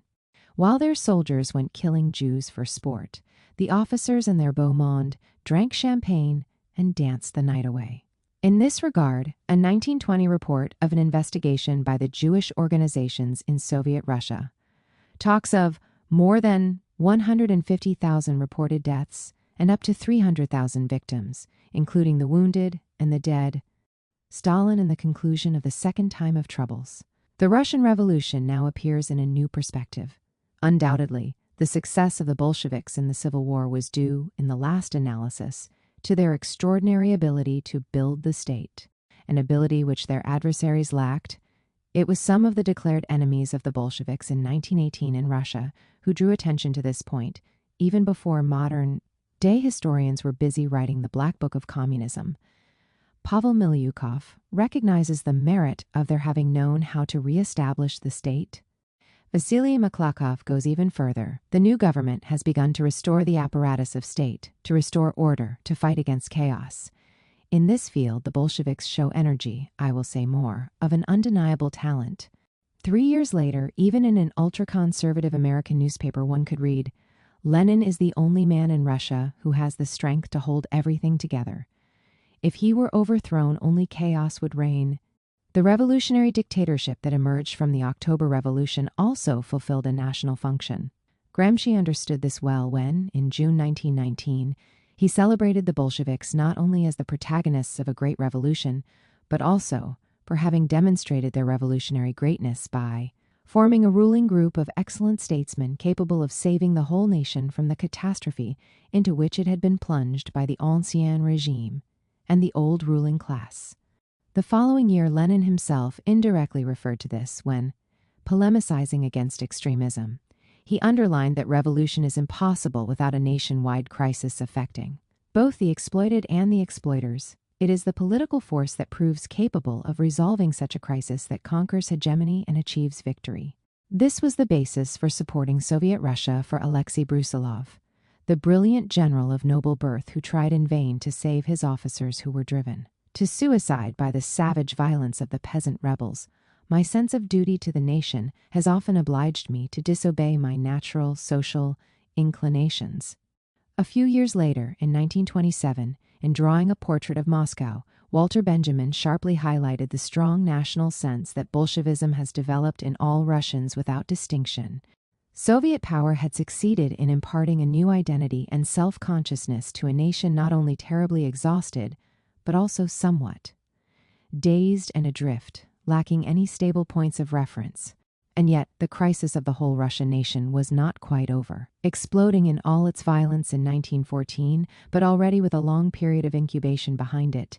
It has sometimes been defined as a second time of troubles, analogous to that which raged in Russia in the 17th century. The struggle between the pretenders to the throne, which developed intertwined with the economic crisis and peasant revolt, as well as with the intervention of foreign powers, sharpened in the 20th century as the conflict also arose between different principles of legitimation of power. To follow Weber's classical tripartite typology, traditional power had followed the Tsar's family to the grave, even if this or that general had tried desperately to exhume it. Already cracked as a result of the bitter conflict that emerged at the Brest-Litovsk negotiations, charismatic power did not survive Lenin's death. Finally, rational legal authority faced extraordinary difficulties in enforcing its power after a revolution that promoted the ideology of the abolition of the state. This was especially so in a country with a long history of peasant hatred for their lords, which had traditionally been expressed through anti-state rhetoric and praxis. Insofar as a charismatic authority was still possible, it tended to take shape in the figure of Trotsky, the brilliant organizer of the Red Army and the gifted orator and prose writer who claimed to embody the hopes of triumph of the world revolution, and from this he derived the legitimacy of his aspiration to rule the party and the state. Stalin, on the other hand, was the embodiment of legal traditional authority, which was struggling to take shape. Unlike Trotsky, who came to Bolshevism late in life, Stalin represented the historical continuity of the party, as protagonist of the revolution and hence holder of the new legality. Moreover, by affirming the realizability of socialism even in a single large country, Stalin conferred a new dignity and identity on the Russian nation, which could thus overcome the frightful crisis, ideal as well as material. It had suffered since the defeat and chaos of the First World War, thereby recovering its historical continuity. But precisely because of this, the adversaries cried betrayal, while traitors in the eyes of Stalin and his followers appeared to be those who, with their recklessness, by facilitating the intervention of foreign powers, were ultimately endangering the survival of the Russian nation, which was at the same time the vanguard of the revolutionary cause. The clash between Stalin and Trotsky was a conflict not only between two political programs, but also between two principles of legitimation. For all these reasons, the Second Time of Troubles ended not with the defeat of the supporters of the Ancien regime, supported by the intervention of the counter-revolutionary powers, as is commonly believed, but with the end of the Third Civil War, which tore apart the Bolshevik leadership itself, and with the end of the conflict between the opposing principles of legitimacy, thus not in 1921, but in 1937. Although the time of troubles proper was left behind with the advent of the Romanov dynasty, the Russia of the 17th century had been finally consolidated with the accession to the throne of Peter the Great. After going through its most acute phase in the years from the outbreak of the First World War to the end of the Entente intervention, the Second Time of Troubles ended with the strengthening of Stalin's power and the industrialization and westernization promoted by him in anticipation of the war, exalted utopia and prolongation of the state of exception. Of course, the long duration of the Second Time of Troubles is not only an objective fact. What role do the intellectual and political classes and the ideology that inspired them play in its prolongation? A current of thought that finds in Arendt the privileged point of reference is engaged above all in the search for the ideological original sin that would be proper to revolutions with the most tormented course. A different approach seems to me more fruitful, one that takes its starting point from a comparative sociology of the intellectual and political classes. In the movements that led to revolution in France and Russia, we see at work the gueux plumes, beggars of the pen, according to Burke's definition, or the Pugachev of the university, according to the definition of Maistre. In other words, it was a question of non-propertied intellectuals, mocked as abstract by their adversaries. There is no doubt that the intellectuals of the property-owning class arrive at the appointment with the collapse of the Ancien regime already having behind them real political experience and even the exercise of political power. In the United States, the slave owners, from whom the most eminent intellectuals and statesmen come, for 32 of the first 36 years of the life of the North American Republic, the presidency was held by slave owners do not limit themselves to enjoying their wealth as a peculiar species of private property alongside the others. Over their slaves, they exercise a power that is at the same time executive, legislative, and judicial. Similar considerations could be made in relation to the England of the Glorious Revolution, landed property from which liberal intellectuals and leaders often came, is well represented in the House of Lords and Commons, or, with the gentry, expresses the justices of the peace, and thus holds judicial power. The appointment with power, on the other hand, sees the non-owning intellectuals much more unprepared. Their abstractness contributes to making the process of stabilizing the revolution more problematic and more tormented.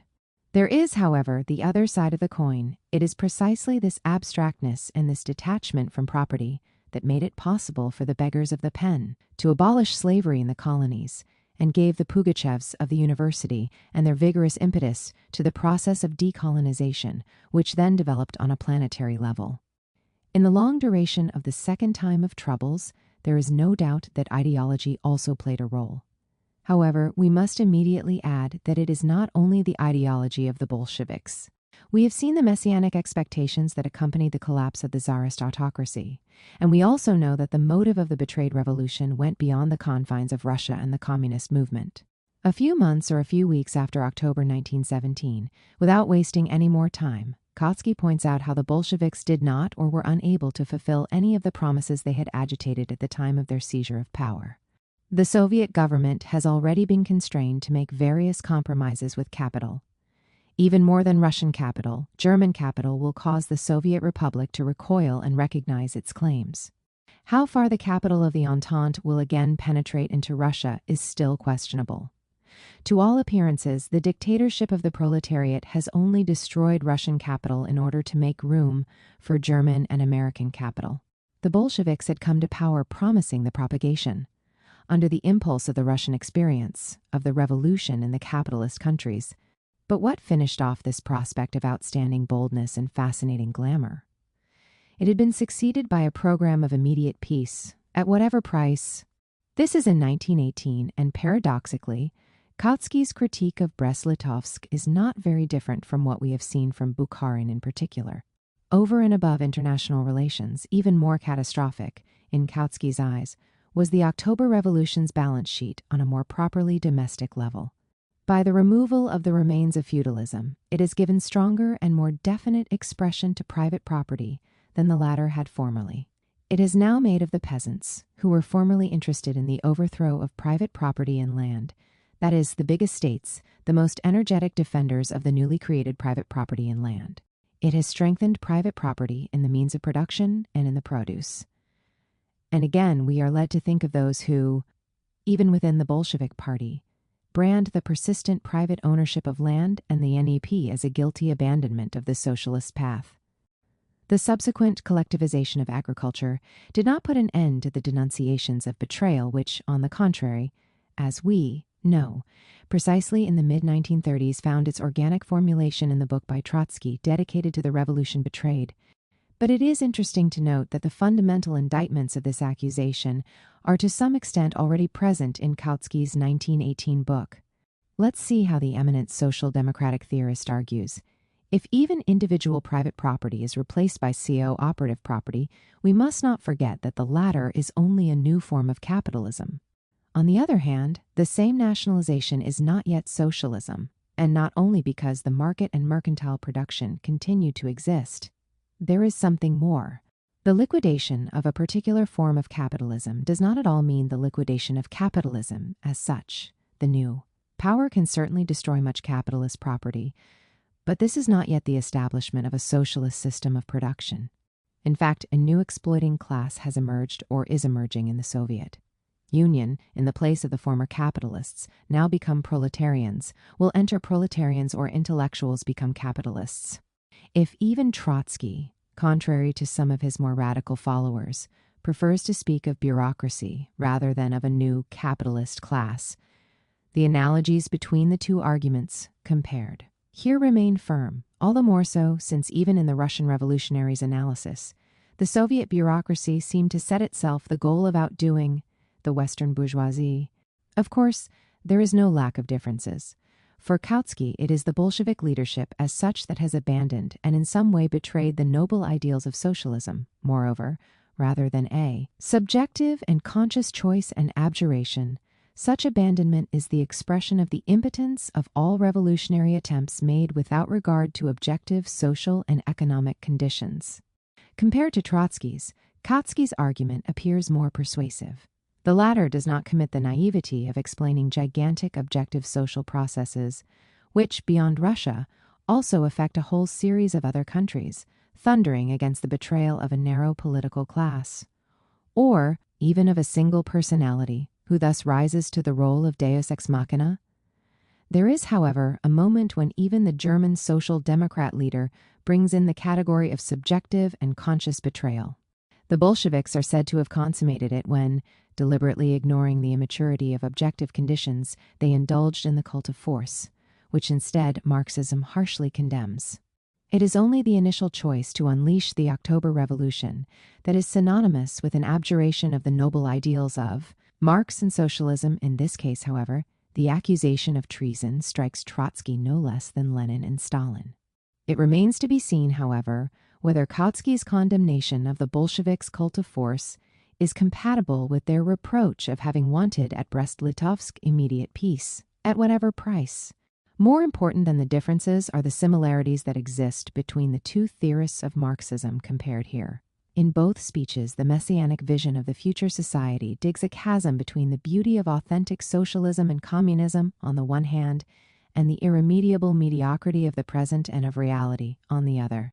They try to bridge this chasm by resorting in Trotsky's case to the category of betrayal, and in Kautsky's case to the category of Russia's objective immaturity, which inevitably leads to the destruction and betrayal of the original ideals. In the eyes of the German social democratic leader, given an economically backward country that is not one of these leading industrial states, the failure of the socialist project is a foregone conclusion. What is being enacted there now is, in fact, the last of bourgeois, and not the first of socialist revolutions. This shows itself ever more distinctly. Its present revolution could only assume a socialist character if it coincided with socialist revolutions in Western Europe.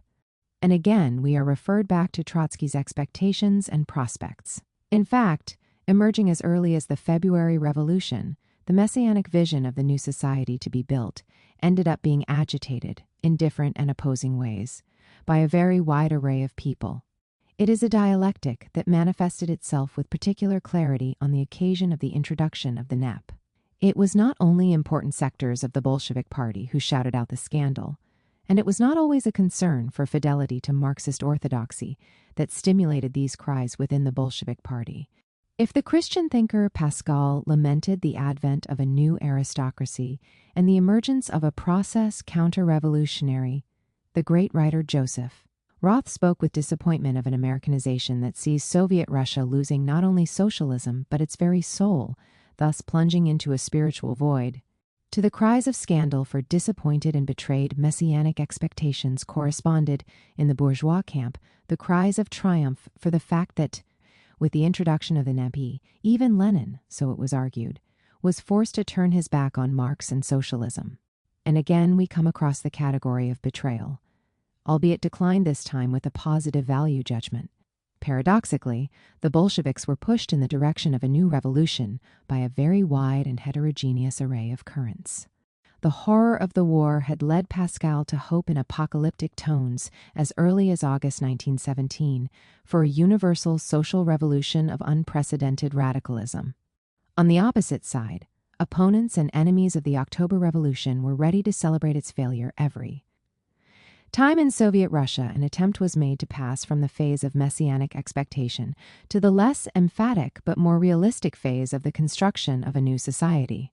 All this could not but reinforce the tendency already well present in the Bolshevik Party, also as a consequence of the spiritual climate aroused by the war, to further radicalize the utopian motives of Marxist thought. In this sense, the ideology which contributed to the prolongation of the second time of troubles was itself rooted in a concrete objective situation, from abstract universalism to the charge of treason. Let us now take a general look at the terms in which the indictment against treason is articulated. If we want to formulate the problem in philosophical terms, we could say that, although they differ considerably from one another and although they are formulated on the basis of very different ideological and political positions, these charges have in common a vision of universalism that we should now examine. Animated as Kollontai is by the need to oppose and overcome the domestic selfishness of the bourgeois family, which, by concentrating its gaze exclusively on its own inner circle, removes the tragedies which take place outside it, Kollontai calls on communists to develop a feeling of universal responsibility, thus overcoming, also as far as children are concerned, the distinction between yours and mine and fighting together with others for what is common to all, for what is ours. We have seen Trotsky rightly draw attention to the catastrophic consequences that are produced when parents ignore the particular responsibility they have for their children, and that is to say, by skipping the moment of the obligation of care for the circle of the closest relatives without starting in the first place with a particular and inescapable obligation. The universal responsibility turns out to be empty and even becomes an instrument of evasion. In this sense, according to Lenin, Kollontai's theory was unsocial, but while they enforce it in relation to the issue of the family, the Bolshevik leaders tend to forget the unity of the universal and the particular when they deal with the national question. At the time of its foundation, the Third International starts from the presupposition of an international party of the proletariat, called upon to achieve the universal emancipation of humanity without letting oneself be misled by so-called national interests. In an analogous way, we have seen Kollontai theorize a sort of universal family within which mine and yours are resolved without residue in ours.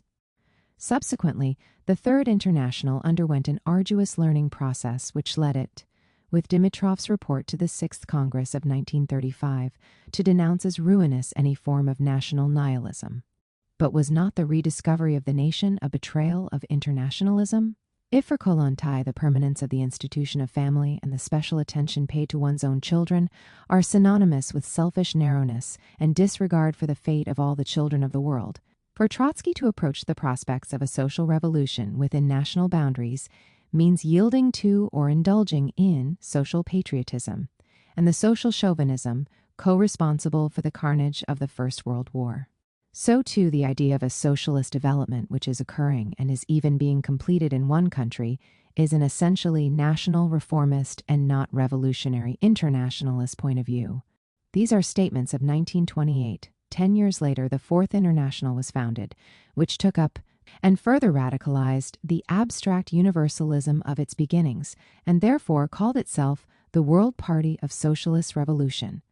It would be easy to apply against Trotsky the criticism he made in his polemic with Kollontai. Just as it does not constitute a real overcoming of domestic egoism, to ignore and evade the particular responsibilities one has towards one's children and closest kin, so it is by no means synonymous with internationalism to lose sight of the fact that the concrete possibilities and tasks of revolutionary transformation are to be found in the first place on a definite national terrain. The detachment or indifference towards the country in which one lives may well take on a significance that is anything but progressive. In Tsarist Russia, Herzen, an author dear to Lenin, pointed out that the aristocracy was far more cosmopolitan than the revolution. Far from having a national basis, its domination rested on the denial of the very possibility of a national basis, on the deep division between the civilized classes and the peasantry, between a very narrow elite inclined to pose as a superior race on the one hand and the vast majority of the population on the other. Without dismissing the racialization of the subaltern classes and without affirming the idea of nationhood and national responsibility, one is not a revolutionary. Stalin was well aware of this, as is particularly clear from the speech he made on February 4, 1931. He presented himself on this occasion as a revolutionary and an internationalist leader who was both a statesman and a Russian national leader, committed to solving the problems that the nation had been dragging along for. Sometime we Bolsheviks, who have made 3 revolutions, who have emerged victorious from a bitter civil war, must also take on the problem of overcoming Russia's traditional industrial backwardness and military fragility. In the past we had no fatherland, nor could we have had one in 56, with the overthrow of the Ancien regime and the advent of Soviet power. National nihilism is more senseless than ever. The cause of the revolution is at the same time the cause of the nation. The emphasis now seems to shift from class struggle, with its internationalist dimension, to national economic development. But more exactly, in the concrete political situation that had arisen, the class struggle was configured as the effort to develop the socialist country economically and technologically, thus enabling it to face the terrible challenges on the horizon and to make a real contribution to the internationalist cause of emancipation. The class struggle not only takes on a national dimension, but seems to configure itself in Soviet Russia as a trivial and prosaic task. In the period of Reconstruction, technique decides everything, and therefore it is necessary to study technique and to master science. In reality, this new task is no less difficult and glorious than the conquest of the Winter Palace. Bolsheviks must master technique and become experts themselves. Admittedly, this is far from an easy goal to achieve, but there are no fortresses that the Bolsheviks cannot capture. 57. The policy that later presides over the Great Patriotic War finds its first formulation in the years when Soviet Russia is engaged in a gigantic effort to industrialize and strengthen national defense. We saw Stalin's stress on the eve of Hitler's aggression, the need to link national feelings and the notion of a homeland, a healthy, properly understood nationalism, with proletarian internationalism. Supra, CH1, SS2. In the concrete situation that had arisen following the expansionist offensive of the Third Reich, the march of universality passed through the concrete and particular struggles of peoples determined not to allow themselves to be reduced to the condition of slaves in the service of Hitler's master race. It was the resistance of the nations most directly threatened by the enslavement plans of Nazi imperialism that made internationalism advance in reality. But already 3 years earlier, in confirmation of the fact that we are in the presence of a learning process favored or imposed by the concrete necessity of developing national resistance struggles against imperialism, Mao Zedong had declared, to separate internationalist content from national form is the practice of those who do not understand the first thing about internationalism. We, on the contrary, must link the two closely. In this matter, there are serious errors in our ranks which should be conscientiously overcome. In similar terms, Gramsci distinguished cosmopolitanism and an internationalism which knows and must know how to be at the same time profoundly national, infra ch5 ss15. In addition to the disavowal of the nuclear family and the theorization of a kind of collective paternity and maternity, our children, at the general political level, abstract universalism makes itself clearly felt in the theorization of a collective leadership, seen once again as the dilution of individual responsibilities and individually assumed assignments. It is no coincidence that Kollontai was for some time a member of the workers' opposition, whose watchwords at the level of the factory and the workplace, the party and the trade union, the administration and the state were power of a collective body, collective will, common thought, and collective management. The messianic expectation of the complete disappearance of the distinction between mine and yours should be placed in this context even in the economic sphere, with the consequent condemnation, rather than of a determinate system of production and distribution of social wealth, of the money economy and the market as such, of private property as such, however limited and restricted it may be. In all these cases, the universality coveted is that which presents itself immediately in its pristine purity, without passing through the mediation of and interweaving with particularity. And it is this cult of abstract universality that cries betrayal whenever particularity sees its rights or strength recognized, the dialectic of revolution and the genesis of abstract universalism. But how to explain the emergence of a vision and a purism so naive at first sight and so devoid of any sense of reality? No less naive and no less unrealistic would be to put everything on the account of this or that single personality. In reality, an objective dialectic is at work here. In the wake of the struggle against the inequalities, privileges, discrimination, injustice, and oppression of the ancien regime, and against the particularism, exclusivism, meanness, and selfishness reproached against the old ruling class, the most radical revolutions are led in order to express a strong, exalting, and even emphatic and magniloquent vision of the principles of equality and universality. It is a vision which, on the one hand, with the impetus and enthusiasm it implies, facilitates the overthrow of the old social relations and the old political institutions. On the other hand, it makes the construction of the new order more complex and problematic. To what extent will it live up to the promises, ambitions, and expectations that led to its birth? Does it not itself run the risk of reproducing in a new form the distortions so passionately denounced in the ancien regime? The transition is all the more delicate because of the fact that the most radical revolutions, on the one hand, cultivate ambitious projects of social political transformation, and, on the other hand, precisely because of their extraneousness and remoteness from the existing order, see the coming to power of ruling classes without solid political experience behind them, who moreover find themselves in the need to not only create a new political order, but also a new social order. In these situations, it becomes clear what separates a sincere and meaningful political plan from empty promises, a concrete utopia, which, while remote, serves as a guiding vision for real change, can be distinguished from an abstract and misleading utopia, which ultimately serves as an excuse to avoid dealing with reality. For a revolution to be victorious not only in the short run but also in the long run, it must be able to give a concrete and lasting content to the ideas of equality and universality on the wave of which it came to power.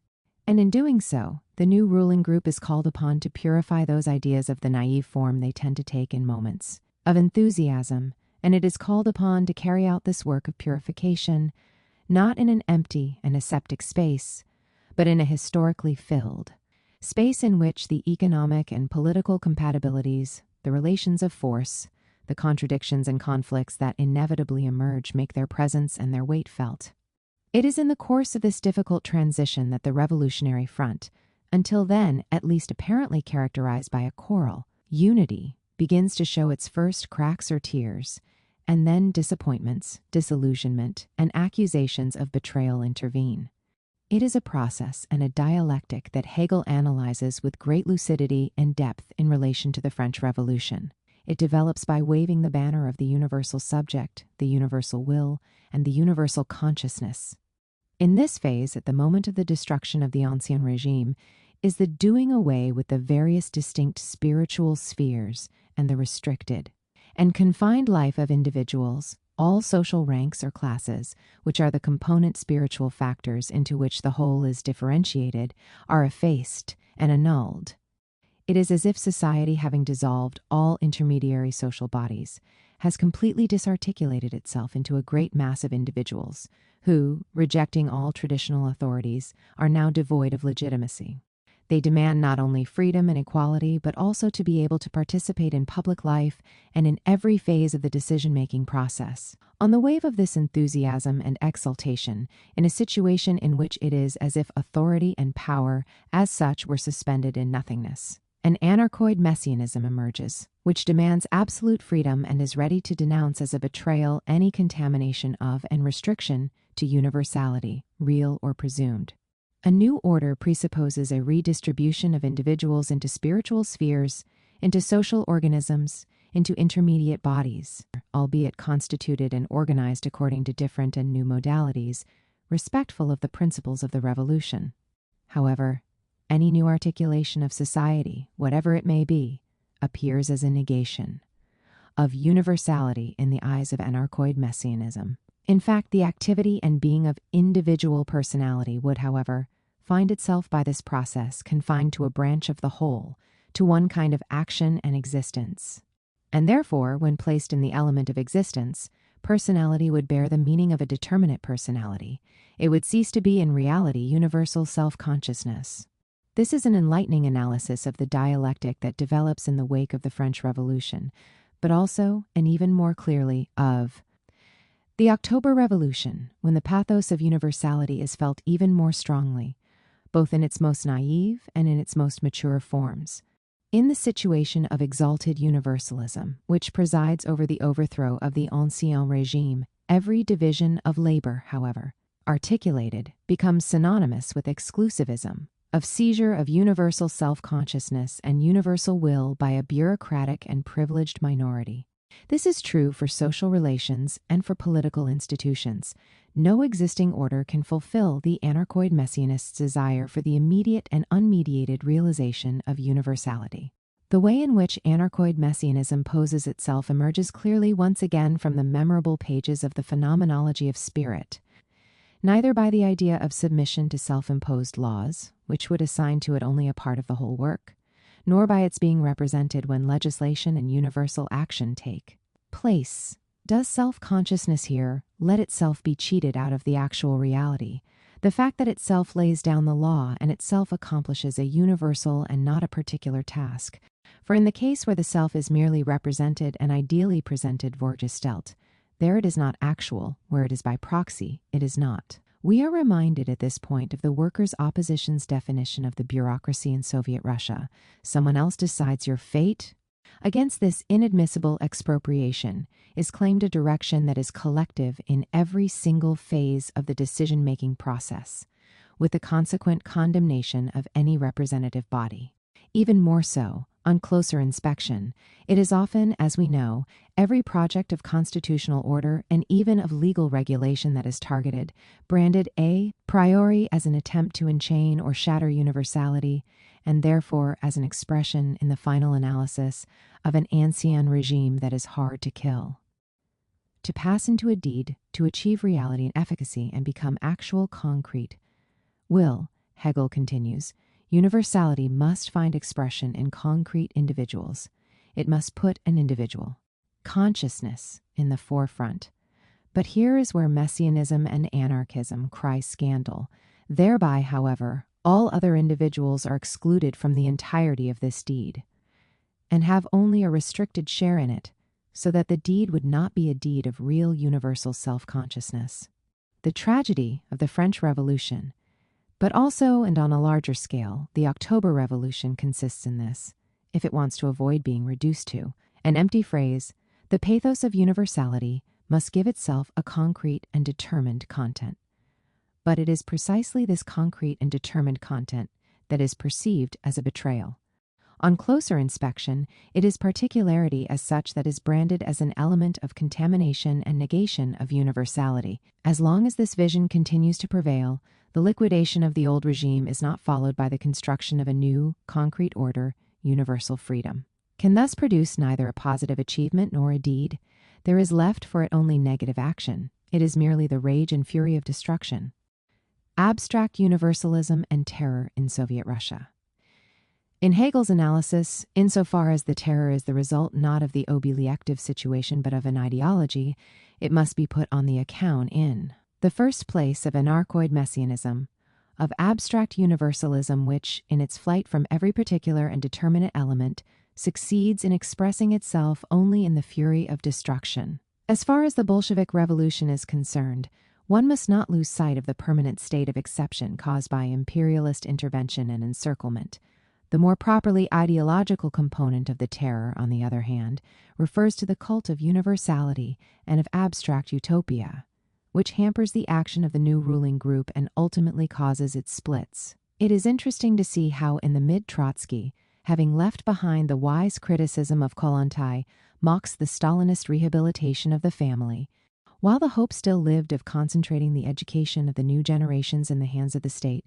The government was not only unconcerned about supporting the authority of the elders, and, in particular of the mother and father, but on the contrary tried its best to separate the children from the family, in order thus to protect them from the traditions of a stagnant mode of life. Only a little while ago, in the course of the first 5-year plan, the schools and the communist youth were using children for the exposure, shaming, and in general, re-educating of their drunken fathers or religious mothers with what success is another question. At any rate, this method meant a shaking of parental authority to its very foundations. By contributing to the diffusion of a stagnant mode of life and thus of the ideology and particularism of the ancien regime, the family is identified as an obstacle that the march of universality is called upon to smash or break down. The denunciation of parental authority produces not a decrease but an increase in violence. The same result is produced by the condemnation of the Constitution and of law as such as instruments of bourgeois domination. On the basis of these assumptions, it is impossible to realize or even to think of a socialist state based on the rule of law. There is, of course, a contradiction between the homage paid to the ideal of the extinction of the state and the call for the state to intervene even in the sphere of family relations, but it is the contradiction that invariably manifests itself between the libertarian rhetoric of abstract universalism and the practices of violence that it ends up stimulating. At this point, we are obliged to make a further consideration. The tendency to see in the particular as such an element of disturbance or contamination of universality is manifested well beyond the Bolshevik leadership. One thinks of the diffidence or hostility with which Rosa Luxemburg generally viewed the national movements, which were accused of neglecting the international cause of the proletariat. After the October Revolution, the great revolutionary on the one hand criticizes the Bolsheviks for their failure to respect democracy or their supposed liquidation of it, and on the other invites them to nip separatist tendencies in the bud with an iron hand coming from non-historic people whose rotted corpses rise from centuries-old graves. 63. And now let us see how Stalin describes the effects of the socialist revolution on the national question. By stirring up the lowest sections of humanity and pushing them on to the political arena, it awakens to new life a number of hitherto unknown or little-known nationalities. Who could have imagined that the old Tsarist Russia consisted of not less than 50 nations and national groups? The October Revolution, however, by breaking the old chains and bringing a number of forgotten peoples and nationalities onto the scene, gave them new life and a new development. Here we come to a paradoxical result, at least from the point of view of the usual historical balances and ideological stereotypes dominant today. With regard to the peoples who rise from centuries-old graves, according to Luxemburg's language, or of the forgotten peoples, according to Stalin's language, it's the former who manifests a more threatening and more repressive attitude. Naturally, as far as the judgment of who really exercised power is concerned, it is a question of seeing if and to what extent the praxis corresponded to the theory. The fact remains that it is Luxemburg's abstract universalism which reveals itself to be potentially more charged with violence, and which, throughout its evolution, has shown itself to be inclined to read national claims as a deviation from the highroad of internationalism and universalism.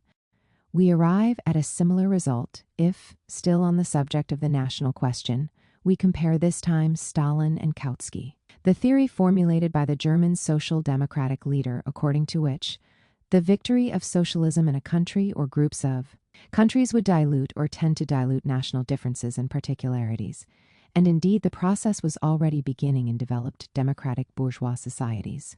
Stalin objects such a view, which superficially ignores the stability possessed by nations, finally opens the door wide to the war against the national culture of national minorities or oppressed peoples, to the policy of assimilation and colonization, to the policy dear, for example, to the Germanizers and Russifiers of Poland. Again, it is a universality incapable of embracing the particular that stimulates violence and oppression, and to move us always. Within the realm of comparing different theoretical enunciations, Kautsky turns out to be far more affected than Stalin by this abstract universalism. Like the German social democratic leader, Luxemburg also harshly criticized the Bolsheviks for their petit bourgeois land reforms, which gave land to the peasants.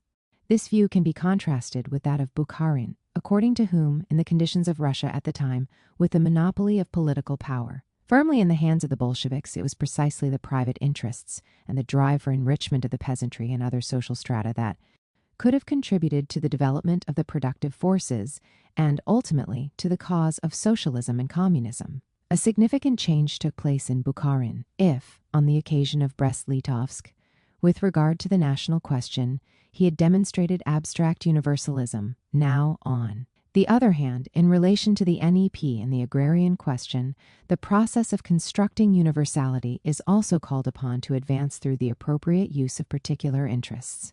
We are in the presence of a learning process and a self-critical reflection of extraordinary interest, which helps us to understand what in our day is happening in countries like China and Vietnam.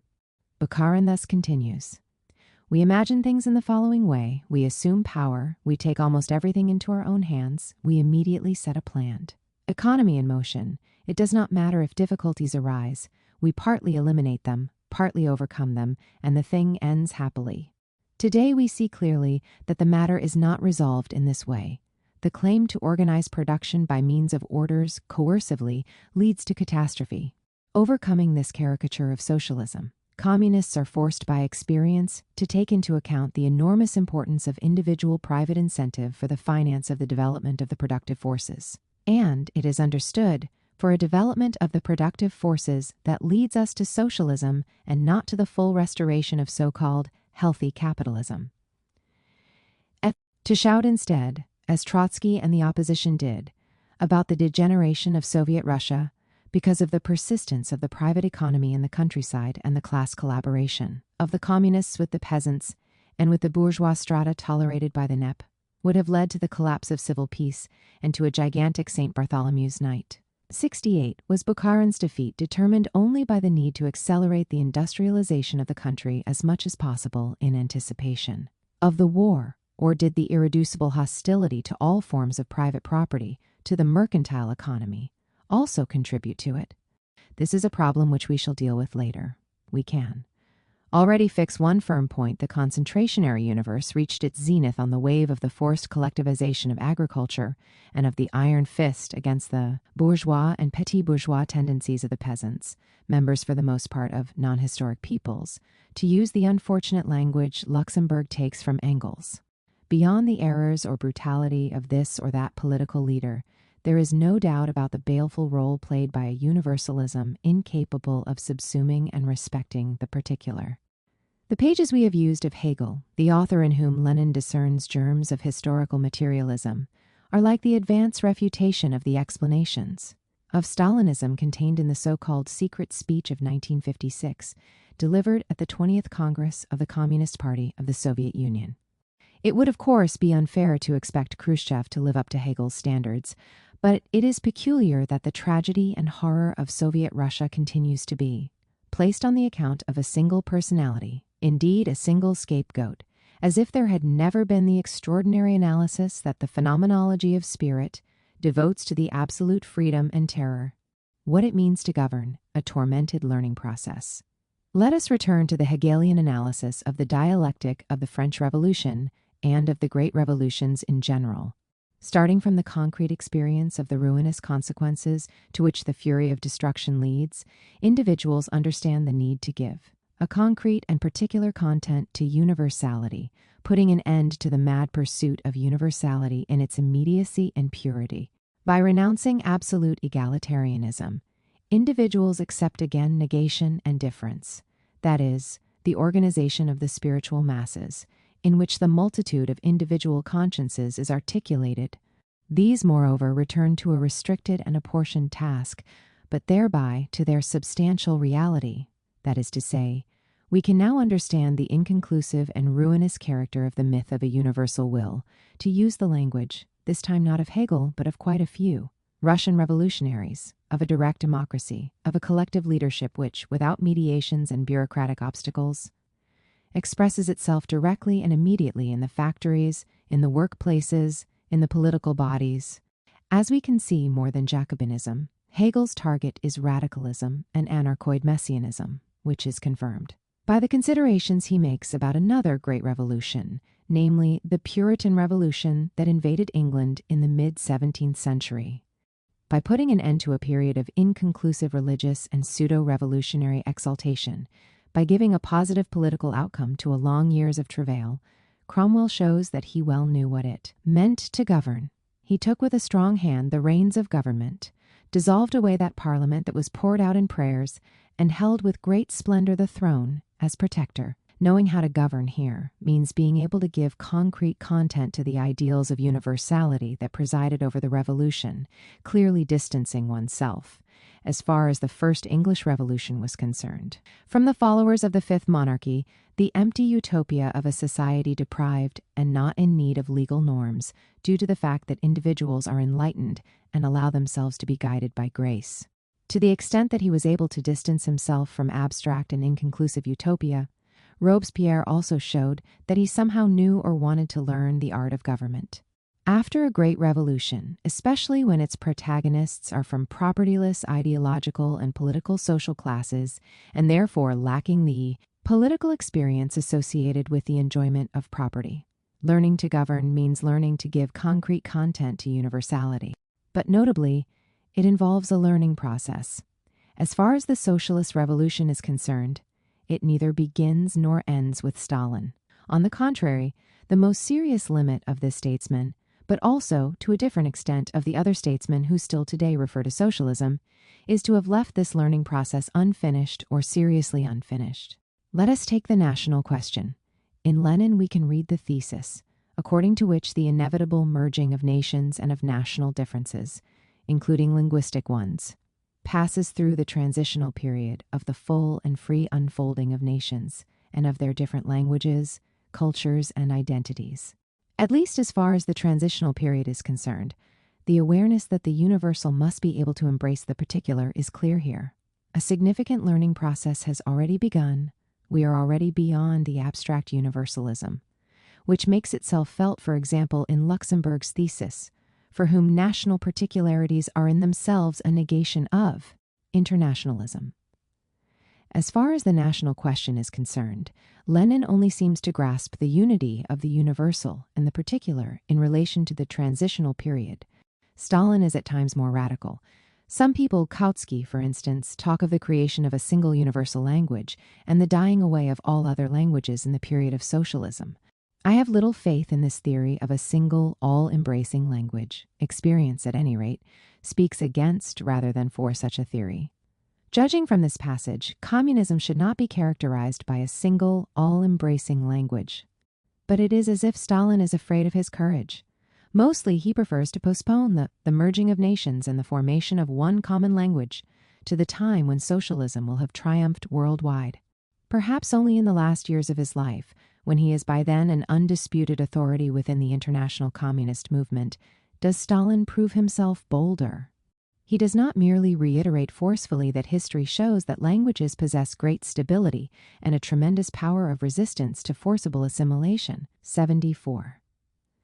Now, the theoretical elaboration goes further. Language radically differs from the superstructure. It was created not by some one class, but by the entire society, by all the classes of the society, by the efforts of hundreds of generations, so it is absurd to speak of a class character of language.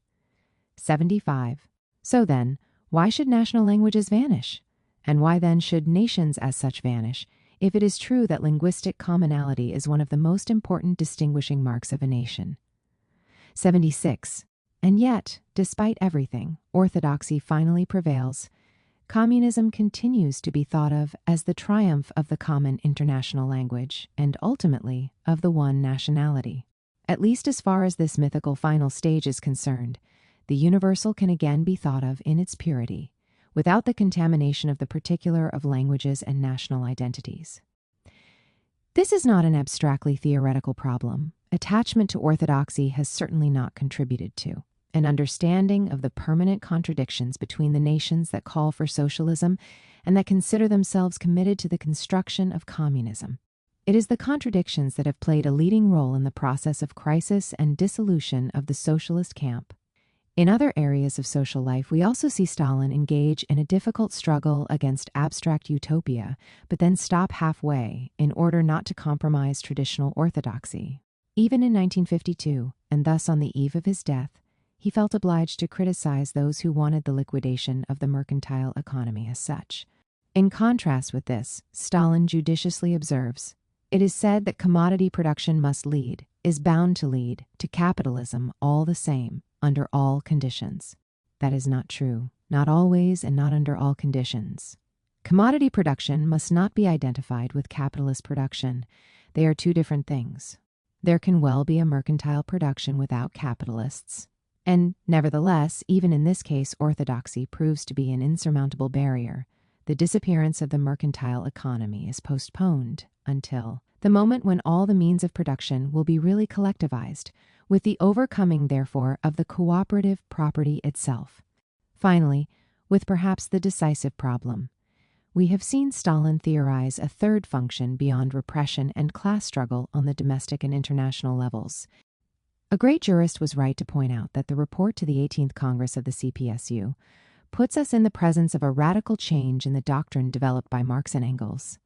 It was a change that Stalin was arriving at, starting from his experience of government, from a concrete learning process that had already left traces in the thought and political action of the late Lenin, but which was now taking a further step forward. Trotsky argued quite differently. He thought he could summarize in the following terms: the lesson of Marx, Engels, and Lenin. The generation which conquered the power, the old guard, will begin the work of liquidating the state. The next generation will complete it. If this miracle had not occurred, who could be to blame if not the treacherous Stalinist bureaucracy? It may seem misleading to use philosophical categories to explain the history of Soviet Russia, but this approach is legitimized by Lenin himself, who quotes and subscribes to the excellent formula of the Hegel's logic, according to which the universal must be such that it contains within itself the richness of the particular. In expressing himself thus, he is thinking above all of the revolutionary situation, which is always determined and which reaches the breaking point at the weak link in the chain, in a particular country. The excellent formula, on the other hand, by Lenin and the Bolshevik ruling group, was not designed for the phase following the conquest of power. When faced with the problem of the construction of a new society, the attempt to make the universal embrace the richness of the particular clashed with the accusation of betrayal. And it is well understood that this accusation particularly affected Stalin. Longer than any other leader, he governed the country that had sprung from the October Revolution, and precisely from his experience of government, he realized the hollowness of the messianic expectation of the disappearance of the state, of nations, of religion, of the market, of money, and he also directly experienced the paralyzing effect of a vision of the universal inclined to brand as a contamination the attention paid to the particular needs and interests of a state, of a nation, of a family, of a particular individual. If it is true that ideology plays a significant role in the prolongation of the second time of troubles, It should, however, be pointed out that it calls into question Stalin's antagonists in particular. The latter, thanks also to the concrete experience of the government, seriously engaged in the learning process through which, according to Hegel's teaching, the leading group of a great revolution is forced to pass. 4. The complex and contradictory course of the Stalin era. From the revival of Soviet democracy to St. Bartholomew's Night. It must be reiterated anyway, as one of the authors of the Black Book of Communism contradictorily acknowledges that it is necessary to insert into the long term of Russian history, first the Bolshevik, then the Stalinist version of political violence.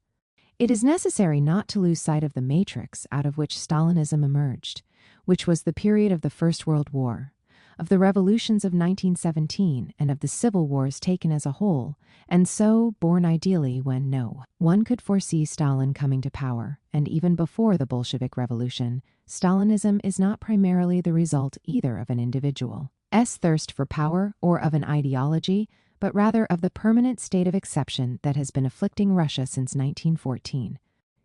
As we have seen from as early as the beginning of the 19th century, very different personalities did not fail to notice the premonitory signs of the unprecedented storm that was gathering over the country between Europe and Asia, and which began to manifest itself in all its violence with the outbreak of the First World War.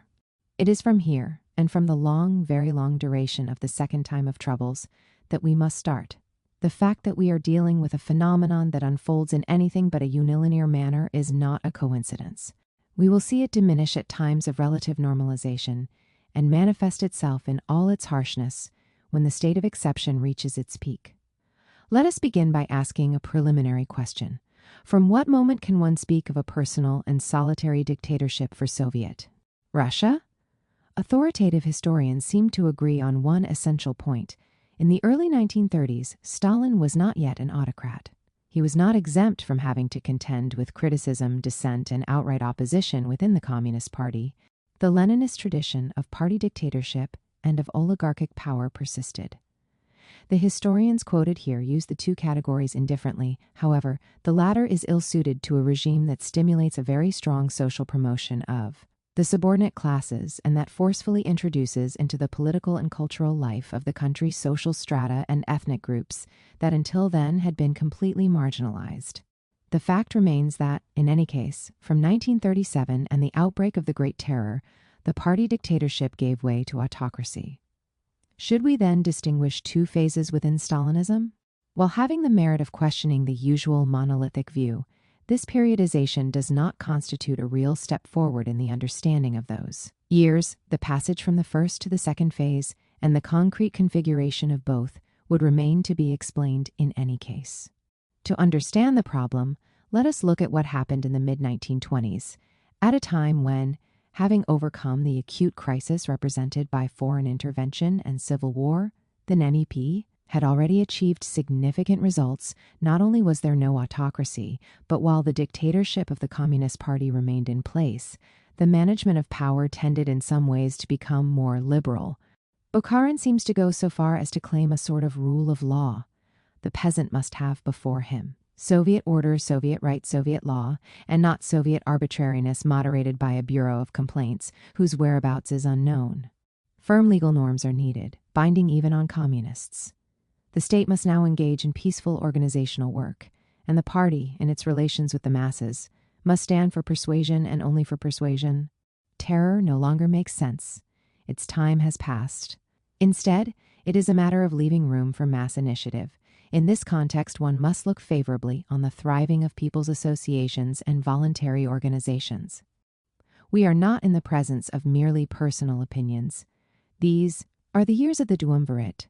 Bukharin manages the power together with Stalin, who in 1925 also repeatedly stated that the survivals of war communism in the countryside must be eliminated, and condemns the deviation which sounds the alarm for an imaginary restoration of capitalism and leads to a revival of the class struggle in the countryside and the civil war in our country. Instead, it is necessary to realize that we have entered the period of economic construction. The shift of emphasis from class struggle to economic development also had important consequences. On the political level, the first task of communist students was to master science. Only in this way could they aspire to take on a leading role. Qualifications were needed. We must have concrete, specific leadership. And therefore, to give real leadership, one must know the work. One must study the work conscientiously, patiently, and perseveringly. The centrality of economic development, and therefore of competence, makes the party's monopoly less rigid. It is indispensable that the communist behaves towards the non-party people as equals. All the more so since the control of the party members by those non-party people can produce very positive results. On the whole, according to Stalin, a radical political change was necessary. It is now no longer possible to lead in the military fashion. What we need now is not the utmost pressure, but the utmost. Flexibility in both policy and organization, the utmost flexibility in both political and organizational leadership, it is necessary. To commit ourselves to grasp, and to grasp sympathetically, the requirements and needs of the workers and peasants. Even with regard to the peasants, who are often more backward than the workers, the task of the communists and cadres is to learn to convince the peasants, sparing neither time nor effort for this purpose. It is not just about acquiring a more effective political education. It is necessary to put an end to purely formal elections piloted from above, and to a malpractice that entails the lack of control, the abuse of power, the arbitrariness of administrators. A change is needed. The old election practices in quite a number of districts were a survival of war communism, and they had to be abolished as harmful and utterly rotten. It was time to pursue the line of revitalizing the Soviets, the line of transforming the Soviets into genuinely elected bodies, the line of implanting the principles of Soviet democracy in the countryside. Even before October, the Soviets had begun to transform themselves into bureaucratic structures, and the assemblies began to decline in frequency and attendance. But then, restored to their original function, the Soviets were tasked with drawing the working people into the daily work of governing the state. It takes place through organizations based on mass initiative, all kinds of commissions and committees, conferences and delegate meetings that spring up around the Soviets, economic bodies, factory committees, cultural institutions, party organizations, youth league organizations, all kinds of co-operative associations, and so on and so forth. Our comrades sometimes fail to see that around the low units of our party, Soviet, cultural, trade union, educational, YCL, and army organizations, around the departments for work among women and all other kinds of organizations, there are whole teeming anthills, organizations, commissions, and conferences, which have sprung up of their own accord and embrace millions of non-party workers and peasants. Anthills which, by their daily, inconspicuous, painstaking, quiet work, provide the basis and the life of the Soviets, the source of strength of the Soviet state. For all these reasons, it is wrong to identify the party with the state. Indeed, to proceed in this way is to distort Lenin's thought. On the other hand, once the position of the new state is consolidated domestically and internationally, it is necessary to extend the constitution to the entire population, including the bourgeoisie. At that time, echoing some of the formulations used by Marx at the time of the celebration of the Paris Commune, Stalin looked with interest at the ideal of the withering and even extinction of the state apparatus. The reactivation of the Soviets in political participation was intended to be a step in that direction. The task was to reconstruct our state apparatus, to link it with the masses of the people, to make it sound and honest, simple and inexpensive. Associations arising from civil society should also be encouraged, which embrace millions, which unite the Soviets with the rank and file, which merge the state apparatus with the vast masses and step by step destroy everything that serves as a barrier between the state apparatus and the people. In other words, the dictatorship of the proletariat is not an end in itself. The dictatorship is a means, a way of achieving socialism. But what is socialism? Socialism is the transition from a society with the dictatorship of the proletariat to a stateless society. Not the end, certainly, but nevertheless, a perceptible loosening of the dictatorship of the proletariat and the party seemed to be the order of the day. This line of openness, common to Bukharin and Stalin, but branded by Zinoviev's followers as a kind of middle peasant Bolshevism, was followed by the crisis. That led to the liquidation of the NEP, to the forced collectivization of agriculture, and to industrialization in forced stages, with the consequent radical expansion of the concentrationary universe. The turning point was not, as is often claimed, the ideological fury of the ruling group, that is, the eagerness to liquidate all forms of private property and the market. At the same time, the pressure coming from below should not be underestimated. In not insignificant sectors of society, there was a nostalgia for the egalitarianism that existed before the introduction of the NEP. Then there is another element. Almost as if to respond to the type of reading dominant today, on November 19, 1928, Stalin declared that the Soviet Union was run by sober and calm people, anxious, however, about the problem of how to defend the independence of a country decidedly more backward than the potential enemies surrounding it. There was concern about an international situation perceived as increasingly threatening. At the end of November 1925, the Treaty of Locarno was signed. Bringing France and Germany closer together, it recomposed the rift between the Western powers that had confronted each other during the First World War and thus facilitated the isolation of the USSR, and there was no shortage of voices calling for a European crusade against communism. And so, in Moscow, leading figures such as Zinoviev, Radek, and Kamenev dramatically underlined the danger of aggression that was looming. A few months later came the coup d'etat that sealed the rise to power in Poland of Pilsudski, a sworn enemy of the Soviet Union. In his studio, David's Napoleon Crossing the Alps was in full view, and in reality, Pilsudski also admired Napoleon for his invasion of Russia. That last campaign had seen Polish participation. The new strongman of Warsaw proudly underlined this, aspiring to wrest Ukraine from the USSR, to make it a faithful and subordinate ally. On August 24, 1926, Pilsudski rejected Moscow's proposal for a non-aggression treaty, and later the Soviet foreign minister denounced Poland's plans to acquire a protectorate over the Baltic countries. The following year, the international picture became even bleaker.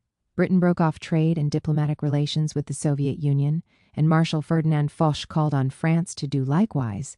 In Peking, the USSR embassy was raided by Chiang Kai-shek's troops, possibly aided by London, at least according to the suspicion nurtured in Moscow, while in Warsaw, the Soviet ambassador was assassinated by a white Russian émigré. Finally, an explosion took place in Leningrad at a Communist Party headquarters. At this point, it is for Tukhachevsky himself, Chief of Staff of the Armed Forces, to sound the alarm bell and demand a rapid modernization of the army. The NEP no longer seemed able to solve the problem. Yes, the economy was showing signs of recovery, and in 1926-27, it had returned to pre-war levels, but as far as industrial production and technology were concerned, the gap with the advanced capitalist economies had remained unchanged. Incisive or drastic measures were required, and military circles pressed for similar measures in agriculture as well, in order to ensure regular food supplies for the front. As we can see, the turnabout of 1929 was not the product of Stalin's whim. On the contrary, Stalin had to, if not contain then, at least channel the pressure coming from military circles. Rejecting the fanciful objectives demanded primarily by Tukhachevsky, Stalin warned against red militarism which, by focusing exclusively on the armaments industry, risked compromising economic development and consequently the modernization of the military apparatus as a whole. Nor was the turnabout the result of an ideological dogma. Over and above the power of the Communist Party and the social relations in force in the USSR, the existence of the nation was at stake. This was the conviction of a large part of the Soviet leadership, starting with Stalin. The alarm seemed all the more justified in view of the fact of the darkening international horizon, both diplomatically and economically. 1929 was the year of the Great Depression. This was intertwined with the grain crisis. The sharp drop in the quantity of wheat put on the market by the peasants, food queues sprang up in the cities, and this caused a further worsening of conditions. It was a situation that could only work against Bukharinist policies, his biographer rightly observes. It was at this point that the fate of the Duumvirate was sealed. The rupture cannot be explained only by the moral scruples of the defeated member of the Duumvir, who clearly foresaw a St. Bartholomew's Night that would be caused by the forced collectivization of agriculture, supra Sheech 3, SS 7. What caused the split was above all another element. Bukharin was also seriously concerned about the danger of war, but he did not believe that a solution could be found in the purely national sphere. the final practical victory of socialism in our country is not possible without the help of other countries and the world revolution. The Bolshevik leader, who had already condemned the Peace of Brest-Litovsk as a cowardly and nationalist desertion, from the cause of the international struggle of the revolutionary proletariat, continued to hold to this view of internationalism.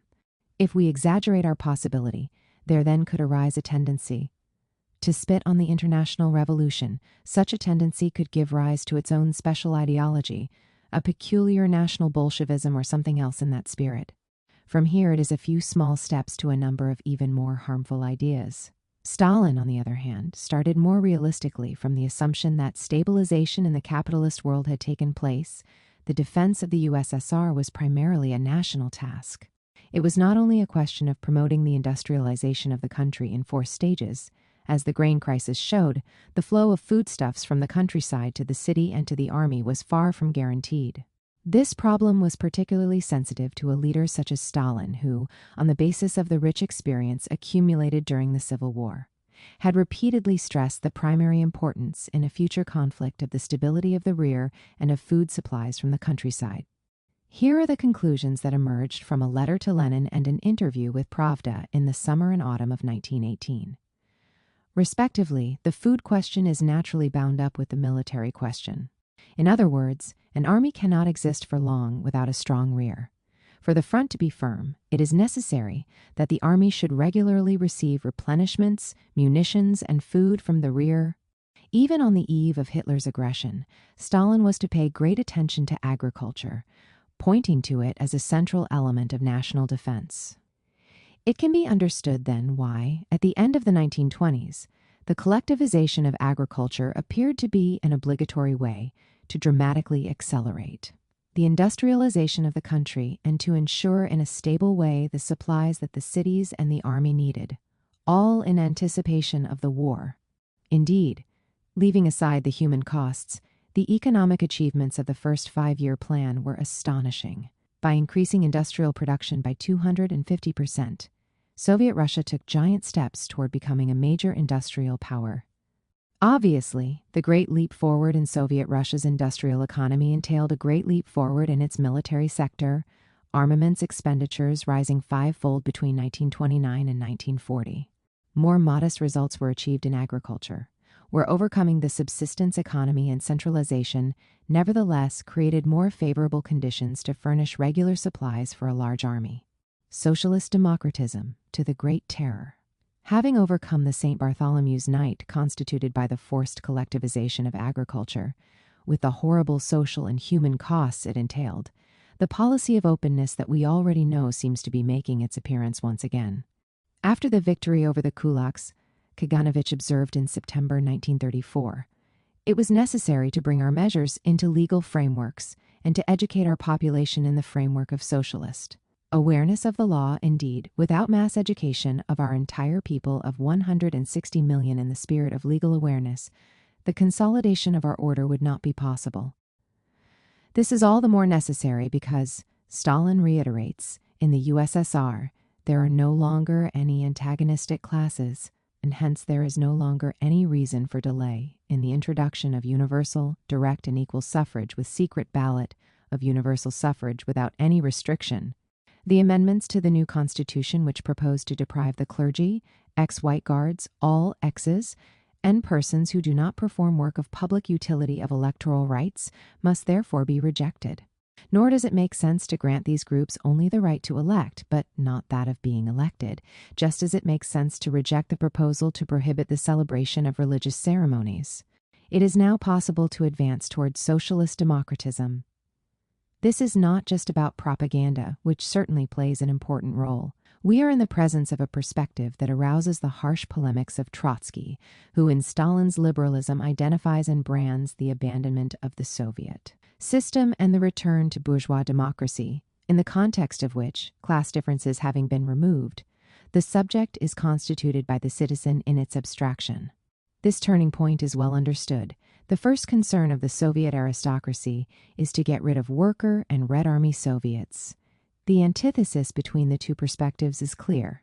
Stalin had no interest in further exacerbating political and social conflict, once it was possible, given the Communist Party's ability to exercise dictatorial powers, to banish threats to the country's independence posed by a backward countryside, hegemonized by the kulaks, and capable of blocking city and army supplies. It was his own insistence on industrialization in 4 stages that prompted him to urge the promotion of non-party elements to positions of responsibility in the factory and in society. It was to him inadmissible to assume an exclusionary attitude towards them. There is nothing more stupid and more reactionary. Our policy does not by any means lie in converting the party into an exclusive caste. Every effort must be made to gain the country's specialists, engineers and technicians of the old school for the cause of industrial and technological development. On the other hand, it was not possible to promote industrial and technological development without providing material incentives to train skilled workers and technicians, hence the polemic against the leftist leveling of wages.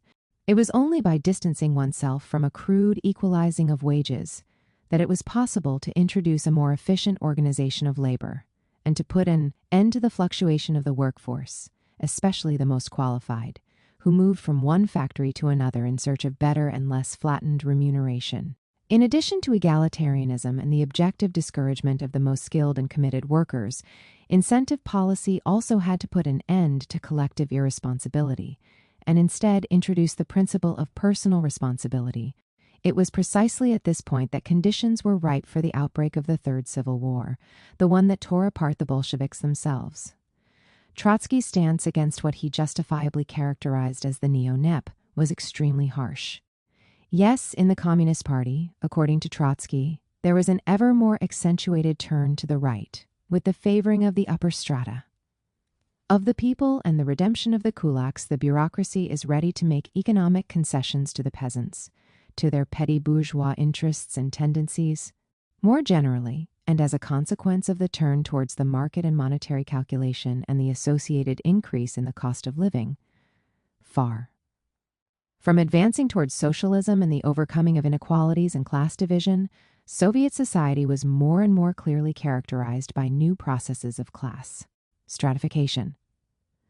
Corresponding to this domestic involution, as far as international politics were concerned, there would have been a renunciation of all revolutionary and internationalist perspectives by the Soviet bureaucracy that had become a purely national and conservative force.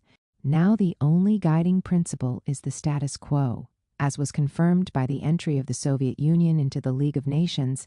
Obviously, neither Stalin nor Trotsky were unaware of the worsening international situation, but they provided different and contrasting answers to the problem. For the former, it was a question of concentrating on Russia's economic and technological development, mending as far as possible the wounds caused by the October Revolution and the collectivization of the countryside, and presenting the Communist Party as the leader of the nation as a whole. The condition of stability and equilibrium thus achieved internally could at the same time make it possible to promote a policy of alliances at the international level capable of guaranteeing the security of the USSR. In Trotsky's eyes, on the other hand, however impetuous the industrial development of Soviet Russia may be, it could ward off the aggression of the more advanced imperialist countries only with the support of the proletariat of the aggressor countries. And, therefore, any accommodation with the bourgeoisie at domestic and international levels not only constituted a betrayal but also prevented the country that emerged from October 1917 from drawing to itself the international revolutionary proletariat, who alone could save it. The clash between these two perspectives was inevitable. Kirov was assassinated on December 1, 1934. The Franco-Soviet Pact was dated May 2, 1935. Trotsky's wide-ranging intervention quoted above, "Where is the Stalinist bureaucracy leading the USSR?" published on January 30, 1935, stood between those two dates and was above all a harsh indictment against what Trotsky saw as a national and international neo-NEP, from socialism without the dictatorship of the proletariat to the Cold War crackdown. The Great Terror and the terrible purge it entailed was followed by the Great Patriotic War. After the defeat of the Third Reich, Stalin, who foresaw a great future for the Grand Alliance of anti-fascists and tried to prevent the outbreak of the Cold War, repeatedly declared, even in the course of confidential meetings with communist leaders in Eastern Europe, that at the time it was not a question of introducing the Soviet political model. It is possible that, if we had not had the war in the Soviet Union, the dictatorship of the proletariat would have taken on a different character. The situation that arose in Eastern Europe after 1945 was clearly more favorable. In Poland, there is no dictatorship of the proletariat, and you do not need it.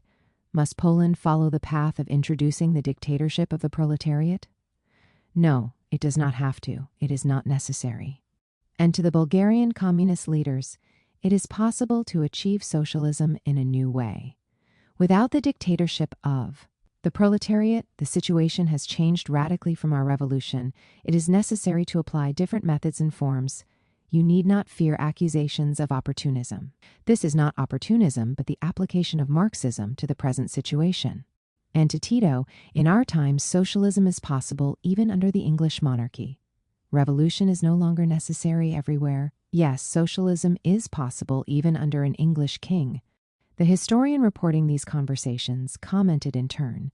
As these remarks show, Stalin was actively rethinking the universal validity of the Soviet model of revolution and socialism. Perhaps one can go further and say that the rethinking also concerned the general relationship between socialism and democracy, with reference therefore to the Soviet Union itself. To formulate the hypothesis of a socialism under an English king was to question in some way, if not the monopolistic concentration of power in the hands of the Communist Party, at any rate the methods of terrorist dictatorship and autocracy. Symptomatic was the policy followed in the Soviet occupation zone in Germany. The Russians not only promoted socialist theater, ballet, opera, and cinema, they also promoted the bourgeois arts, and this in accordance with the program formulated in Moscow, according to which the Soviet system did not suit Germany, which was to be reorganized on the basis of broad, anti-fascist, and democratic principles. Thus, for the first 3 years after the war, there were no real cultural divisions in the capital, and the Soviet zone continued to take the lead in cultural matters. The outbreak of the Cold War abruptly interrupted this experience and this reflection. The central problem then became the creation of a security zone around a country deeply shattered by Nazi aggression and occupation, in order to avoid a repetition of the tragedies of the recent past. While the question of dismantling, at least partially, the Gulag is posed in the USSR even before Stalin's demise, a real thaw was impossible. After Hiroshima and Nagasaki, the Soviet Union had to engage in a new forced march in pursuit of the new Western technological revolution. It had freed itself from German Western occupation, but it could not allow itself any rest. A new, terrible threat had emerged. All the more so because a few years later, on November 1st, 1952, the explosion of the first hydrogen bomb, 1,000 times more powerful than those dropped on Japanese cities, took place. When the American government announced the results of their test, there were reactions of shock and dismay in other parts of the world. It was obvious that such an extraordinarily powerful bomb could never be used against military targets. If it was not a weapon of war, it could be only a weapon of genocide or political blackmail. Stalin received a report about the American test in the middle of November, and this only served to confirm his conviction that the United States was seriously preparing for war with the Soviet Union. A concern not unfounded, if one thinks that in January 1952, in order to break the deadlock in the military operations in Korea, Truman entertained a radical idea, which he also transcribed in a diary note. An ultimatum could be given to the USSR and the People's Republic of China, making it clear in advance that failure to comply means that Moscow, St. Petersburg, Mukden, Vladivostok, Peking, Shanghai, Port Arthur, Daren, Odessa, Stalingrad, and every manufacturing plant in China and the Soviet Union will be eliminated. In the 3 historical decades of Stalin-led Soviet Russia, the main feature was not the blossoming of a party, dictatorship into autocracy, but rather the repeated attempts to move from the state of exception to a condition of relative normality, attempts that failed because of reasons both internal abstract utopia and messianism, preventing a recognition of achievements, and international, the permanent threat hanging over the country in the wake of the October Revolution, and because of the intertwining of the two. And messianism itself is on the one hand an expression of tendencies intrinsic to Marxism, and on the other hand a reaction to the horror of the First World War, which, even in circles and personalities far removed from Marxism, aroused an aspiration to an absolutely new world without any relation to a reality susceptible to the production or reproduction of this horror. With the outbreak of the Third Civil War among Bolsheviks, and with the simultaneous approach of the Second World War in Asia even before Europe, this series of failures eventually led to the advent of autocracy, exercised by a leader who came to be the object of a veritable cult. Bureaucracy or zealous faith? What idea can we form of the ruling group that achieved victory in the course of the Third Civil War and tried to put an end to the second time of troubles at the very moment when new gigantic storms were gathering on the horizon? We have seen that, while Khrushchev with tortuous illusions makes Kirov the victim of a conspiracy orchestrated by the Kremlin, Trotsky brands Kirov as an accomplice of the tyrant and as a leading exponent of the hated, usurping, parasitic bureaucracy, which was to be swept away once and for all by an invoked new revolution. But was it really a bureaucrat who was shot by Nikolaev? Let us return to the Russian scholar already mentioned, a critic of the Stalin-inspired assassination myth, to see how the victim was described. So, who was Kirov? He was a loyal, outspoken, and dedicated leader. And that's not all. What characterized his personality was his attention to even the most minute problems in the daily lives of his colleagues. With great modesty, he had a tolerance of opinions different from his own, respect for the culture and traditions of other peoples. This flattering judgment ends by casting a favorable light on the whole social environment frequented by Kirov, and in the last analysis on Stalin himself, of whom the former was a close and dedicated collaborator. We are by no means in the presence of a stratum of bureaucrats devoid of ideals and interested exclusively in their careers. Like many leaders of the time, Kirov sincerely believed in the bright future for which he worked 18 to 20 hours a day. A convinced communist, he was so even when he sang Stalin's praises in the name of strengthening the party and the Soviet Union, of the country's development and power. This zealous faith was perhaps the tragedy of an entire generation. In any case, it was the leadership as a whole that showed dedication to work and a spirit of sacrifice. We already know of the enormous workload that the Soviet leader managed to handle, at least during the war years. Stalin worked 14 to 15 hours a day in the Kremlin or at the dacha. In the autumn of 1946, Stalin traveled to the south to have a vacation for the first time since 1937. A few months from his death and disregarding the urgent advice of Dr. Stalin refused to take a break in the autumn or winter of 1952, despite the enormous amount of time and effort he spent on organizing the Sixth Party Congress in October. Similar considerations can be made for a close collaborator of Stalin's, namely Lazar M. Kaganovich, who deployed a frenetic commitment in directing the construction of the underground in Moscow. He went down directly into the quarries, even at night, to check on the work done and to get an idea of the state of the project.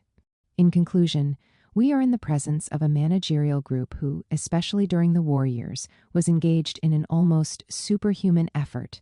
What animated them was a zealous faith that was not confined to this small group or even to the members of the Communist Party alone. Those showing missionary zeal were also ordinary men and women. On the whole, it was a period of genuine enthusiasm, of feverish exertion and willing sacrifice. It was a spiritual climate that could be well understood if one bears in mind that the country was going through the stages of industrial development and was offering wide-ranging prospects for social advancement to large sections of the population at a time when the surrounding capitalist world was immersed in a devastating crisis. We give the floor here to a historian who also used an interesting memoir for his analysis. The years 1928 to 31 were for the working class a period of enormous upward mobility. The promoters of socialist competition and superproductive Stakhanovite workers not only replaced the cadres, who were considered unsuitable but filled vacancies en masse in the rapidly expanding bureaucratic apparatuses and educational institutions. They were not passively promoted, but active protagonists of promotion samovid vigency. They had a clear and definite goal for the present and the future, and sought to acquire knowledge and practical experience to the greatest extent possible, so as to be useful to the new society to the greatest extent possible. The Stakhanovite movement and socialist competition played a crucial role in the industrialization process. They helped the political leadership accelerate the pace of that process, to promote industrial modernization, to reorganize the factory troika along the lines of single management, and to select for promotion young, ambitious, competent, and politically trustworthy workers. The emergence of these workers as new forces had a trickle-down effect on the leaders of the party, industry, and union. The picture traced here is confirmed and further enriched by a very authoritative testimony. In 1932, from Riga, the capital of Latvia, a young man, an American diplomat destined later to become famous as the theorist of Soviet containment, that is, George Kennan, sent a dispatch to Washington offering a very interesting analysis. To begin with, he stressed that in the Soviet Union life continues to be administered in the interest of a doctrine, namely communism. It is a worldview that could count on a wide consensus.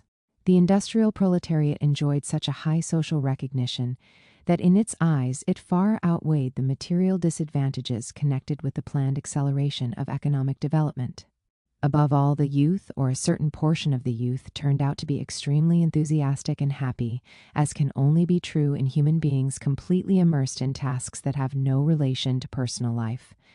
That is, in human beings all caught up in the exalting project of building a new society. In this sense, one could speak of the unlimited self-confidence, sanity, and happiness of the young Russian generation. But here a warning intervened which, in the light of subsequent historical experience, may be considered far-sighted. From being the most morally unified country in the world, Russia may turn at any moment into the worst moral chaos.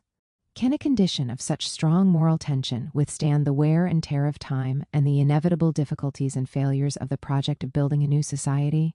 If not, it could easily reverse itself into its opposite.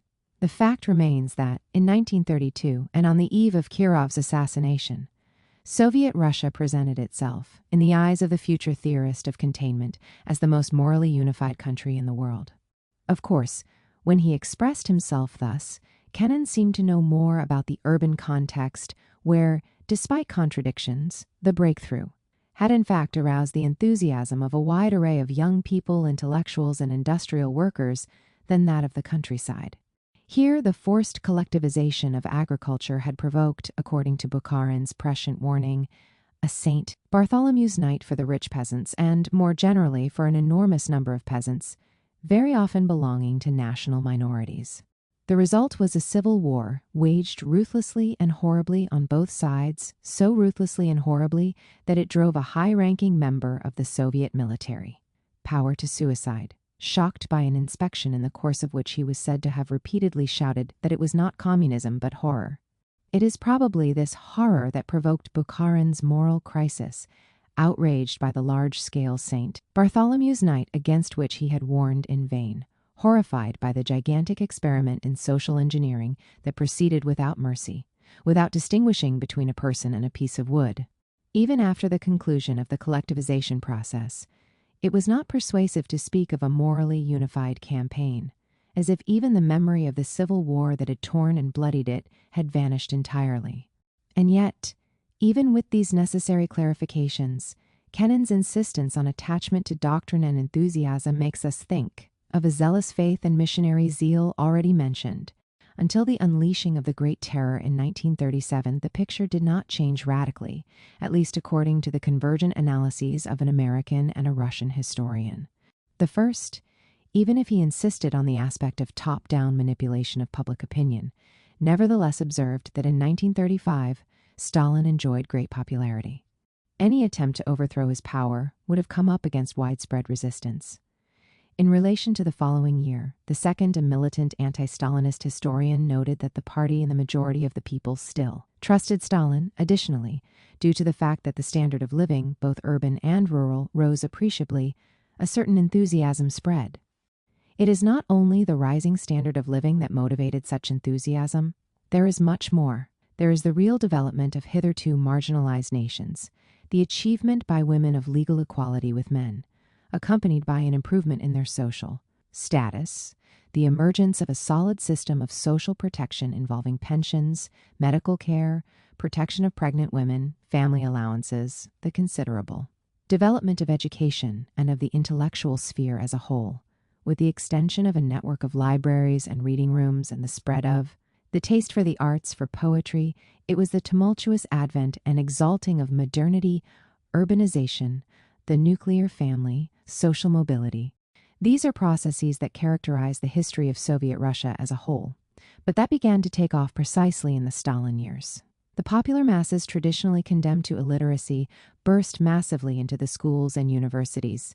Thus, a whole new generation of skilled workers and technically trained technicians and administrators was being formed, who were rapidly being called upon to perform a managerial function.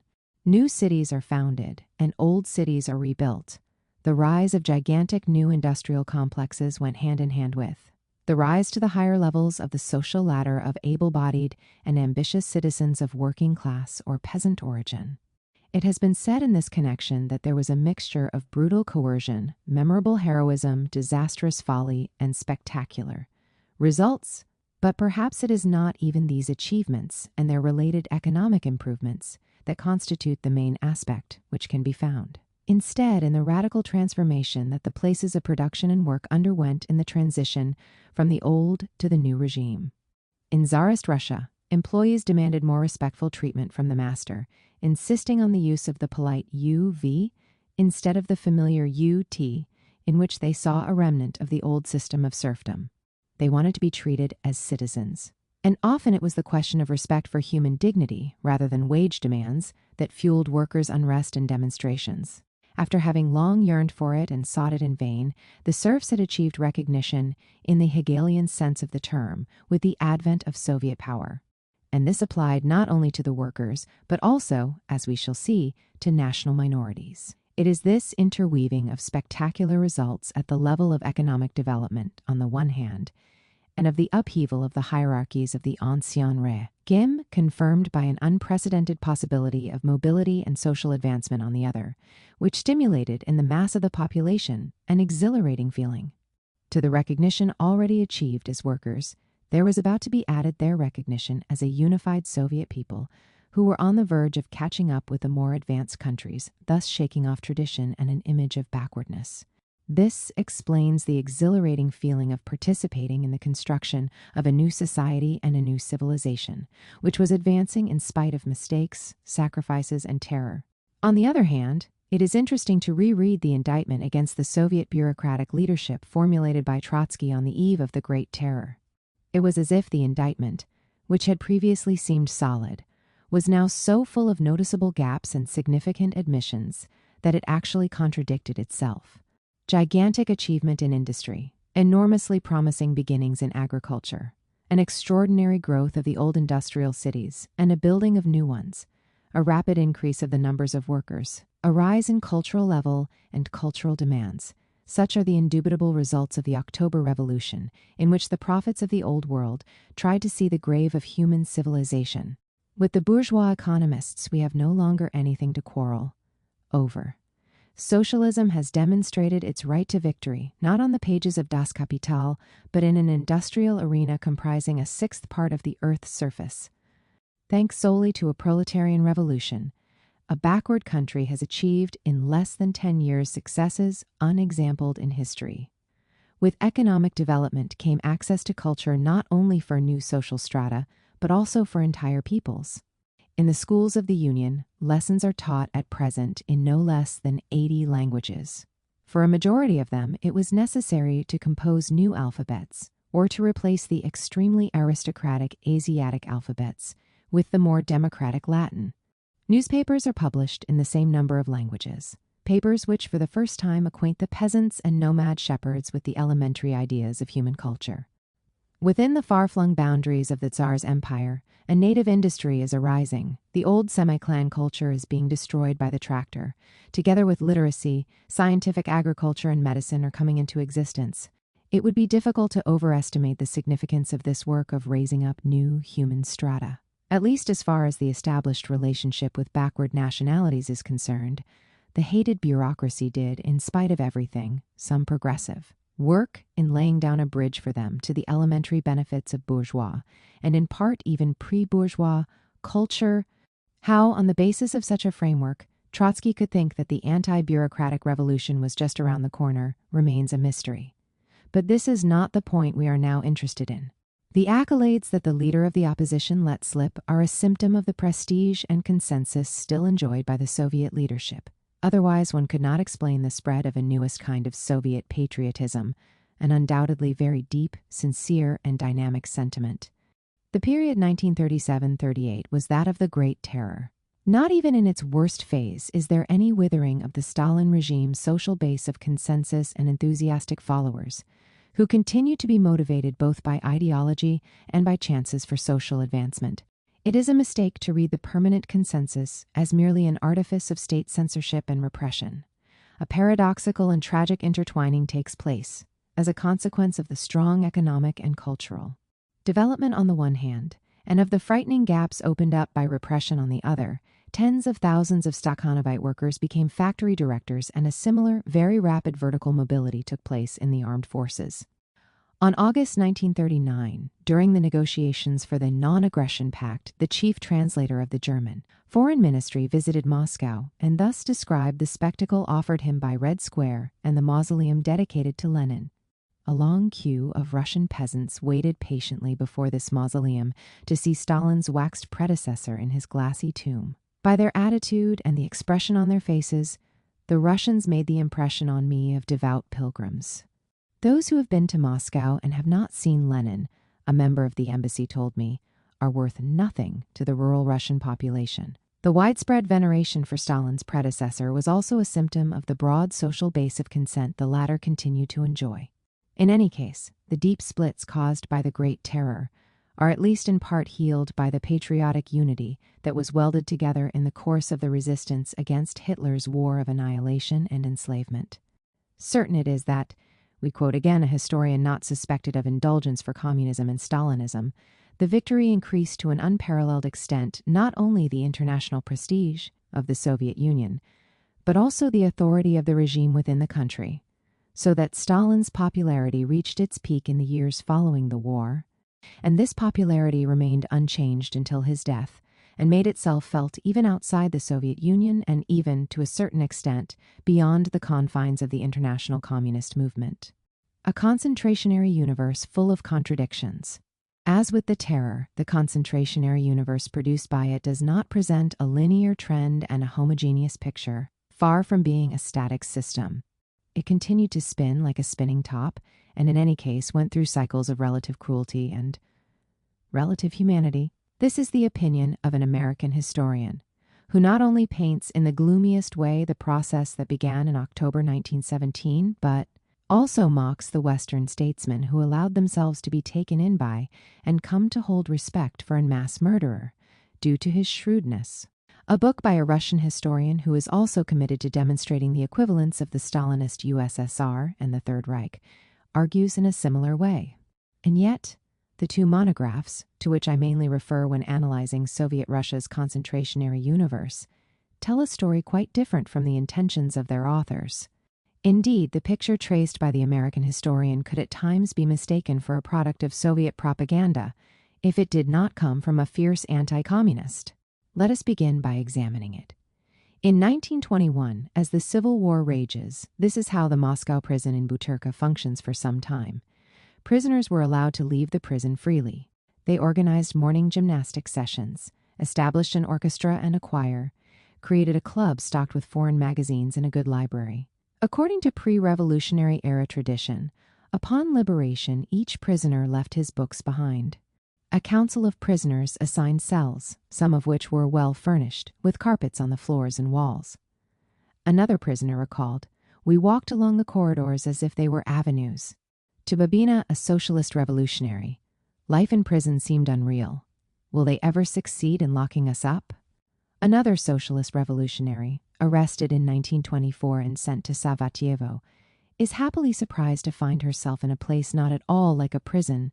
Not only could her political contacts provide the prisoners with plenty of food and clothing, but she was also able to transform her cell into the women's section of the Socialist Revolutionary Party.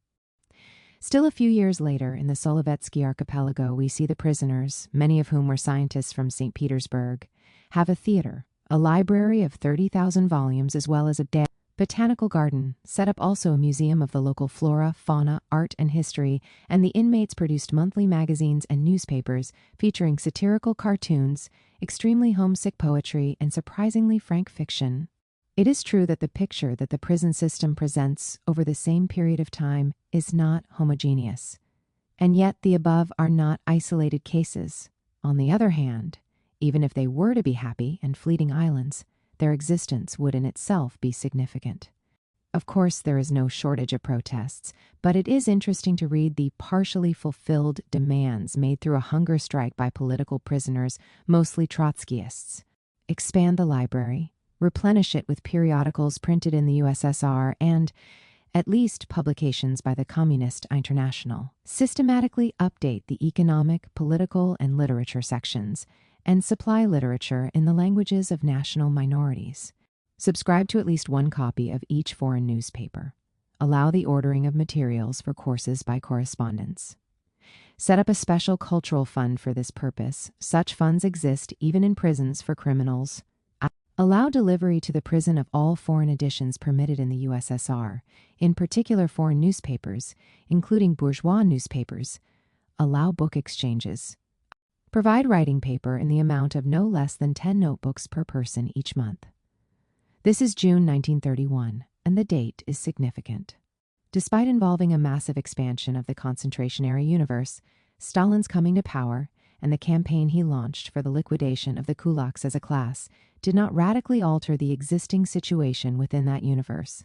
This is not only true for political prisoners. In the early 1930s, prisoners were relatively well off and free. The Gulag leadership showed a certain religious tolerance and accommodated the requests for a vegetarian diet made by members of certain religious sects. Here now is a glimpse of the penal colonies in the far north in the early 1930s. Needing hospitals, camp administrators built them and introduced systems for training prisoner pharmacists and prisoner nurses. Needing food, they constructed their own collective farms, their own warehouses, and their own distribution systems. Needing electricity, they built power plants. Needing building materials, they built brick factories. Needing educated workers, they trained the ones that they had. Much of the ex-Kulak workforce turned out to be illiterate or semi-literate, which caused enormous problems when dealing with projects of relative technical sophistication. The camp's administration therefore set up technical training schools, which required, in turn, more new buildings and new cadres, math and physics teachers, as well as political instructors to oversee their work. By the 1940s, Vorkuta, a city built in the permafrost where roads had to be resurfaced and pipes had to be repaired every year, had acquired a geological institute and a university, theaters, puppet theaters, swimming pools, and nurseries. Strange as it may be, the Gulag was slowly bringing civilization, if that is what it can be called, to the remote wilderness. 86. Among the managers and administrators, there is no shortage of people who demonstrate humanity and intelligence. Berzin seems to have very much approved of, or at least enthusiastically paid lip service to Gorky's ideas about prisoner reform. Glowing with paternalistic goodwill, Berzin provided his inmates with film theaters and discussion clubs, libraries, and restaurant-style dining halls. He planted gardens, complete with fountains and a small zoological park. He also paid prisoners regular salaries and operated the same policy of early release for good work as did the commanders of the White Sea Canal. On the other hand, provoked by famine, by the pressure to increase the productivity of the prisoners, and through disorganization, and often by the incompetence or rapacity of the local managers, tragedies were plentiful. Particularly atrocious was the tragedy that in 1933 befell the deportees, who were supposed to cultivate the island of Nazino, western Siberia. It was a task which immediately turned out to be desperate, without tools, with medicines and food which had largely disappeared during the journey. On a completely virgin island, lacking buildings of any kind and food supplies, the deportees tried to survive by eating corpses or committing acts of real cannibalism. These details can be deduced from a letter sent by a local communist leader to Stalin and then communicated to all the members of the Politburo, who were in some ways shocked. The Nazino tragedy received broad publicity and became a subject of investigation by many commissions. 89. Clearly, it was not murderous intent that caused the horror. We are in the presence of one notable example of how badly things could go wrong through simple lack of planning. At least until 1937, in the Gulag, many unnecessary deaths were a consequence of disorganization. What characterizes the Soviet concentrationary universe is primarily the obsession with development, and this obsession, while it causes Nazino's infamy, has quite different consequences. As in society as a whole, an attempt is made to stimulate socialist emulation among the inmates. Those who distinguish themselves can enjoy a food supplement and ER privileges, and that is not all. Eventually, top performers were also released early. For every 3 days of work at 100% norm fulfillment, each prisoner received a day off his sentence. When the White Sea Canal was finally completed, on time, in August 1933, 12,484 prisoners were freed. Numerous others received medals and awards. One prisoner celebrated his early release at a ceremony complete with the traditional Russian presentation of bread and salt, as onlookers shouted, "Hooray for the builders of the canal!" In the heat of the moment, he began kissing an unknown woman. Together, they wound up spending the night on the banks of the canal. The productive obsession is intertwined with a pedagogical one, as demonstrated by the presence in the camps of an educational and cultural section, KVC, an institution in which the Moscow leaders of the Gulag actually believed a great deal. Precisely because of this, they took the wall newspapers exceedingly seriously. Well, if we try to read them, we see that the biographies of the rehabilitated inmates are written in language strikingly reminiscent of what could be heard from accomplished workers outside the colony. They were laboring, studying, making sacrifices, and trying to better themselves. The aim is to re-educate inmates, turning them into Stakhanovites, ready to participate with patriotic enthusiasm in the development of the country. Let's hear again from the American historian of the Gulag. As in the outside world, the camps also continued to hold socialist competitions, work contests in which prisoners were meant to compete against one another, the better to raise output. They also honored the camp shock workers for their alleged ability to triple and quadruple the norms. It is no accident that, until 1937, when addressing prisoners, the guards called them comrade. Imprisonment in the concentration camp did not exclude the possibility of social promotion. Many exiles also wound up working as guards or administrators in the camps. Above all, as we have seen, not a few learned a profession to be exercised from the moment of their release. Certainly, a brutal turn took place in 1937, as the Third Civil War flared up and increasingly threatening clouds gathered on the international horizon. A real or imagined fifth column became the object of an increasingly obsessive hunt. In such circumstances, the detainee was no longer a potential comrade. It was then forbidden to address him in this way. He was entitled to the qualification of citizen, but it was a citizen who was a potential enemy of the people. From that moment on, was the Soviet concentration camp animated by a murderous will? So believes the American scholar repeatedly quoted here, but once again disproving her is her own account. In the 1940s, theoretically, the KVC educational and cultural section of each camp had at least one instructor, a small library, and a club where plays and concerts were staged, political lectures were organized, and debates were held. There is more. As Hitler's war of annihilation raged on and the entire country found itself in an absolutely tragic situation, time and money are generously invested in strengthening and improving propaganda, posters, and the political indoctrination meetings of the detainees. Within the records of the Gulag administration alone, there are hundreds and hundreds of documents testifying to the intensive work of the Cultural Educational Department. In the first quarter of 1943, for example, at the height of the war, frantic telegrams were sent back and forth from the camps to Moscow, as camp commanders desperately tried to procure musical instruments for their prisoners. Meanwhile, the camps held a contest on the theme, The Great Motherland War of the Soviet People Against the German Fascist Occupiers. 50 camp painters and 8 sculptors participated. In the same year, the head of a camp with 13,000 inmates drew up a significant balance sheet of his activities. He notes grandly that in the second half of that year, 762 political speeches were given, attended by 70,000 prisoners. Presumably, many attended more than once. At the same time, the KVC held 444 political information sessions, attended by 82,400 prisoners. It printed 5,046 wall newspapers read by 350,000 people. It put on 232 concerts and plays, showed 69 films, and organized 38 theatrical groups. Certainly, since Hitler's invasion, the prisoners had dramatically felt the effects of shortages, but this had nothing to do with the murderous intent. The high mortality rates of certain years in the concentration camps partly reflected the events taking place outside. In the winter of 1941-42, when a quarter of the Gulag population died of starvation, perhaps 1 million inhabitants of Leningrad, trapped by the German blockade, starved to death.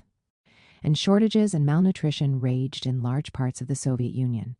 On the other hand, even in such a desperate situation, in January 1943, the Soviet government established a special food fund for the Gulag, and still the food situation did improve as the tide of the war turned in the Soviet Union's favor. We are so far from a burgeoning murderous will that the climate of national unity aroused by the Great Patriotic War was also felt inside the Gulag.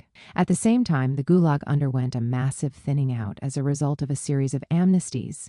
Above all, we see the former inmates fighting valiantly, making a career in the Red Army, being admitted to the Communist Party, and winning honors and medals for military valor, all the while expressing satisfaction and pride at the fact that they had at their disposal technologically advanced weapons produced thanks to the industrialization of our country, which itself had meant the first substantial expansion of the concentrationary universe.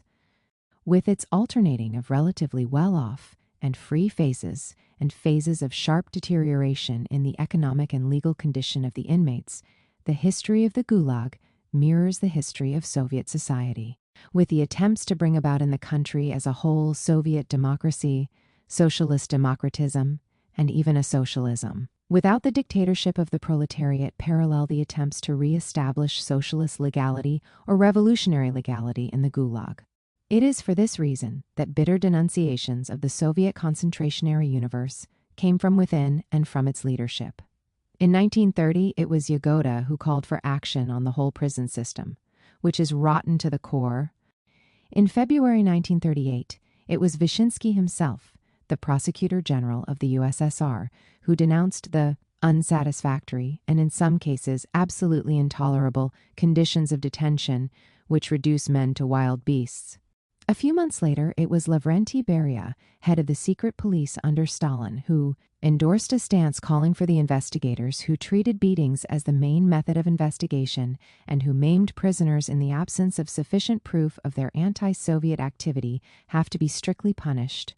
These were not ritual denunciations. When discovered, those responsible for the abuses were severely punished, even by death. Many others were dismissed. There was no shortage of conflict between the judiciary and the repressive apparatus, which resisted the introduction of rules that appeared as an extremely unpleasant intrusion. In order to strengthen control, the submission of complaints and petitions by prisoners was encouraged. At other times, an attempt was made to improve the situation by means of amnesties and the decongestion of the camps. In the interval between one denunciation and another, there was real improvement. These were the phases of liberalism, soon overwhelmed by the onset of new crises.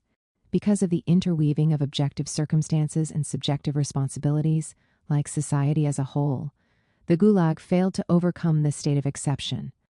Tsarist Siberia, liberal England, Siberia, and the Soviet Gulag. Should we compare or even liken the Soviet Gulag to the Nazi Konzentrationslager concentration camps? It is a question that could be answered with another. Why limit the comparison only to these two realities? In Tsarist Russia, conquest pontificates following Solzhenitsyn, the concentrationary universe was less crowded and less ruthless than in the times of Lenin and above all of Stalin. It is worth recalling what Anton Chekhov wrote in 1890. We have allowed millions of people to rot in prisons, to rot for no purpose, without any consideration, and in a barbarous manner we have driven people tens of thousands of versts through the cold and shackles, infected them with syphilis, perverted them, multiplied the number of criminals. But none of this has anything to do with us. It's just not interesting. In the course of its centuries-long duration, the Tsarist concentrationary universe, which, starting at least with Peter the Great's, and, like the Gulag, also aimed at procuring the forced labor necessary to develop the most inaccessible and least developed regions, has long presented traits of extreme cruelty. A via dolorosa way of suffering led the condemned to exile or to forced labor in Siberia. Besides being flogged with the knout, many of them suffered the mutilation of a hand, foot, ear, or nose, as well as the humiliation of being branded. In the 19th century, there were attempts to eliminate the most extreme forms of cruelty, but these were partial measures that were not always successful. From all this, it emerges how fragile is the attempt to play down Tsarist Siberia's repressive apparatus in order to isolate the Soviet Gulag and equate it with the Nazi Konzentrationslager. But a further consideration is more important. It is methodologically incorrect to compare a condition of normality and an acute state of exception. Read with greater critical awareness, and the comparison established by conquest may have a result opposite to the one he proclaims. It is only in pre-revolutionary Russia that administrative detention and deportation is considered a normal practice, even in the absence of conflict and particular dangers. In Soviet Russia, on the other hand, the state of exception powerfully influences the genesis and the configuration of the concentrationary universe, which becomes all the more brutal the further one moves away from the condition of normality. It is now necessary to take a further step forward. Beyond Russia, Tsarist and Soviet and Germany, it is necessary to bring other countries into the comparison. A dual function is also inherent in the concentrationary universe utilized by liberal England. With regard to the Irish dissidents, it has been observed that between the 18th and 19th centuries they had their official Siberia in Australia, which at least until 1868 swallowed up representatives of nearly every English protest movement. So much for repression. But one must not lose sight of the economic function of the Siberia of liberal England. Immediately after the Glorious Revolution, there was a massive increase in crimes carrying the death penalty. Even those responsible for the theft of a shilling or a handkerchief, or for the unauthorized cutting of an ornamental bush are punished, and not. Even 11-year-old boys are spared. This terrorist legislation, which, with some mitigations, continued into the 19th century, provided for an alternative. Those who received a pardon were subjected to penal servitude, which forced them to work for a certain number of years in colonies that were still little exploited and explored, first in North America and later in Australia. In other words, even economically, Australia in particular constituted the Siberia of liberal England. Its functions diminished, as the work of first the black slaves, and then the Indian and Chinese coolies and other colonial peoples intervened. English Siberia is no less cruel than Tsarist Siberia. On the contrary, of this totalitarian society, which developed in Australia at the same time the extermination of the Aborigines is carried out, a picture has been traced that also draws on memoirs and is particularly chilling. At unpredictable times, the convicts would be mustered, counted, and given full body searches with inspections of the mouth and anus. The provisions were brought out to the various gangs in wooden or large tin dishes and set down as before a hog or a dog, and they had to gnaw at it just the same. The basis of prison discipline was the informer. Not to inform became suspicious in itself, and hardly a week passed without the disclosure of elaborate plots, complete with lists of names. Indulgence was only got by such traffic in human blood. The quality of the information mattered far less than its quantity. Informers had their quotas of denunciation to fill, and were capable of any act of perfidy or blood, no matter how black or horrifying such a deed might be. In this way, the normal relations between guilt and punishment mutated into a continuous sadistic fiction, whose sole aim was to preserve terror. Authority was absolute and capricious. The floggings were spaced over many days. The flagellators were almost as much besmeared with blood as even we. The decisive way out of this misery was suicide, and in fact, suicide was not only widespread but was a practice that often involved the entire community of prisoners. A group of convicts would choose two men by drawing straws, one to die, the other to kill him. Others would stand by as witnesses. In this way, for the few days of the journey and the trial, which took place in Sydney, at a certain distance from Siberia, proper, before going to the gallows, the murderer could enjoy the conditions of a normal prisoner. His was actually an indirect and deferred suicide. And this pause allowed the witnesses to breathe before returning to hell and eventually proceeding to a new draw,